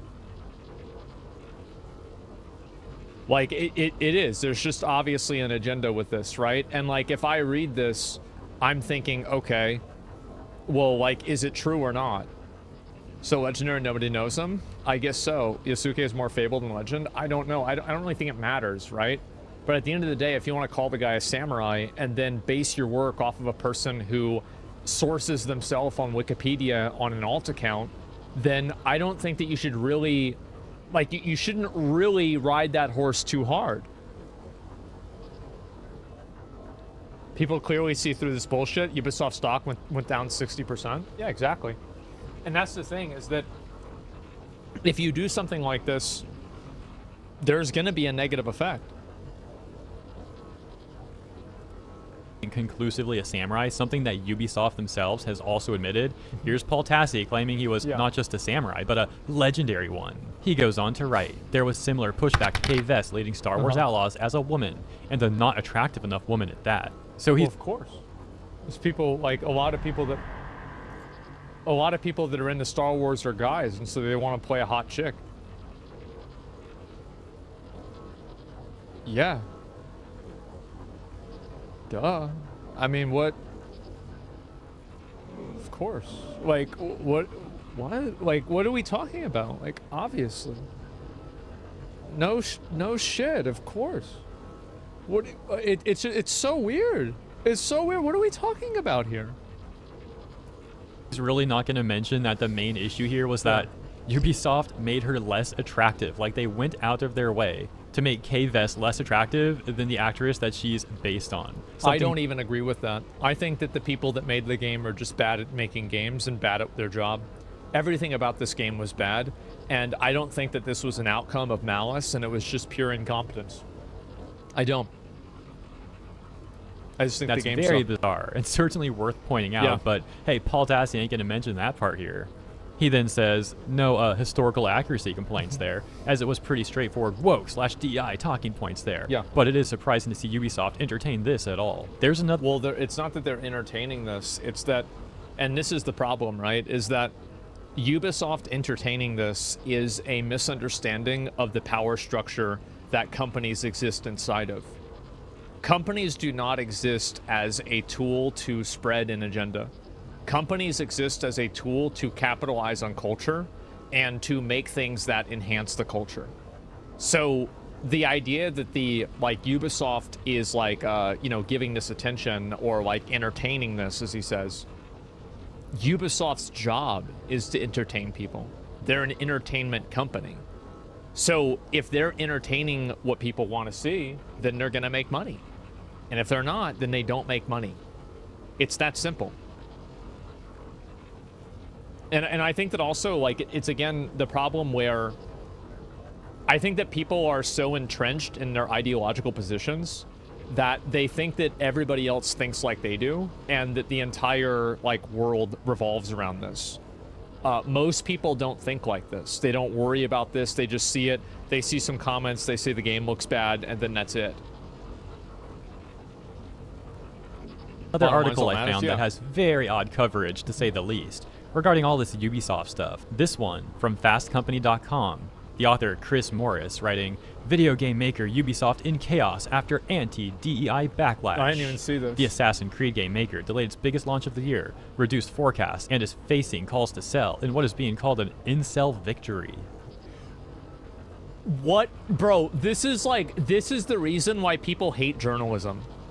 What is being called an incel victory what is being called? Being called by who? Who decided it's being called this? Did you decide this? Are you calling it this? By 3 people on Twitter with a like that has 7 likes? Oh, wow. Oh, man. What, an incel looks like this? Yes. Aren't you king of the incels? I've heard that before. What a bunch of pussies? It's nuts, man. Okay, first of all, I haven't seen anyone say incel victory anywhere. Seems like this guy just made that up. And once again, I'll point out how these sort of people come off as such bigots, man. Dismissing the issues that Japanese people have with this game. Very reasonable and understandable issues. And then saying this is like an incel victory? Seriously?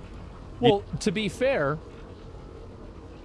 and this is the problem, is that incel, alt-right, racist, DEI, anti-woke, all of this is just put together in one bucket, right? Where there's a lot of people that aren't incels that don't like this, and there's some people that are incels that do like it. So they're just buzzwords, right? Yeah, they're just buzzwords. It's basically like, like word diarrhea. They use a straw man argument always? Exactly. These virtue signaler types are so hypocritical. And they're also just weird. I mean, who even talks like that? Oh, it's an incel victory. Like, either this guy made that up. I would say something like that. Absolutely. I say stupid shit like that all the time. And I definitely think that there are a lot of incels that do think that it's a victory. But to title the article in incel, that's crazy. Or this must be some, like, terminally online Redditor talk here or something. Moving on. because, spoiler alert, it's as bad in the article itself, or arguably even worse. He pulls out the classic, oh, the backlash is just from the far right. My gosh, these people are boring with their rhetoric, saying the same. Well, the thing is that if there's enough people that are on the far right, then it matters. That's the truth. It's literally that simple. And that's what I said before, is like, if you get enough people together, you can do anything that you want. And if you try to relegate this viewpoint and like pretend like it's only a small subset of people, but it's actually not, then you're not going to have a lot of sales for your game. So that's it. It doesn't matter. Like, and I think that, again, you can only act like this isn't a small group. This is a small group of people. You can only do that long enough until eventually people ask, you know, well, if it's so few people, then why are there so many people not buying our game? Nonsense for years and years and years, and they wonder why people don't listen to them anymore. Check it out. Right here he says, the bookings shortfall was technically due to the delay and disappointing sales of Star Wars Outlaws. However, the underlying reason for both of those, at least in part, is the far-right opposition to diversity and inclusion. If they're right, if that's true, then the company has two options. You either meet that demand or you go out of business. That's it. Those are the two options. So if you think this is true, because like the company isn't going to be able to like psyop people into buying this. They're not going to be able to like, you know, mind control people into buying this. It's just shifting blame. Yeah, that again, just because you think the market is immoral does not make the market change. Oh my gosh, what a joke. Yeah, diversity and inclusion, something that corporations love to gaslight people about. Oh, hey, we really care about this stuff. Not really. We just want money. But hey, if you criticize these corporations... Yeah, Outlaws, which has received had a female lead character, received mostly solid reviews from professional critics. But many players gave it a 0 rating out of 10 on Metacritic, citing forced DEI narratives and claiming developers spent more time on world culture than the story and gameplay.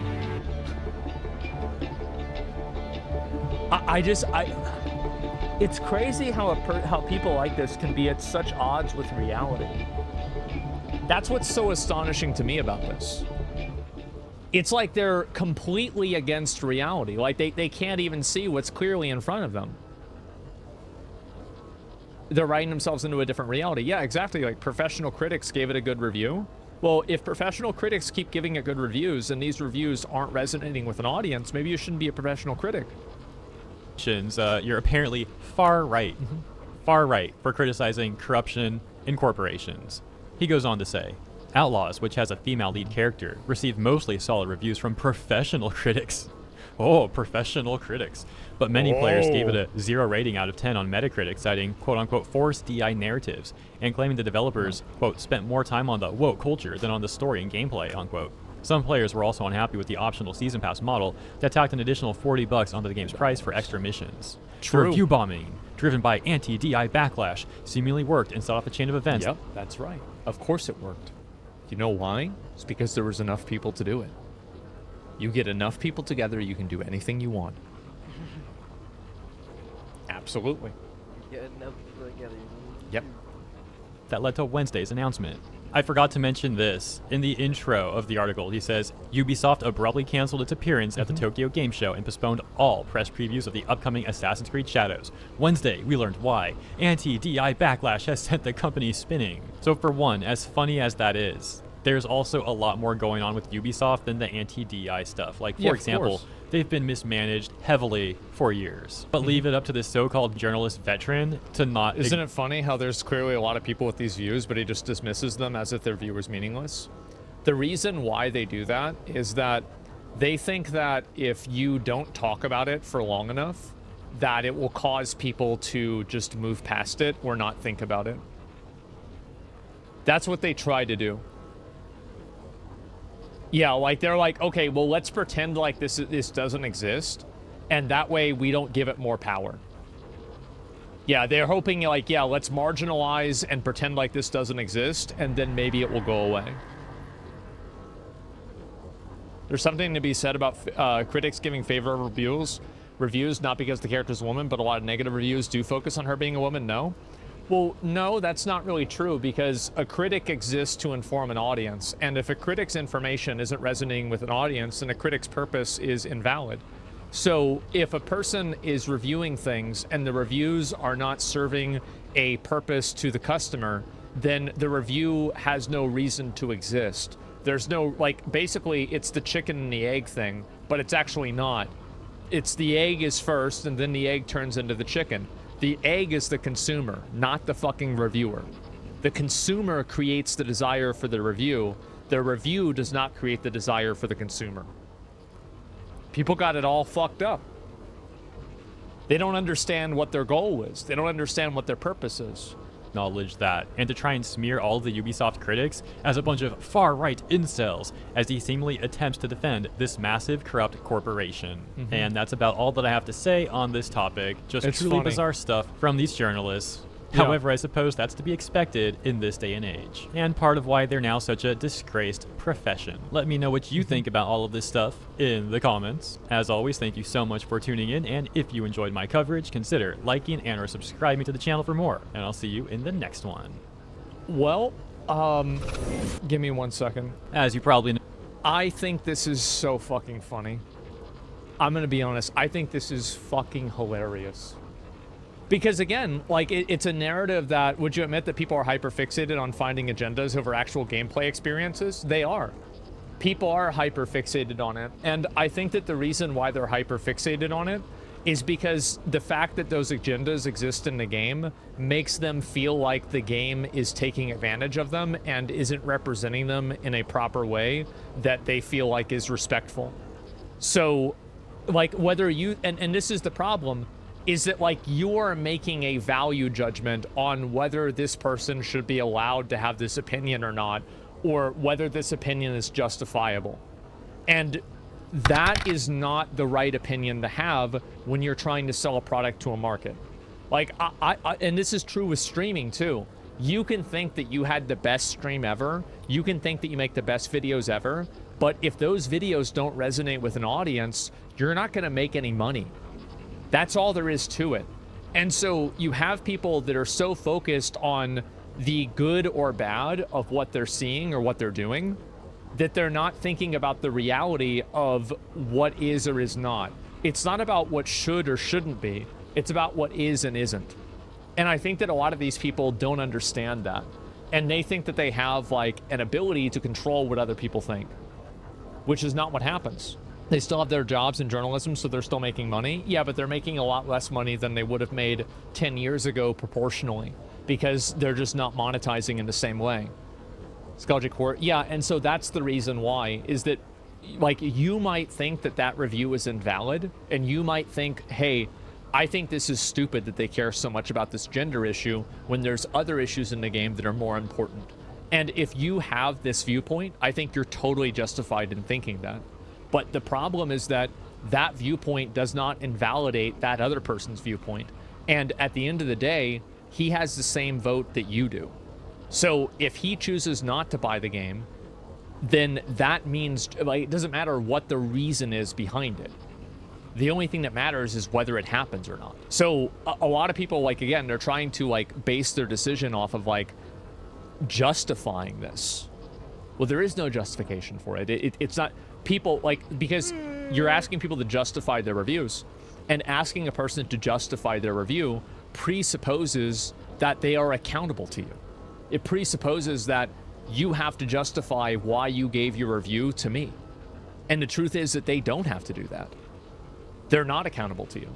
They can have whatever opinion they want, and that's it. It's that simple. And I'll link you guys the video. It's a good one. Give it a like.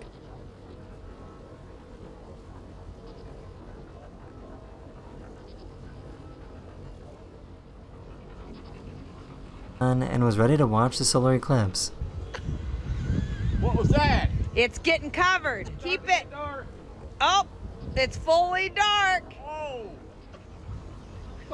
It's fully covered. It's the moon. Wow. Well, it's gonna come back though. Wait. Oh, it's coming back.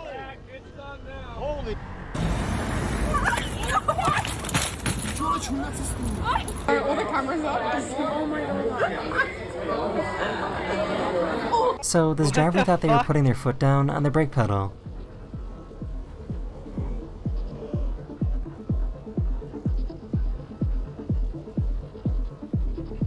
Bozy, what do you think? Does that look like you? I feel like this should be illegal. This woman in Spain This was is spotted nuts. So there's a guy who's spraying bug killer on produce at Walmart. feeding pigeons with her mouth.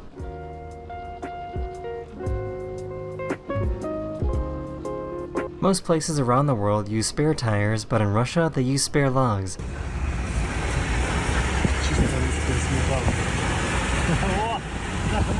You got wellies. Oh. Oh yeah. You can go in it. Just don't drop your sandwich in it, will you? Right. So I found this guy that claims to have the fastest hands in the world.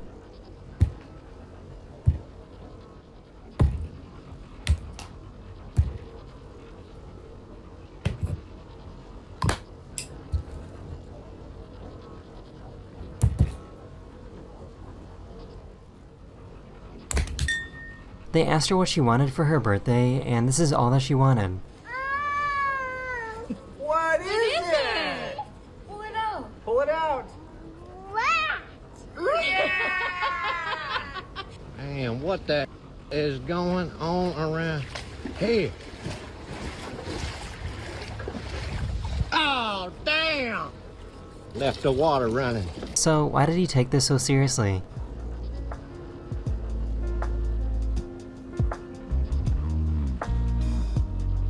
So I guess real-life Mario Kart is a thing. These people were running away from the police and threw anything they could at them.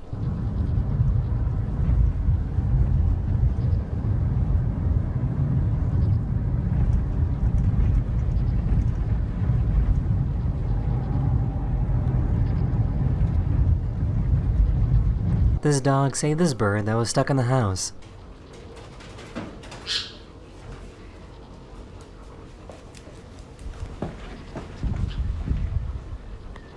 This plane was trying to land at an airport located on top of a mountain in France.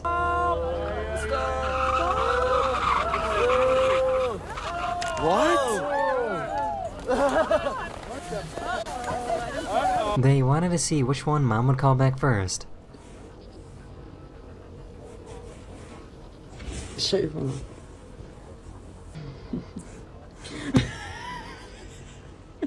if she calls me. They wanted to record their baby crawling for the very first time.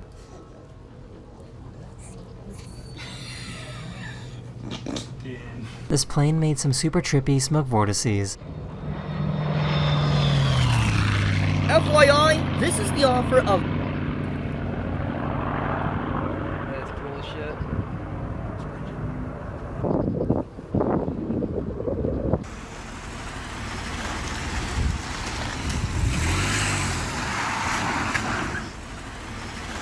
Imagine being such a good artist that you make things even more difficult for yourself.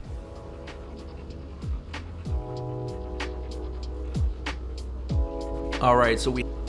This person was walking through a park when they saw that this wave of cotton balls was on fire.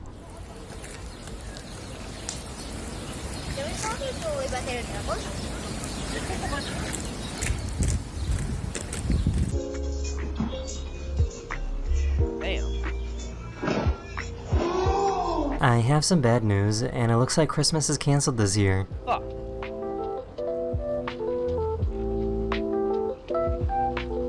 He couldn't figure out how this magic trick worked.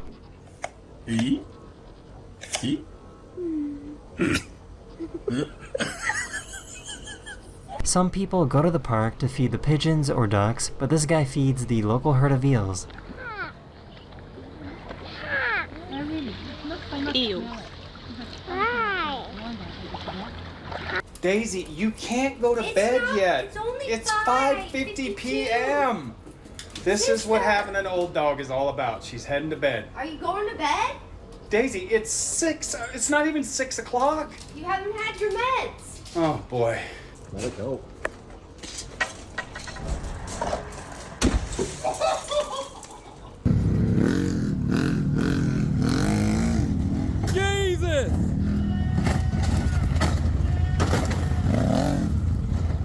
A cat somehow got inside this expensive clothing store.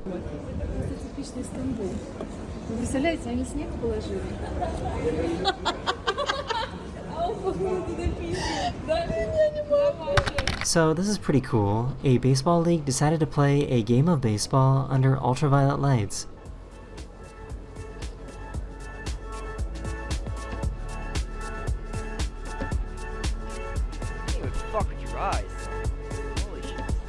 These kids kept throwing snowballs at these workers in the river.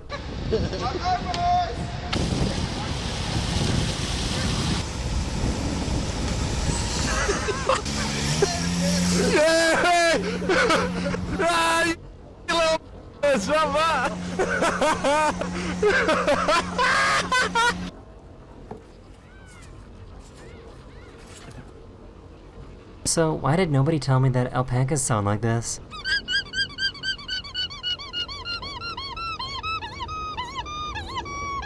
This is what it looks like when a 7.4 magnitude earthquake hits a car repair shop.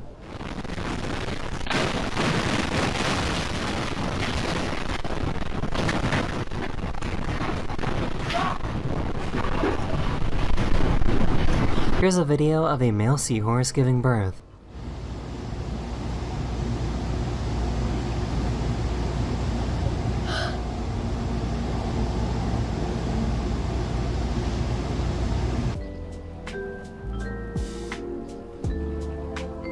A plane was called in to put out this truck fire in Canada.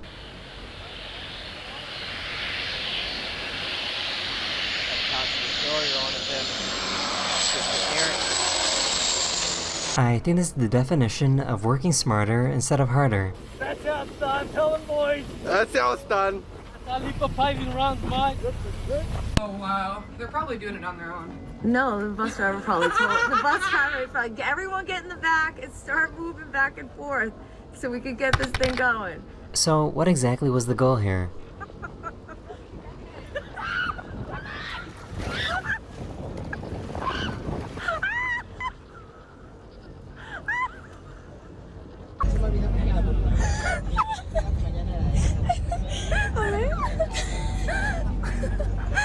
This fish gets really excited whenever their owner stops by.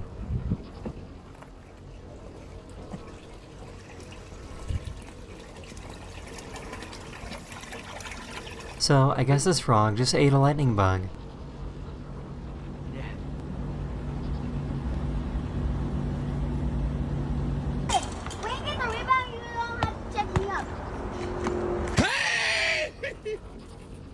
These llamas always get super excited whenever they get to leave their pen.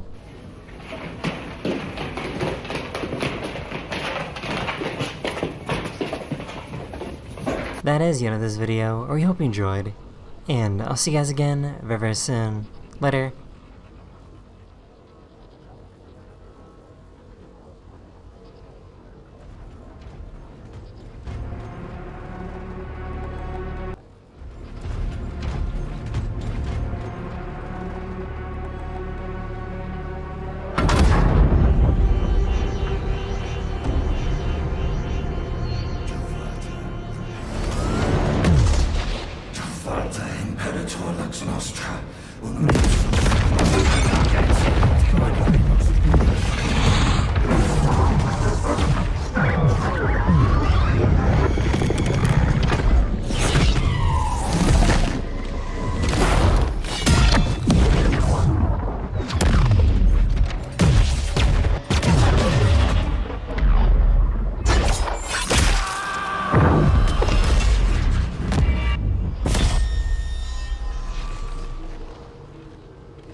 Was a child